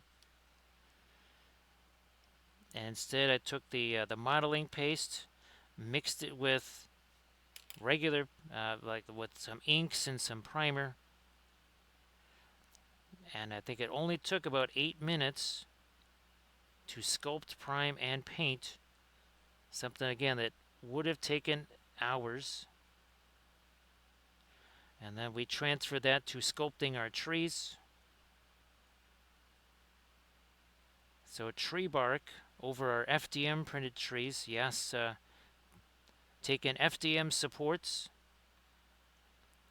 some hot glue, gluing it together, and bam, you got yourself a fabulous tree. Over the top of that, we took modeling paste, which again is just basically marble dust. Mixed it with some paint, some primer, and then sculpted. But because there was color in the stuff we were sculpting with, we were also priming it because it was heavy duty primer and other strong colors, and it was getting painted at the same time. So 3 steps all in one. Where's my... No, you know what? That'll be too gold. Fine, I'm just going to stick with the white here so that it's more of a gray. This also can't get too light here. We got a whole bunch of different grays crowding around in the same general area here. Let's not go too bonkers with that.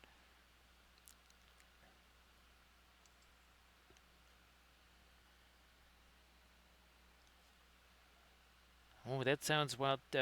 Peace Taker. Actually, Peace Talker, the other thing I need to find out, gosh, I don't remember what the original YouTube channel was,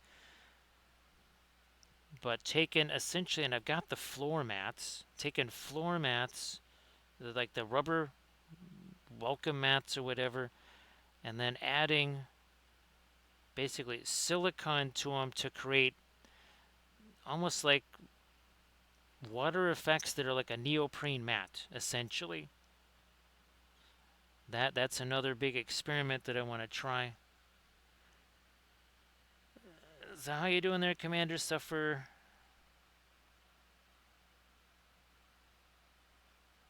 Well, happy Saturday to you. Well, geez, now we're almost 3 hours into Saturday here.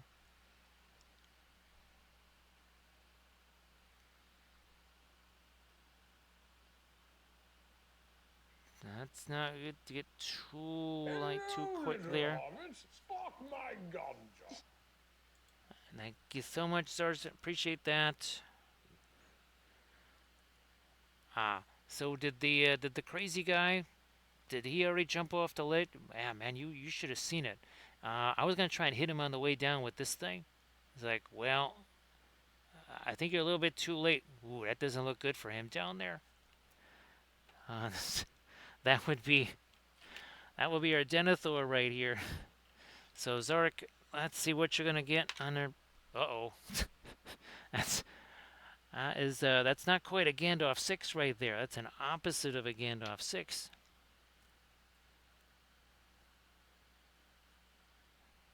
So thank you so much, Zarek. Appreciate that. Now we did get... I'm glad we got the extra bit of sky blue injected into that. That's kind of necessary there.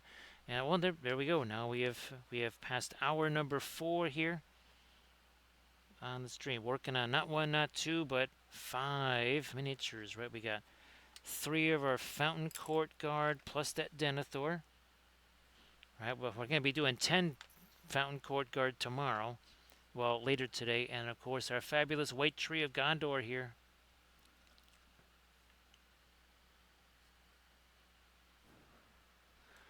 So yeah, Commander Stuffer, if you want to ask your question, Please go ahead. Ooh, yeah, fine. We're going to do a little bit of this. Little touch of this in here.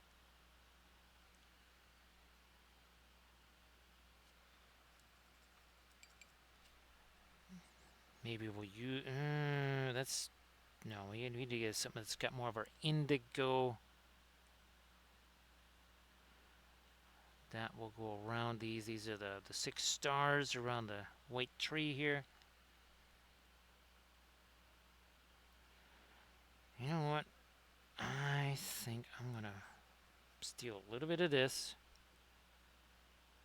Aha. That is important right here. Because that now separates the armor from the tunic or whatever. I will do the same thing over here. Come on. There we go. Also, a little bit up there. Also, a little bit there. Ooh, we need a... We've been doing all this reflected light all over the place. For whatever reasons, we don't have some right in there. Let's get some right in there.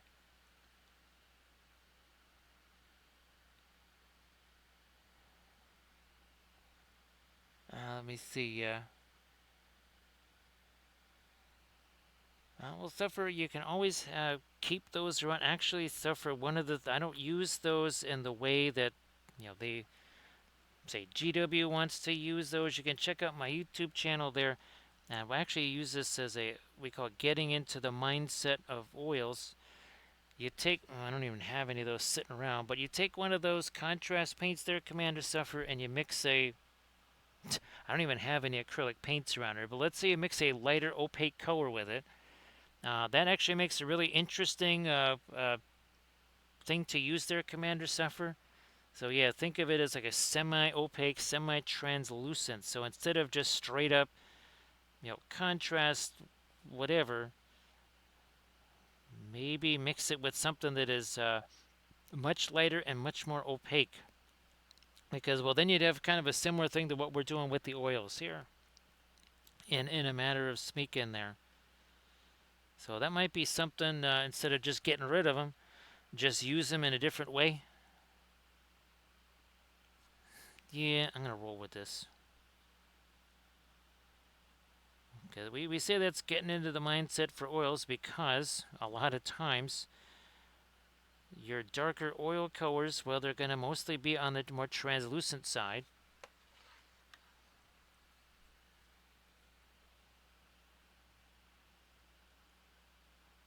So that's where we're like, we'll take our radiant colors or something like that, a lighter, more opaque color. And we'll mix those and we'll create, again, a kind of a mid-range color. Camda, that would sort of be like, oh gosh, what was the experiment we just did on with the dipping inks? Remember, Camda? Oh, well, the trees. Actually, I think we were painting the trees. Oh, there was that Easterling terrain, Camda. Remember that? That was, wasn't all that long ago.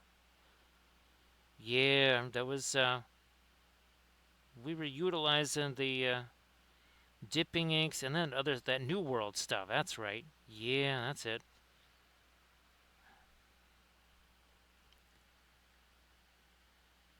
Actually, Camda, again, as I was doing some of those one-to-one terrain scale projects again today, that I ran across finally that gigantic Easterling temple that I wanted to paint up for the showcase videos. And well, that's going to require many different ways of painting to be able to try and get that going. Many different ways. Many different materials. Oh, gee whiz. That is not part of the belt. What are we doing there? Let's get that with a little bit of our bluish armor going. Now let's try to lighten that a smidge here.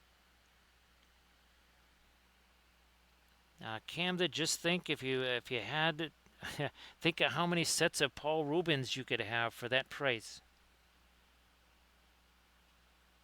So let's see, Camda, you can have one thing of contrast paint or 4 tubes of Paul Rubens at 50 mil or more. At least 4 tubes of Paul Rubens. So you could have 200 milliliters of oil paint or the tiny little jar of self-spilling contrast paint.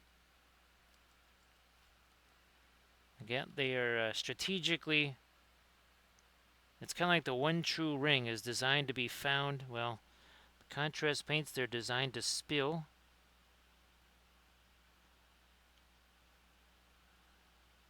A very clever device. So again, a little bit of a gold buckle on that.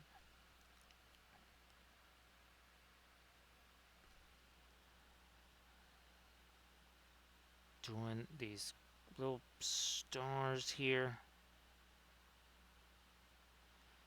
with their gold. Oh, you know what? Let's let me see if I can find a little bit of a place here for our sky blue color, like there. Nice to see you there, B-dubs. Happy Saturday. So B-dubs, the spacescapes were super fun last night, right?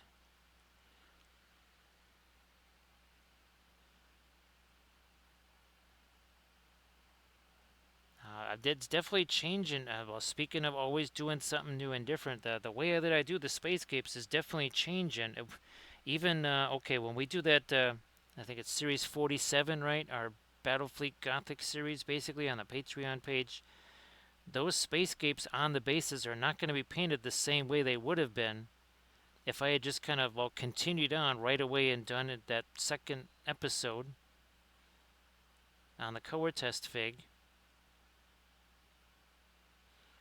So that's going to completely change my approach to how I do that stuff on that series. Just because, well, I'm doing some of these 2D paintings. That's how much it's changed things. Celia there, Garcias, thank you so much again for the raid. Everybody please give Garcia's artworks to follow. And actually, Garcias, if you wanted to share your one link there again, one more time, your Insta link, I think it was. One more time before you head off to sleeps there or off to do the rest of your day. So have yourself a good one.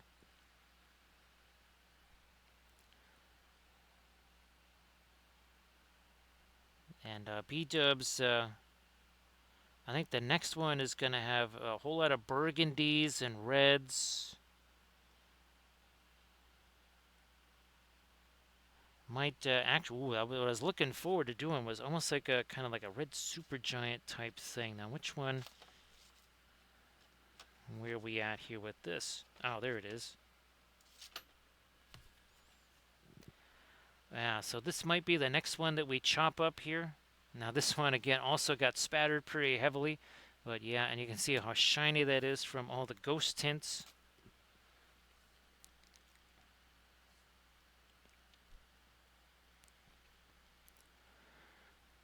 And like Peace Talker was saying, you can also, once the oils are dry, they're just paint. You could, if you want to do acrylics over the oils, you can do that too. No reason why you shouldn't be able to.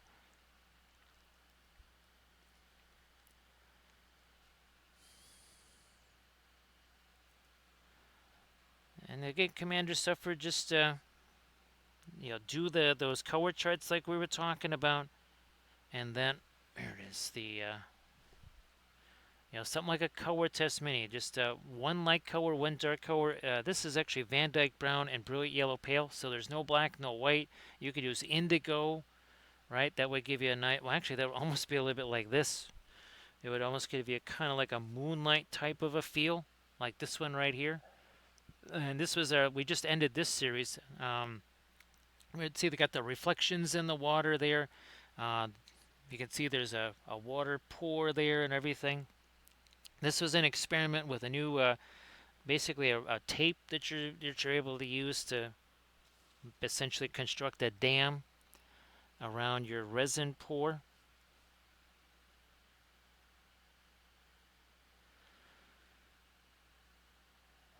So Camda, the and this is just based on usage, right? The Perling Crimson.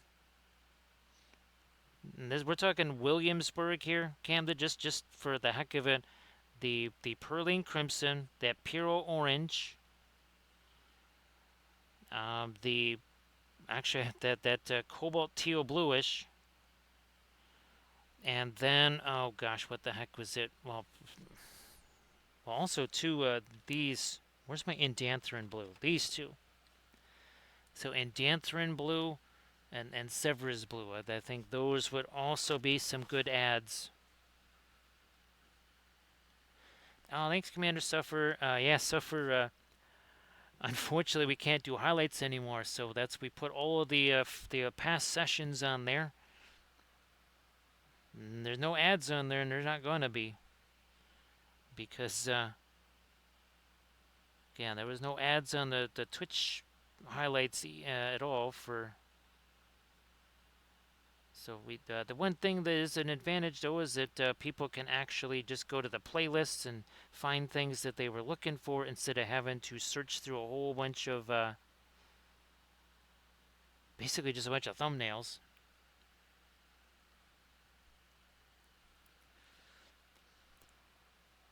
Camda, that was well, I don't know if you've seen that. I don't think I posted the video yet, Camda, but you will hear me say many times, I have no idea if this is gonna work. So yeah, Camda, I just tried that blind. I had no idea if it was going to work or if it was going to fail horribly because I'd never used it before. You will certainly see plenty of failures with the dirty down. Well, maybe not failures, but you won't really see, shall we say, true success where we say, this is a good way to use it. So we're gonna be learning that the hard way. And there's only one way, and that's just, well, break the stuff out and try it and see what the heck happens. Might as well. Pascal has returned.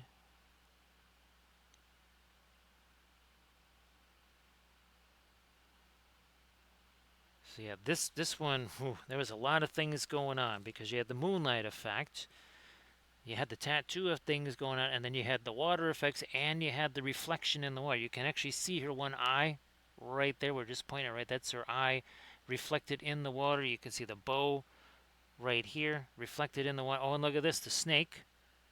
See that his things are reflected in the water as well. I think there was about 10 different things on that figure that I said, well, this could fail horribly.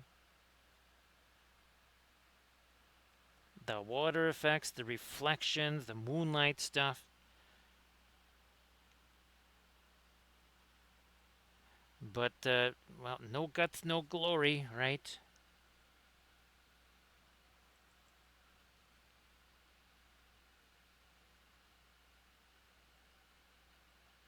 So Camda, well, let's see. Again, the Pearline Crimson, because, well, staining and lots of other traits. There was the Cobalt Teal Bluish. There was the Puro Orange. There was that Indanthrene Blue. There was also the Severus Blue. Now, again, this is like in those high price colors there.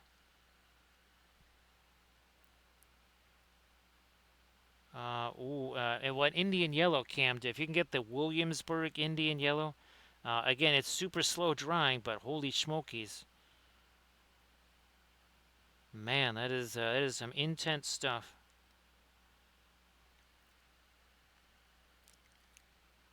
Okay, so it's okay there. Sorry about that, Camda.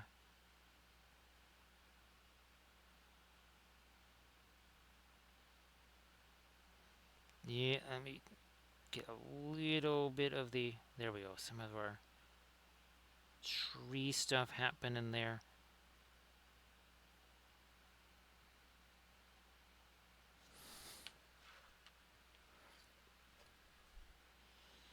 We'll lighten you up here.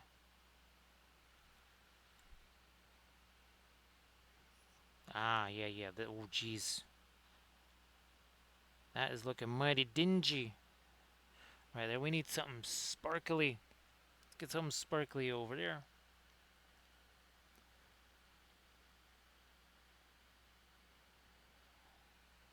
Actually, Peace Stalker, I'm looking forward to basically, you know how like we take our weathering powders, Peace Stalker, and basically mix new colors out of it? I'm hoping that we can do something like that with the Dirty Down. Yeah, Camden, and again, Peace Talker found out that you can get that in just the regular acrylics. I got to get that myself. Again, much as I love it as an alkyd there, I think it would be really fantastic to have as a just a regular oil paint too. Yeah, Peace Talker, and of course doing that in the layers, right, is pretty nifty. Armored Wolf has done tons and tons of fantastic stuff with the Dirty Down.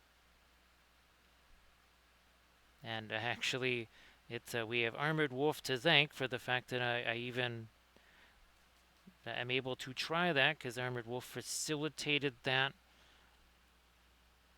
I had never actually seen it in person, and Armored Wolf was kind enough to show me some and said, "Okay, we got to try this." There's also the blood effects and the slime, which I've never been able to do because I mean I have the Yoo-hoo glue and all that other stuff, but I think this is going to be much better than those things. There, like you say, there's going to be a learning curve, right, Peace Talker? It's there will be lessons to learn, but you got to be willing to learn the lessons. Got to be willing to do that. Oh, there we go. Look at that. Now that's really starting to stand out, those feathers. I just had to get that little bit of mid-tone in there. That's all. Because after a while, you just can't keep making things lighter. You got to go a little darker there.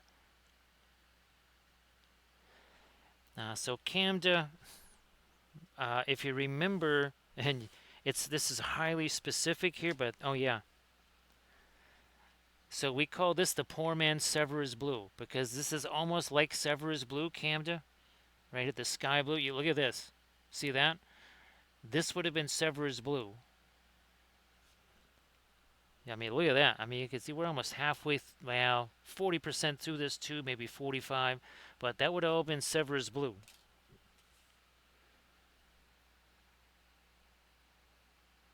Now, Severus Blue is also not one that dries very quickly. It also has a tendency to be shiny. Now, if you check out, there's a color theory in Oils Vid Camda about that has the Severus Blue in there, and you can see it boom right away even on the board how shiny that stuff is. So yeah, Camda, basically it's like a souped up version of that Paul Rubens Sky Blue, I think it's called. Yeah, Sky Blue. Sky Blue.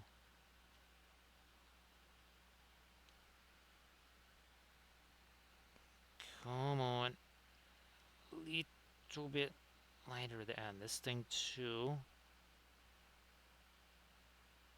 Need to catch a few more glinty fresh things on our armor here.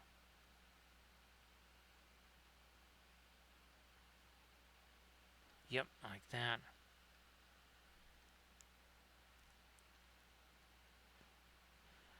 I think I might have used Severus Blue Camda on the Zygamores. Yes, I did. I on the one. I think it was the first one. Pretty sure that I used the Severus Blue there. Oh, the other. Oh, here's another place I probably used it, Camda. Check out those Conquest Valkyries. I might even have a picture for you. I'm gonna have to scroll down a little bit, but that's not them. I don't see them here. Is it? No, that's not those guys. It's not the werewolves. No, I don't think we have a picture of them, unfortunately for you. Sorry about that, Camda. But the Conquest Valkyries, I definitely used Severus Blue for the shields and the clothes and stuff. So if you want to see the Severus Blue in action, that might be the thing to check out. And the Conquest Valkyries. Did those probably around the same time? Oh, there was some streams too, Camda. Except, oh, never mind. That's right. I have to put them on the other YouTube channel. Never mind. I was gonna say, oh, just look them up on the Twitch thing. Oh, you can't do that.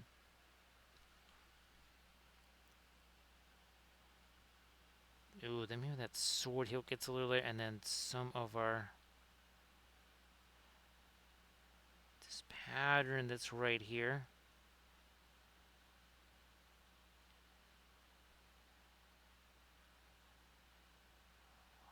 I could do. There we go.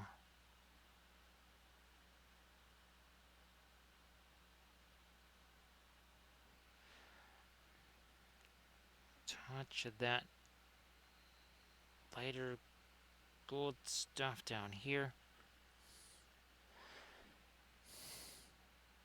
So yeah, we'll be painting up a whole bunch of these guys, and now we don't just know what they're supposed to look like. We kind of have a few different ways to approach them. And again, that only developed by actually painting them. Yes, indeed. The only way we're ever going to figure things out is to actually get paint on the brush, on the miniatures, and see what happens. You can theorize what should happen, but that just like Dice Hammer, Paint Hammer doesn't work once the game starts. then all bets are off.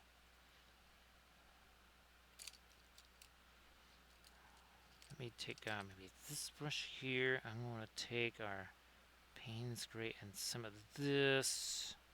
And that's our indigo, sorry, and some of that. So again, we just did 3 little swatches there. Now we're going to take this here brush and we're just going to do a hashtag. No layers here. Look at this. Look at that. See, there's a. You can still see that one line here. We're going to do this little kind of scumbly motion there, or scrumble, right? Cam. There you go. Look at that. That was one layer, no weighting. Just the one layer, and that is it.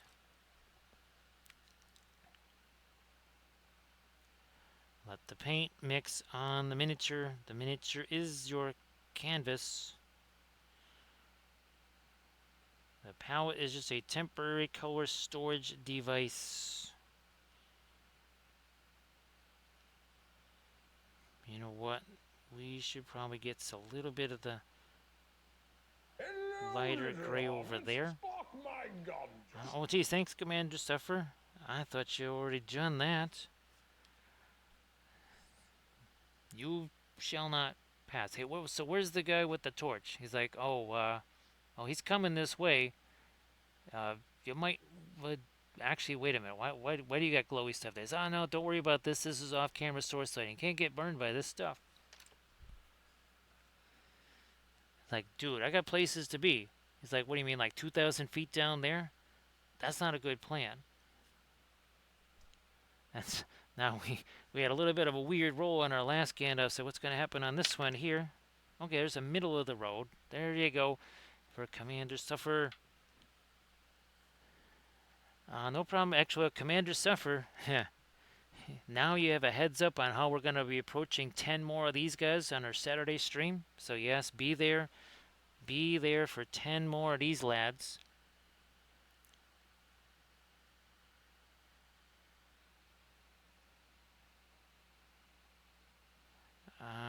Yeah, fine. I'll get a little something right here.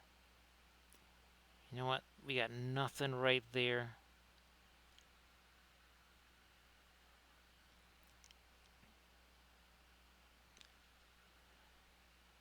Thanks, Camda. There's a couple of other challenges that will be coming up. We'll be doing, we've never painted Urukai, Camda.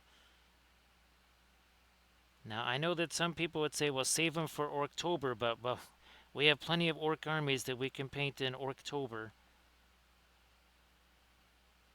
But yeah, you're probably going to be seeing some Isengard because we haven't actually painted those, and they'll be the actual like regular ones because well, I was gifted a whole bunch of those. And yeah, Camda was saying earlier on the stream that I was hoping that I could maybe like say on a Friday stream do like a half a dozen of them, and then on the Saturday stream do another 20. And of course, that wouldn't just be like the regular Urukai. We'd also have like the Berserkers with the different skin tone and such. Because I need it for the for the Isengard song, right, Camda? Well, and also too with some of our other songs where we need the two sides actually clashing. Here, let me get some of that. There we go. Some of the later stuff on our white tree up there.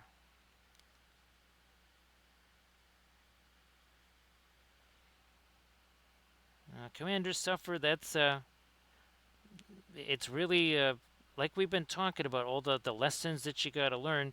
Actually, Commander Suffer, there's I wasn't joking when I was saying that I basically had a little set of videos that I called "Getting into the Mindset for Oils," and it was using contrast paints and other things that are similar to that. And of course, Camda. Oh, that's right. There was the trees and the terrain that we just painted with essentially stuff that's a little bit like contrast paints. There was the Green Stuff World dipping inks. So yeah, Commander Suffer, there will be uses for that for sure.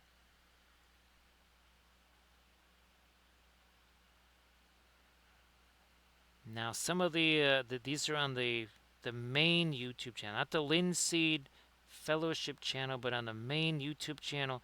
There is a when the contrast paints first came out.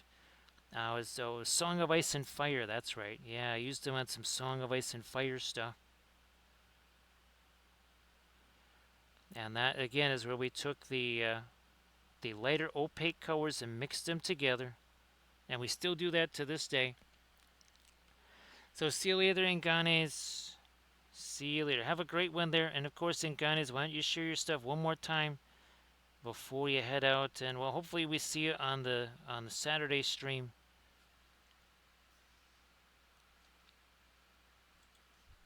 So again, great to see you.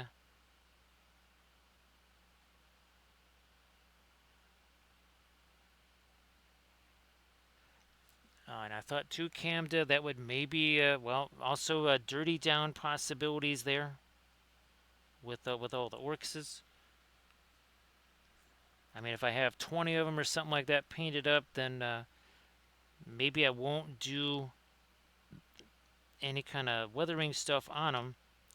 But we'll save them for the dirty down.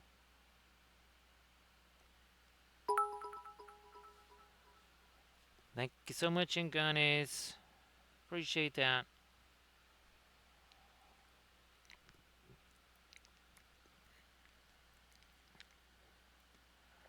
So everybody please check out that Instagram link that Ngane just shared, and then go give Ngane a follow. That also going to get mixed here.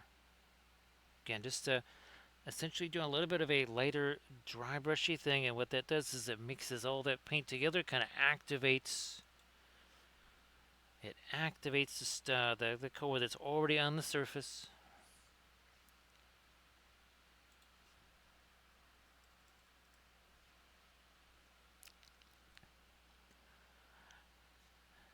I'm tempted to try here. Let me get that's our Terra Rosa, our Indian yellow. Boy, yeah, and Canada, the difference. Oh, this is another one. Can they? What is a really light yellow? However, the name is different. There we go. Brilliant yellow pale. This is another one that has kind of like weird magical properties to it. So that's another one. Sorry, I kind of spaced on that, Camda. No, I can't use my thing that I was using last night. I was just about to say, see what I did there. Not going to make too much sense tonight.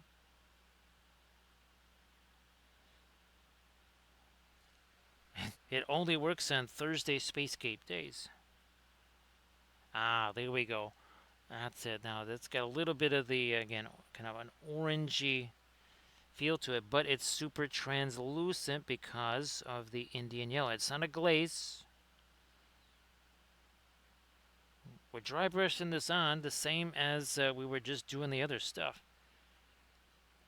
So again, that is another thing that will be different about the oils. You're not doing your regular type of acrylic glazes. Well, Camda, that's I think you can kind of save on that one. Perline Crimson. Well, I guess if we're going to prioritize Perline Crimson, the Cobalt Teal Bluish, the Pyro Orange. So those three are kind of your top three there, Camda. Then say your Sevres Blue, Indian Yellow. Those type of things, those kind of get further. Maybe that's like your second tier.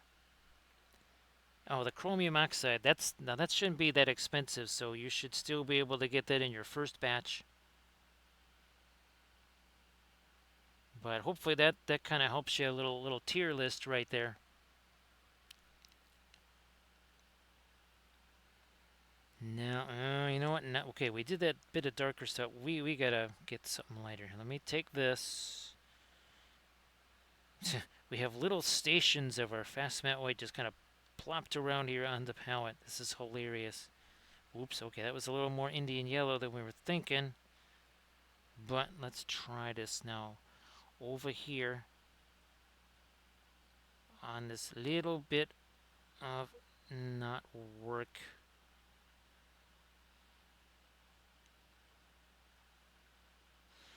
Oh yeah, now before the Isengard stuff will probably be our fabulous Knights of Dol Amroth.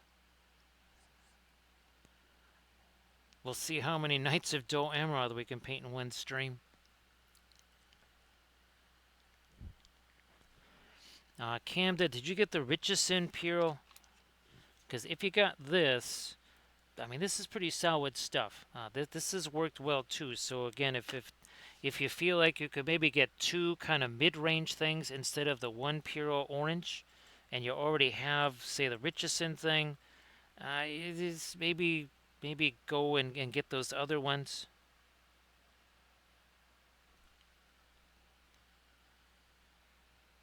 So yeah, maybe do that. That's won't be the worst thing in the world. Is this going to be light enough? Let me keep working some of this. Okay, yeah, that's better. The other guys, it's hard to see, but we'll do it. We'll do it here. That's Perline Crimson there, Camda. So yeah, that would be Perline Crimson. Sorry if I said Perline Red. I mean, Perline Red is neat too, but it ain't no Perline Crimson.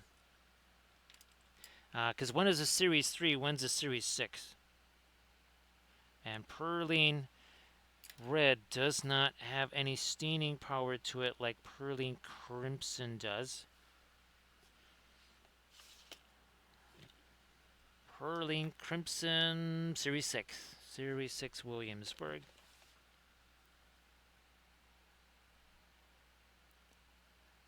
Let me get you a little lighter down here.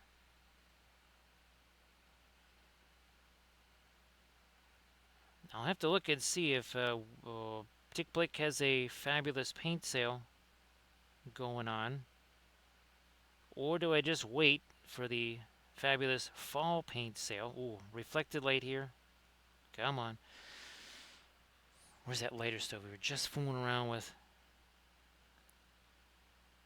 I mean, we got this little thing here on the hedges right next to this shiny armor. And exactly why is there zero reflection there? Doesn't make a whole bunch of sense now, does it? We need to get reflection in there.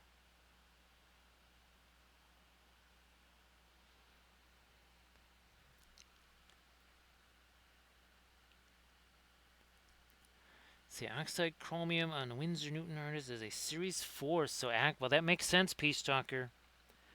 That doesn't actually surprise me that it would be that, because it is, now again, as the Alkids here, Series 1, yeah.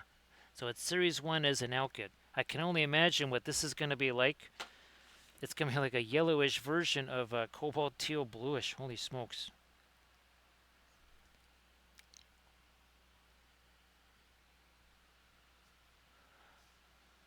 Let me get rid of that. There we go.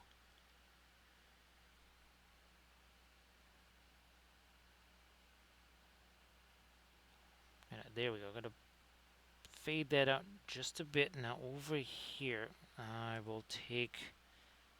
Well, this is our not Severus blue. Oh, that's right, Cam. You probably heard me say that a bunch of times, right? The not Severus blue. That would be the uh, Paul Rubens sky blue.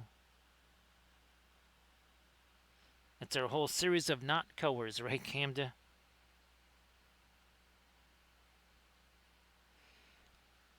Okay, we will. Do we get our sky blue in here? We need to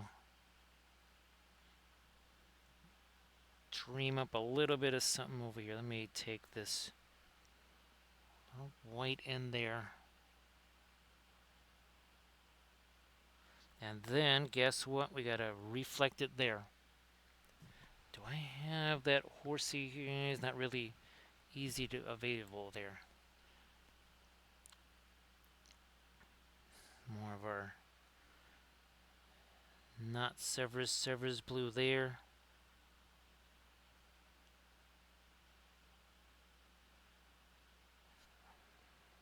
Might try to screw up a little bit more of our light here.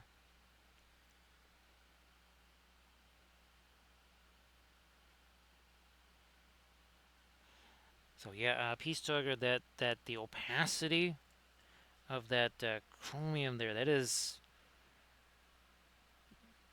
you just don't see that too much. Now, of course, it's not a dark green. It's basically a mid-range green. But you mix that with some of your skin tones, that creates a really nifty kind of a grayish skin tone there for shadow areas and such. Did we get? Oh, we did. We did get some of the light on the spear shaft there. Some light on his fingers there.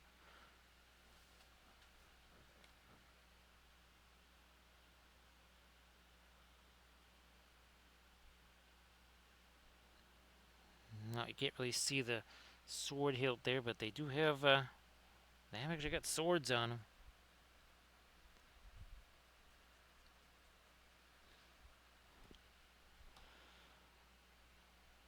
And now there we go. Okay. lighter on the fingers. Some here. We don't really have much of anything over here. We got a couple of buckles there.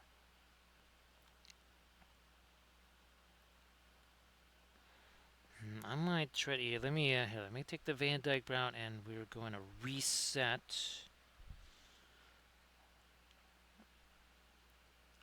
on that. Also up here.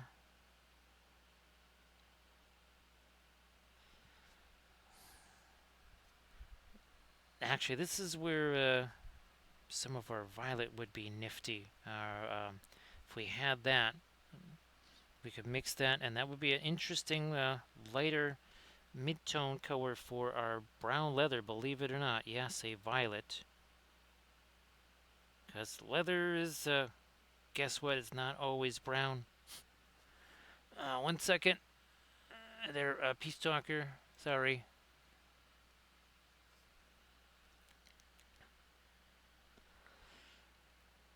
Yeah, Peace Talker. A lot of these colors that I have, they're so new, I don't even have color charts of them. I might have had the chromium oxide green and a, not necessarily a color theory in oils, but maybe a painting busts. Ooh, no, let's get the, yeah, the Payne's gray, some of our white here. Got all these folds down here. Let's get a little something into them.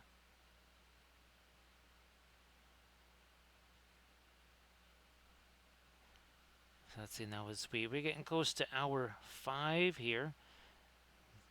Now again, we've been working on 5 different things. Don't forget our tree of Gondor here. In addition to everything else, yes, we did the white tree plus Denethor plus our 3 Fountain Court Guard.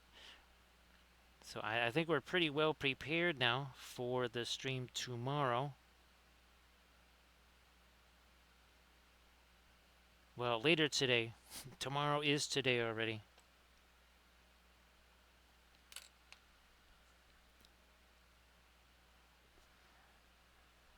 And then we'll have ourselves a nice little diorama all set ready to go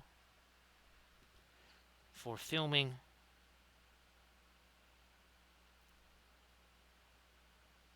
A little later on the edge of that, a little later on the edge of that, a little later there. We're going to do a little bit of brush stroke maintenance here. All I'm doing is just taking some of the harder edges that I see there and basically removing some of the paint. That's generally what we refer to as brush stroke maintenance, where we're just going to go through and say, it's a little rough there. Maybe it's just too much paint. How's about remove a tiny little bit of it, and it's amazing what that does.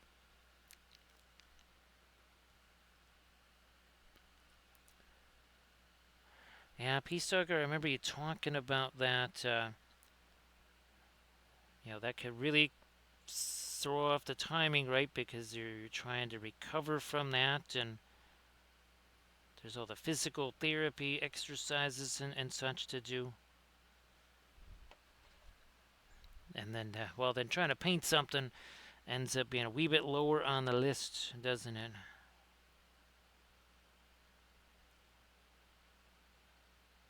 And amongst all the other things that have to be done there.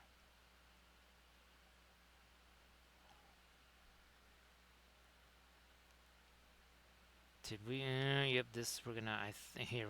Let's try to clean up some stuff here, and then we'll come back with our much lighter. Let's do another gray. Another gray. Let's put this in here. All right. I think now our white should make a nice big difference here. Don't thin it down too much though. We definitely don't want a pin line wash here.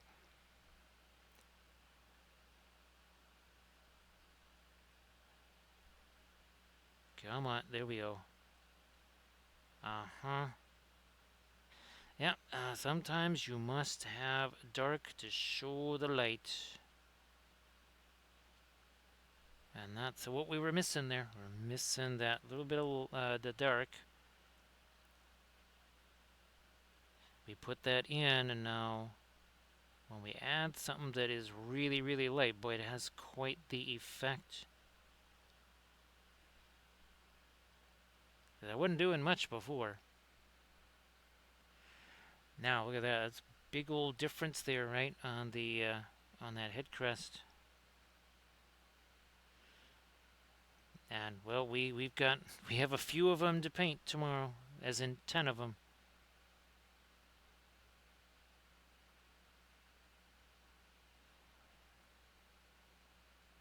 Now, of course, again on our next stream, we won't have to figure out what it is we want to do in which area. I'd also wondered, though, do we do any freehand on the cloaks? We're not going to be doing the freehand on the cloaks. Not on this batch, because again, this is it's for that filming, and also trying to kind of make them as close to essentially the movie scene as possible. That's why my reference images have been direct from the movie costume department or whatever.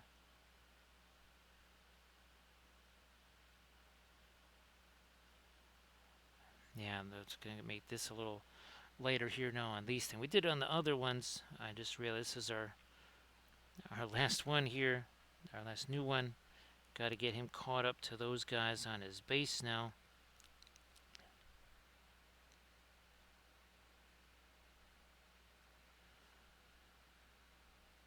Let me see if we can lighten up that tree a little bit. No, I can't really lighten that up too much.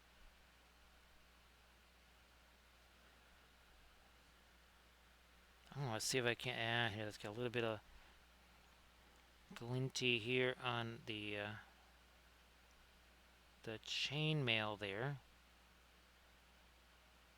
That might be missing a bit.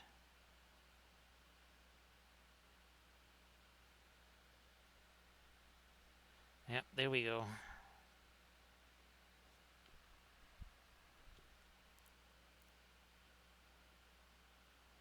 Nice there.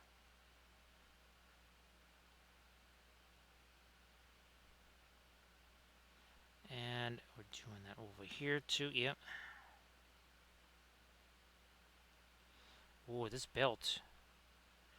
That belt needs a little bit of a highlight up there.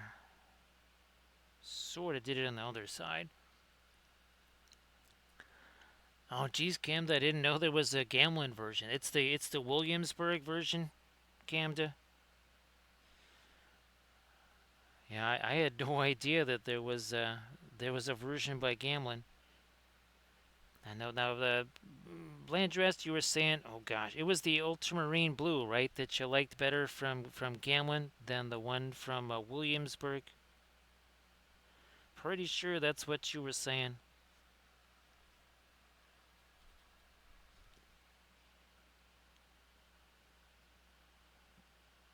There we go. Okay, so I was just trying to do those little buckles there. Actually put the white paint in there, and then we've kind of come back again with the Van Dyke brown, and that is also mixing together. Yeah, I remember you saying, and that was another thing. So see what Landress is just talking about there, that texture. That's another one of the things that you see in these color charts. You will see what the texture of the color is like. Sometimes it's super grainy, sometimes it's almost kind of slimy. Ooh, actually, let me see if we can get this. Ah, here, look at this, Camda.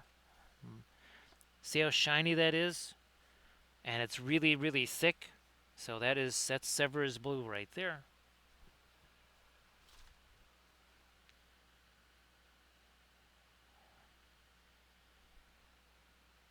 So yeah, Camda. Now, if you want, oh gosh, I don't have any of the. Oh, I do have. No, that's one of the elf ships. But it was the Nordic ships from the Armada line there, Camda. I did a whole bunch of streams with that ultramarine blue. Now, I like the ultramarine blue from from Williamsburg because it almost has a little tiny bit of staining. Ah, see there? So Landress has a little more punch. That was what I liked about it. But it is definitely grainy. Gee whiz, can I find it here? Oh, here we go. So this is the ultramarine blue. You can see it again has a little bit of graininess to it there.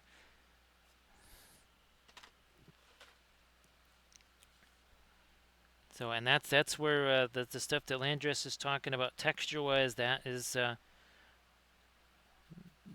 again the unique thing about oil paints that really doesn't happen with acrylics.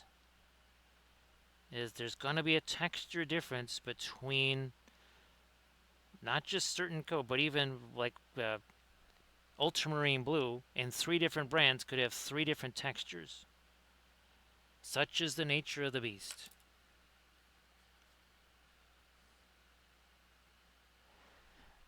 Camda, you can always go for the Gamlin paints. Now, the one thing I don't know, do they have Perline Crimson and Gamlin there, Camda? That might be the one you won't be able to find.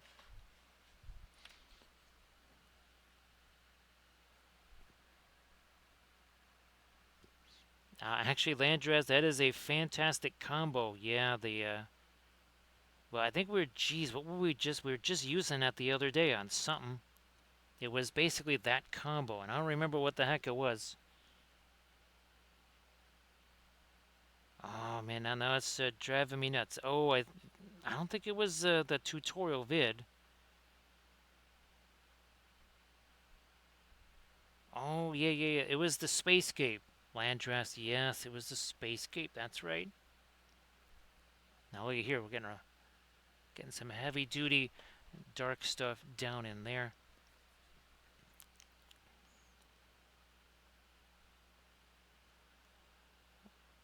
Doing that here. Well, Camden, if you don't mind being a research subject there, if you get the Camlin version of, say, the Cobalt Teal Bluish, then, yeah, we already have, between Doji and myself, we kind of already know what Williamsburg does. Just like here, Landras can, his data is important for folks where I can tell them, it's like, okay, look, there's going to be a texture difference between the the ultramarine blue from Gamlin and Williamsburg, your choice. So that is why we appreciate all the folks that are, trying all the different colors and brands. Ryan, and of course, uh, Grand Oracle, trying lots of different colors, brands. Camda saying, hey, there's this thing called Paul Rubens.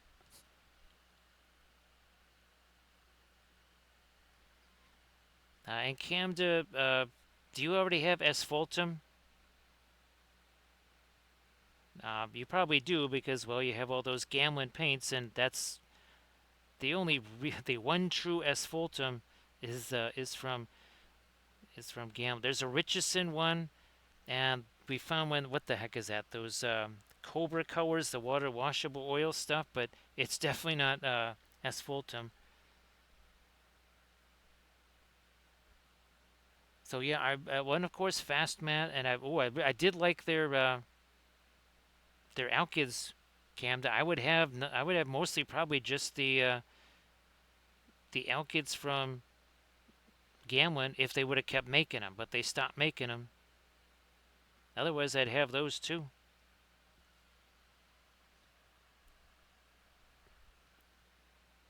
But yeah, and sadly those went away. I don't quite know why. That's great, Irid. Everybody, please give Irid and wife a follow. So Irid, hopefully the stream was fabulous. I'm sure that it was.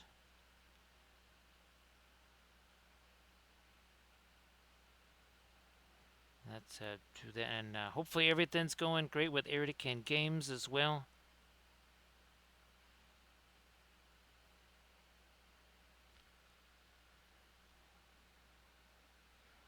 Wow, yeah, Irid. This was the first time I ever had to wash concrete off myself in the shower because, what unbeknownst to me, well, the pants that I was wearing, they're like completely shredded work pants, and I didn't realize I was kneeling down in basically uncured hydraulic cement, which is no big deal. It's just I'm like, wait a minute, is this mud? Oh no, wait, that's concrete stuck to my leg. Ah, that's fabulous, Arid. Now say hi for me. And I know he's got lots of different projects going on, and hopefully those are also coming up real well for him. I love Indian yellow, a little bit of our white combined together here.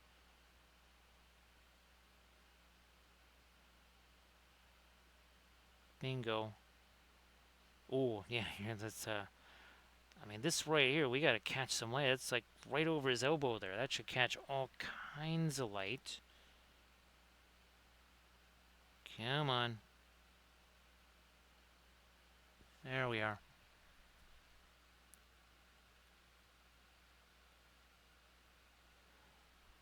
So here it was, just tiny little pieces there. And of course, the hydraulic cement is not, it's not like the cement, it has little rocks in it and all that kind of stuff. It's almost more like grout. Here, yeah, it's almost got more of the texture of tile grout or something like that, or the consistency thereof.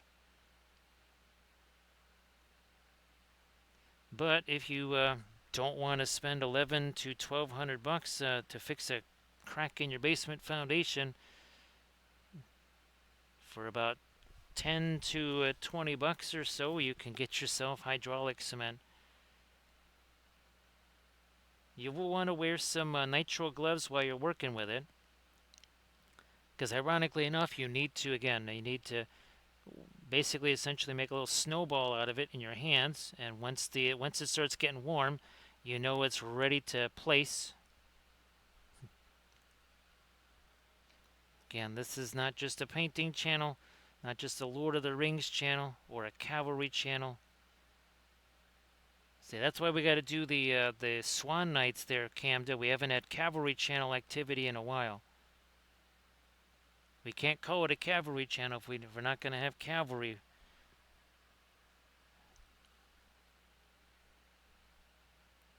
So I'm glad I went with the gold. I mean, it makes them more like Fountain Courtyard. They didn't really show in that one, the movie reference photos there, what the chainmail was like. Because essentially, the Fountain Courtyard in the movies were just standing there. I mean, literally just standing there. Pretty much everybody was. Where the heck did our fort go? Oh, never mind. We'll be painting him tomorrow. It's like, wait a minute. I know there's one guy that's just standing there.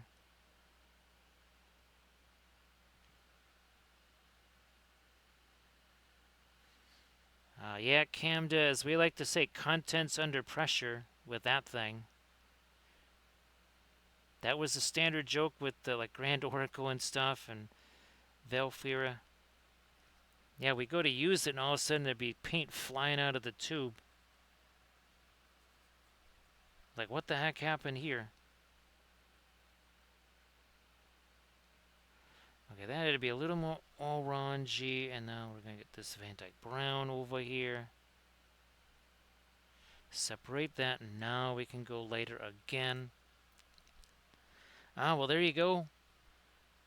We did use that Camda on the Zygomores, the brilliant yellow pale. Again, I would use it more often, but that's one of those a slow drying colors. But it's got like some superpowers to it there, Camden. It's got crazy superpowers. It basically kind of that sort of stuff I can't quite even explain. You just know it does neat stuff. That's about it.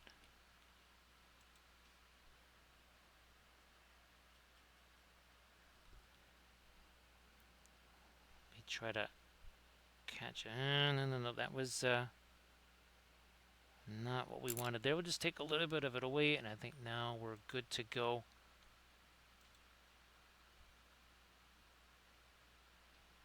Let me see. Oh, let me get back to this.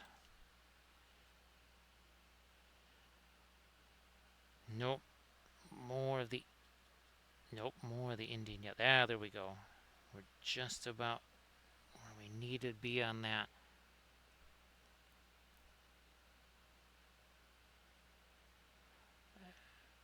And more of our light there.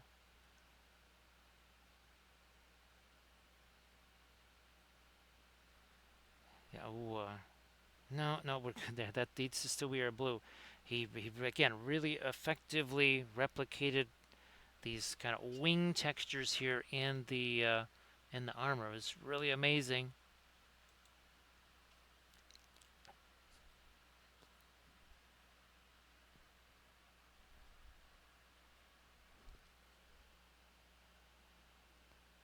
Couple of touches there. Okay, and let me break out our white tree for some final. Here, let me see what other little light highlights we can maybe do on some of these upper brass. Here's some upper branches there.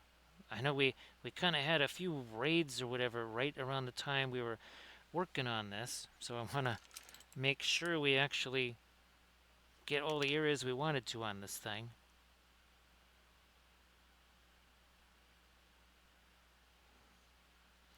And then we've got, again, there's the base that this thing goes on with our guy. You can see those slots for the guys right there.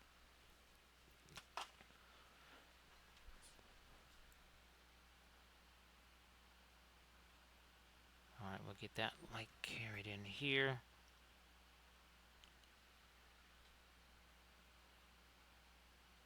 I think we should get some on the top. Yeah, this branch up here too.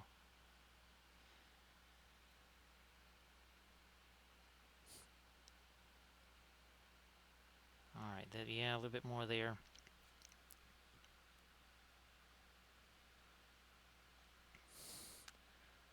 So that'll depressurize the contents there, Camden.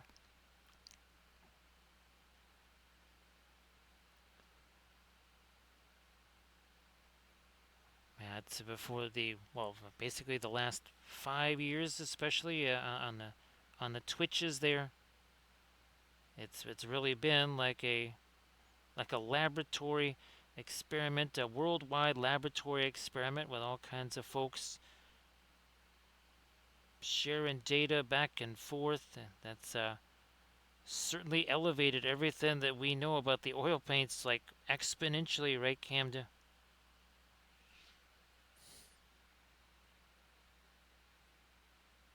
That's been something really fantastic again about the twitches there.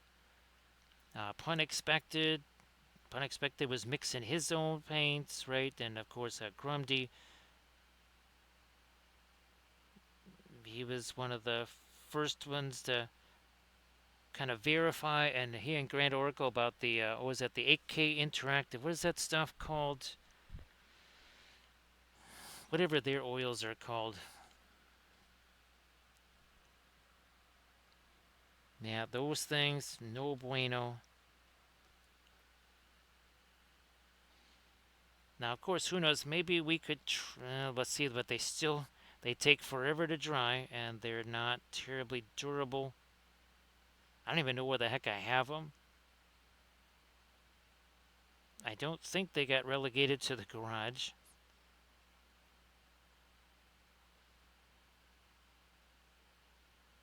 But I have no idea where those things are.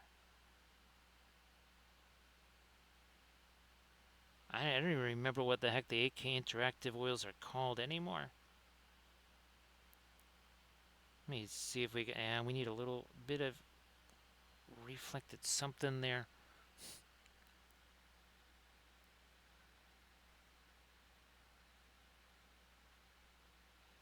Ah, okay. A little bit of light on the end of his gloves. Oh, this is a little too light on the end of the gloves. Here, we'll take our Van Dyke Brown here. There we go. Okay. Even that little bit on the back of his hand.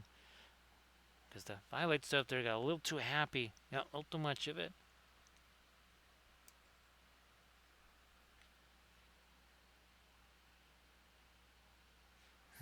Nope, I don't need that. We're gonna take our, oop, here, this thing to a blending brush. Yeah, it's just a brush that has essentially no paint on it. Now let me take a little look see here at Denethor's. Okay, so that's one of the other things we need to do here on our these marble pieces need a little bit of pattern, not much, but they're not just solid. Ooh, that's getting to be too late. Okay, that's more like it. There we are. All right, let's do Denethor here. Abteilung, that's it, Peace Talker, thanks. Abteilung. Somebody sent me a bunch of those, and I was all excited. And it didn't take long for the excitement to go, huh? Yes, the excitement gave way to disappointment. Wow, Camda, that's even better. That's fantastic.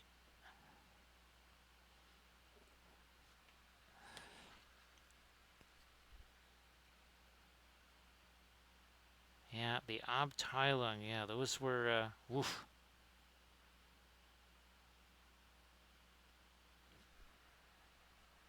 Now, I know that vehicle painters use those. They actually like the fact that they're kind of shiny and slimy.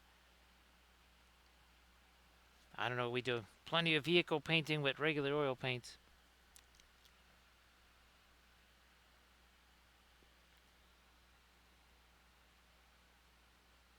That needs to be a teensy smidge of... Nope, we need a little bit of white included with that. Okay, there we go.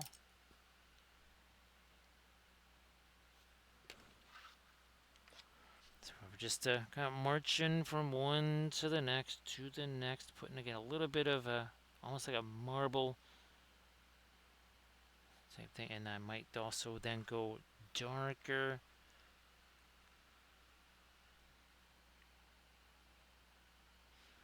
All right, let's try that.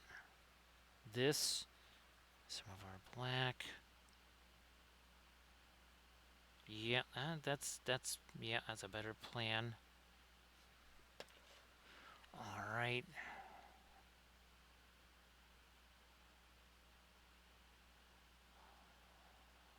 Like so.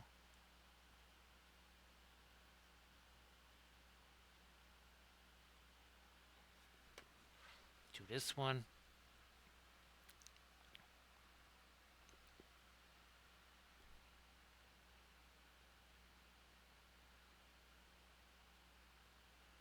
And that down in the crevice there.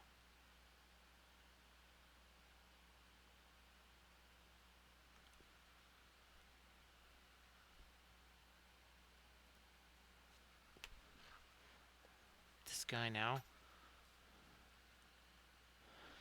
Yeah, Peace Talker. There was a couple of other folks that had gotten those. Actually, Grand Oracle, he had just gotten his, and he was still in the window to return them. And he heard everyone saying like, "Yep, tried them," and they all had the same things about them. And he said, "Oh my gosh, I gotta get rid of these. I gotta offload these." So he was able to send those back before it was too late.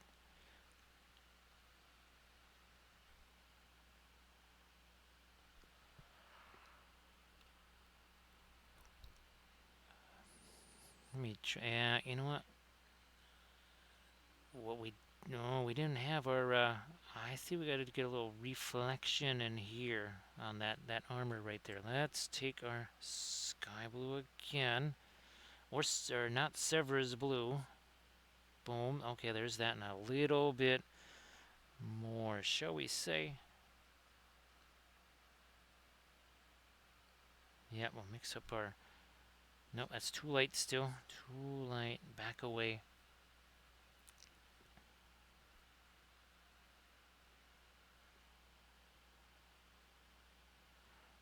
Okay.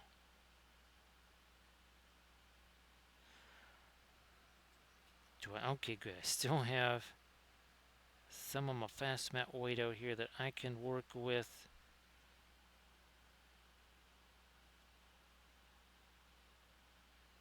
Alright, that's better.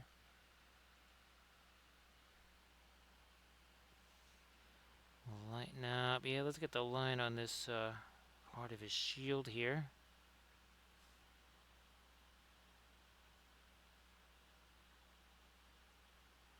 Is nice.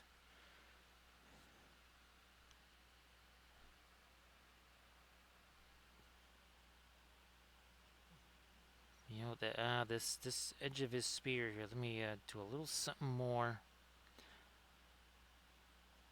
Oh yeah, definitely needed it on that edge. Now I'm gonna try and do that up here towards the front edge of the spear. Maybe a little something on the top edge there. I mean, even the way the spears are shaped here is much more detail. Whereas the metal ones, I mean, you're lucky if it even looks vaguely like a spear. And again, we're talking about the old metal GW. I mean, because those merchant guard that I was painting last Saturday, woof. Oh, you compare those to the 3D printed ones from say Diwali or whatever. It's like yikes, man.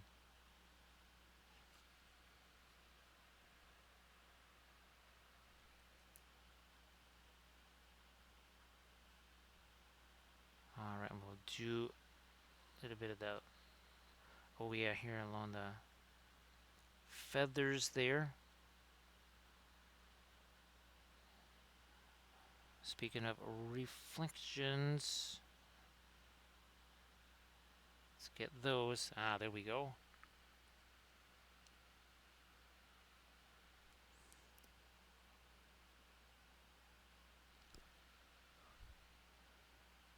Same deal over here. There we are.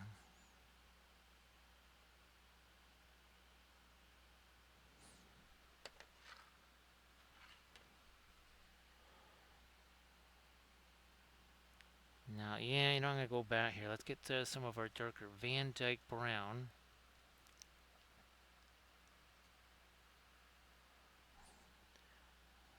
On his hand over here, we're going to maybe separate these fingers a little bit more.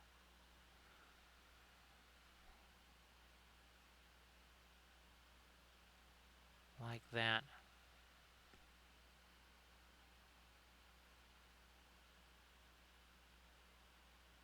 Touch more of our essential landscape along the top of the helmet there. Ah, also over here.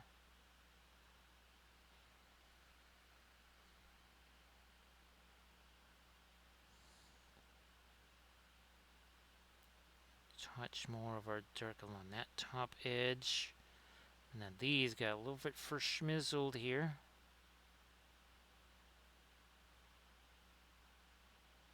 Bit of extra separation there. Now let's try to lighten those up one more time here. With this mixer white in with that. Nope, still got to get rid of... There, I think now we've got it. Somehow... Ah, there we go. Needed to establish a little bit of light right in between these couple of armor pieces there.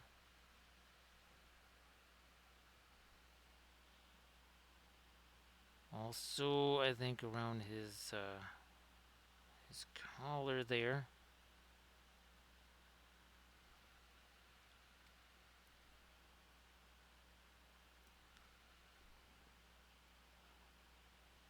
And that filigree.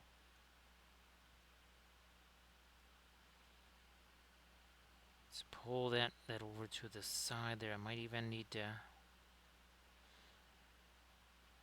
carry over some of my later blue down into that crevice. So we need to get some up here. Let's do that, yeah.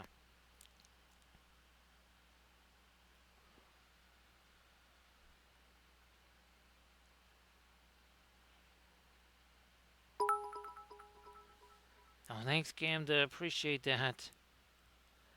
Thank you so much, Gamda.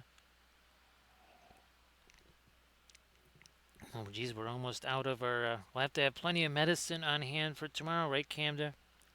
I'll see you later, Irid. Well, yeah, have a fabulous Saturday stream. We'll see you then. Everybody, please give Irid Camwave a follow if you could.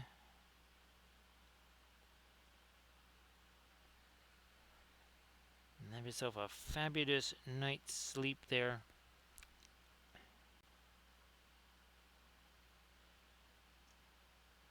And catch me a little bit of the on the side of that. Yep.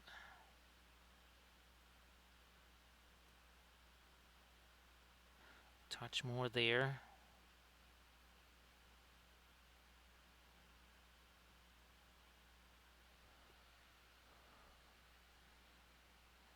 You know what? Oh, fine. We'll throw a little bit more light on this crazy little mask there.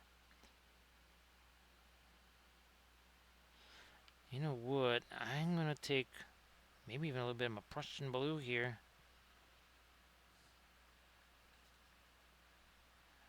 Plus our Nut Silver's blue, and that is going to go up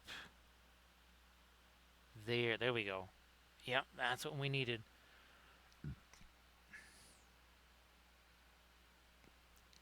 I'm going to look at my other ones, because that might be handy to do on those as well. So again, this is something I'll have to remember to include on our guys tomorrow. Well, later today, not tomorrow.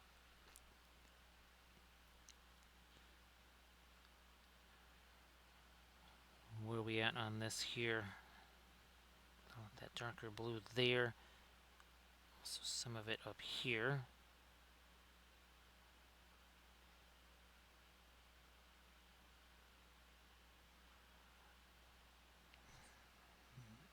Prussian blue. Because I needed a darker band anyway. Ah, there we go. See, that's what was missing there. All right. We'll get it figured out. Oh, so we did him. This one here. I think we all kind of almost had it there.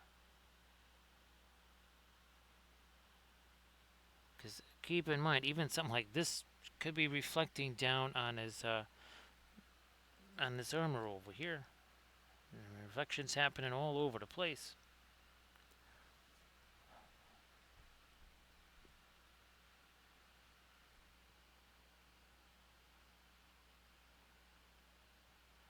Taking our... Yeah, I'm gonna go here. Let me... oh, good. We still have this right here. Let's do that.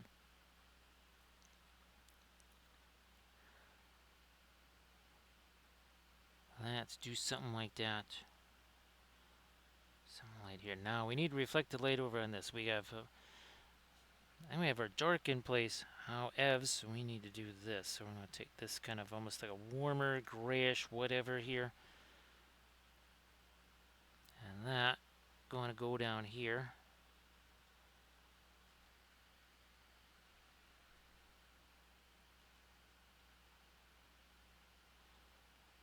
Huh? We already did it on this side.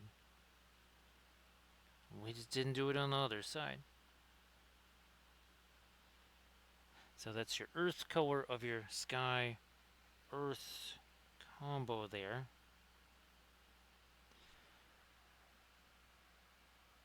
Get this radiant violet geared up again here. Let's gear this up and use that down here.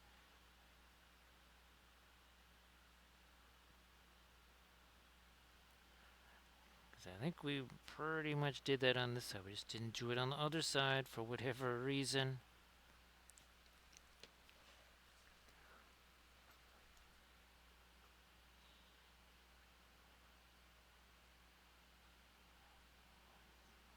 Ah, we need to go back toward the Van Dyke Brown. We, there's our edge now. It's like, no wonder that wasn't looking quite as sharp as the other ones. We completely lost our little edge right there. That's okay. Wasn't super hard to get that back again, was it?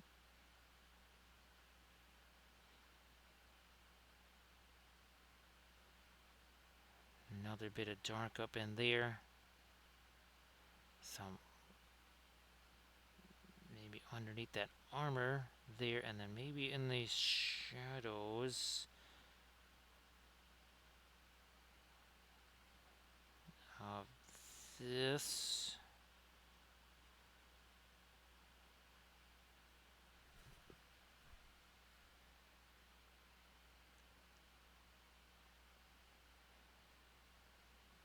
A little bit of the dark up in there too.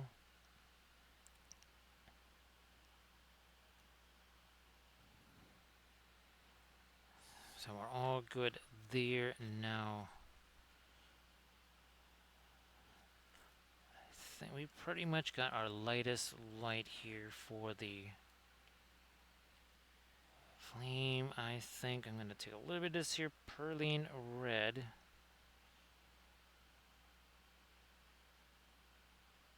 And we're going to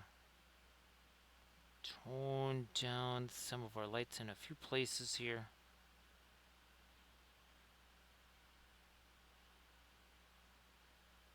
Maybe give him a little bit more of a scowly face there.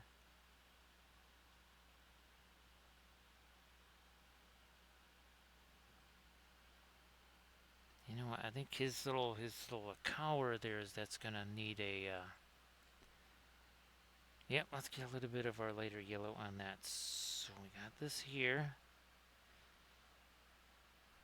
We have our Indian yellow, and now it's a little bit of our orange, and then that's not pure orange.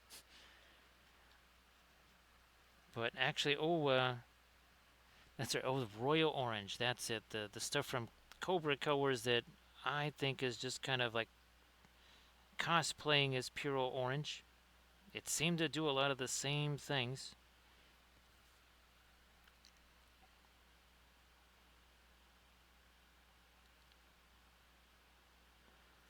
Okay, and now we have to come back with this. Some red, some of our Van Dyke Brown mixed together.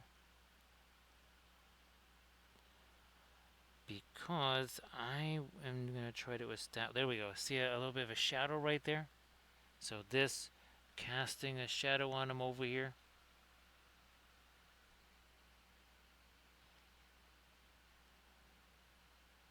We needed something like that.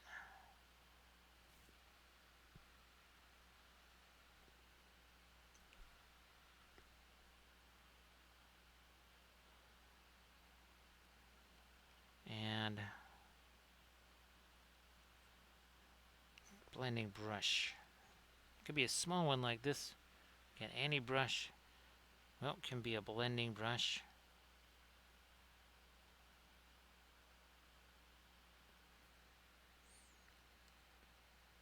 Even some of the hair right there.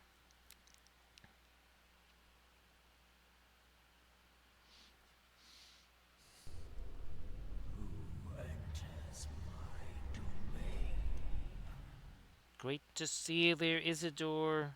Everybody, please give Isidore 27 a follow. So great to see you. And of course, Isidore, why don't you maybe share some links to some of your fabulous stuff in the chat there?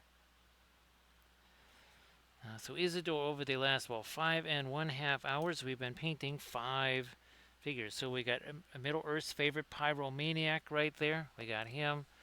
And then we have 1. We got 2. We got 3 fountain court guard that we've been painting. And one more thing. Oh, looky here. The white tree of Gondor that goes with this diorama set here. And here is the little base that goes with it. We're going to be painting this. We're going to do some resin pours in there just with our fountain court guard here. So again, everybody please give Isidore27 a follow if you could. And of course, again, Isidore, you want to share stuff in the chat. All good, all good. Go ahead, do that.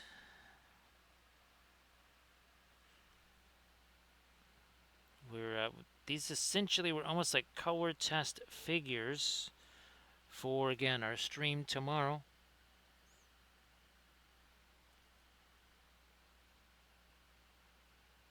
Or later today, because again, it's already today, because it's 4:20 in the morning on Saturday now.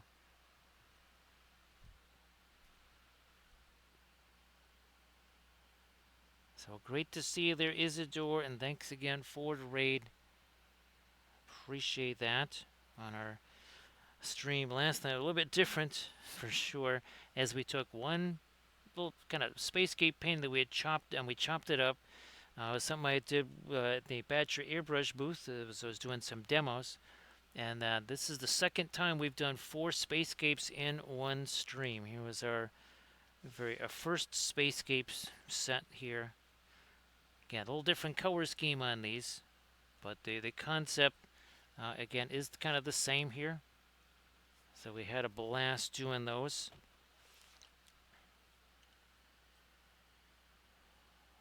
Oh, that's fantastic. There is Isidore.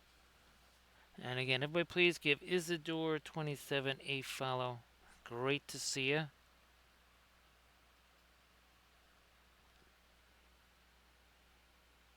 Something later here. There we go. Yep. Now, do I have... I think I still have some of my fast mat white here that I can conjure up to utilize, because this one bracer here needs definitely to get a bright highlight on it.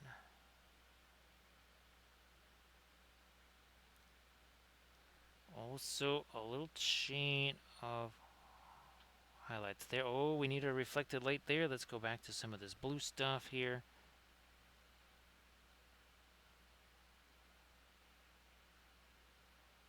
So there we go. Okay, now we've got our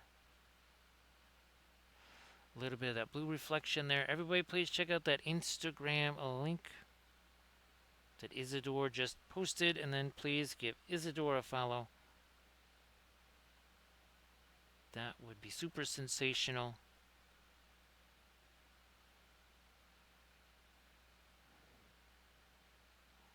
Okay, what are we doing there? Yep, some of that. Nah, that was too much there. So we'll get our yellow and some Rosa here, and we're just gonna clear that out, get rid of that. It also does kind of enhance a little bit of the warmth of that too.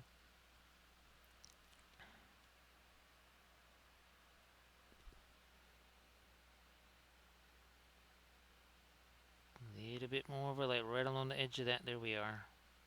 So these are 3D printed from Papel 3D, P-A-P-E-L, on My Mini Factory, also a Patreon page there.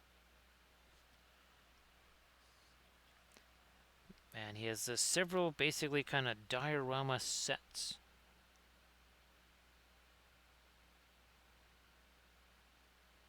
I'm going to lighten you up a bit more there.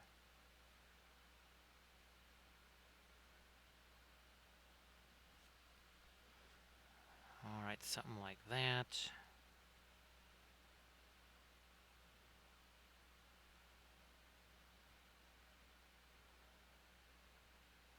Pushing that back this way a little more.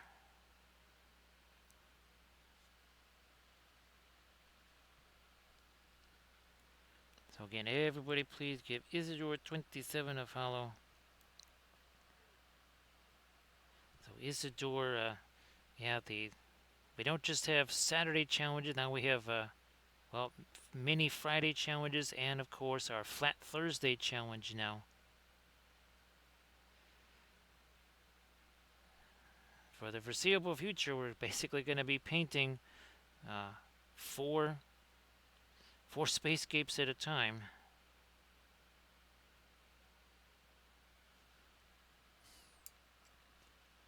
Does help rebuild the painting stockpile pretty quick.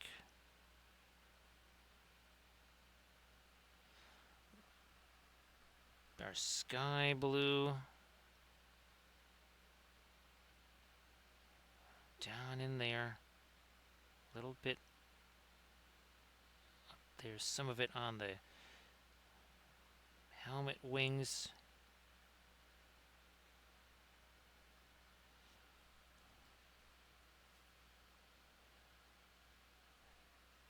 So yep, Isidore, that's when we do our 2D art. Flat Thursdays. Again, this was one of 4 spacescapes we painted last night. And again, those are going to take a little longer to dry than the first batch of 4 because we had a few slow drying colors there, like the like our fabulous cobalt teal bluish.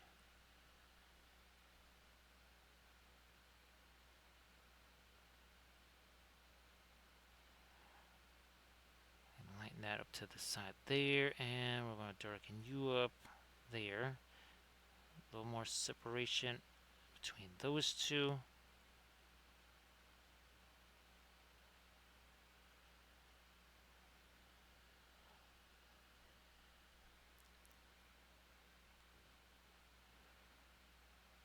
I think one of our fountain courtyard that we'll be doing on the next stream will have a banner as well.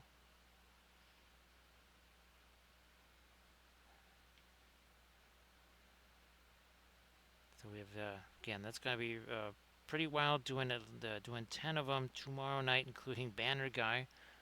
So he's almost like 1.5 miniatures. Because that banner is fairly large. Get that bottom edge on that. I think maybe we can enhance the top of this just a little bit.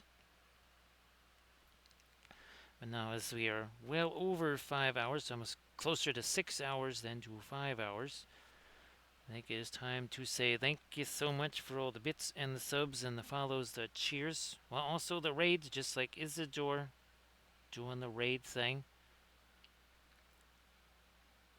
And, well, let's see. In about 12, so in about 15 to 16 hours or so. So see you later, Isidore. Can have a great one. Appreciate you being here. Now, let me see here. We're going to see who is out and about doing stuff here. I think that is,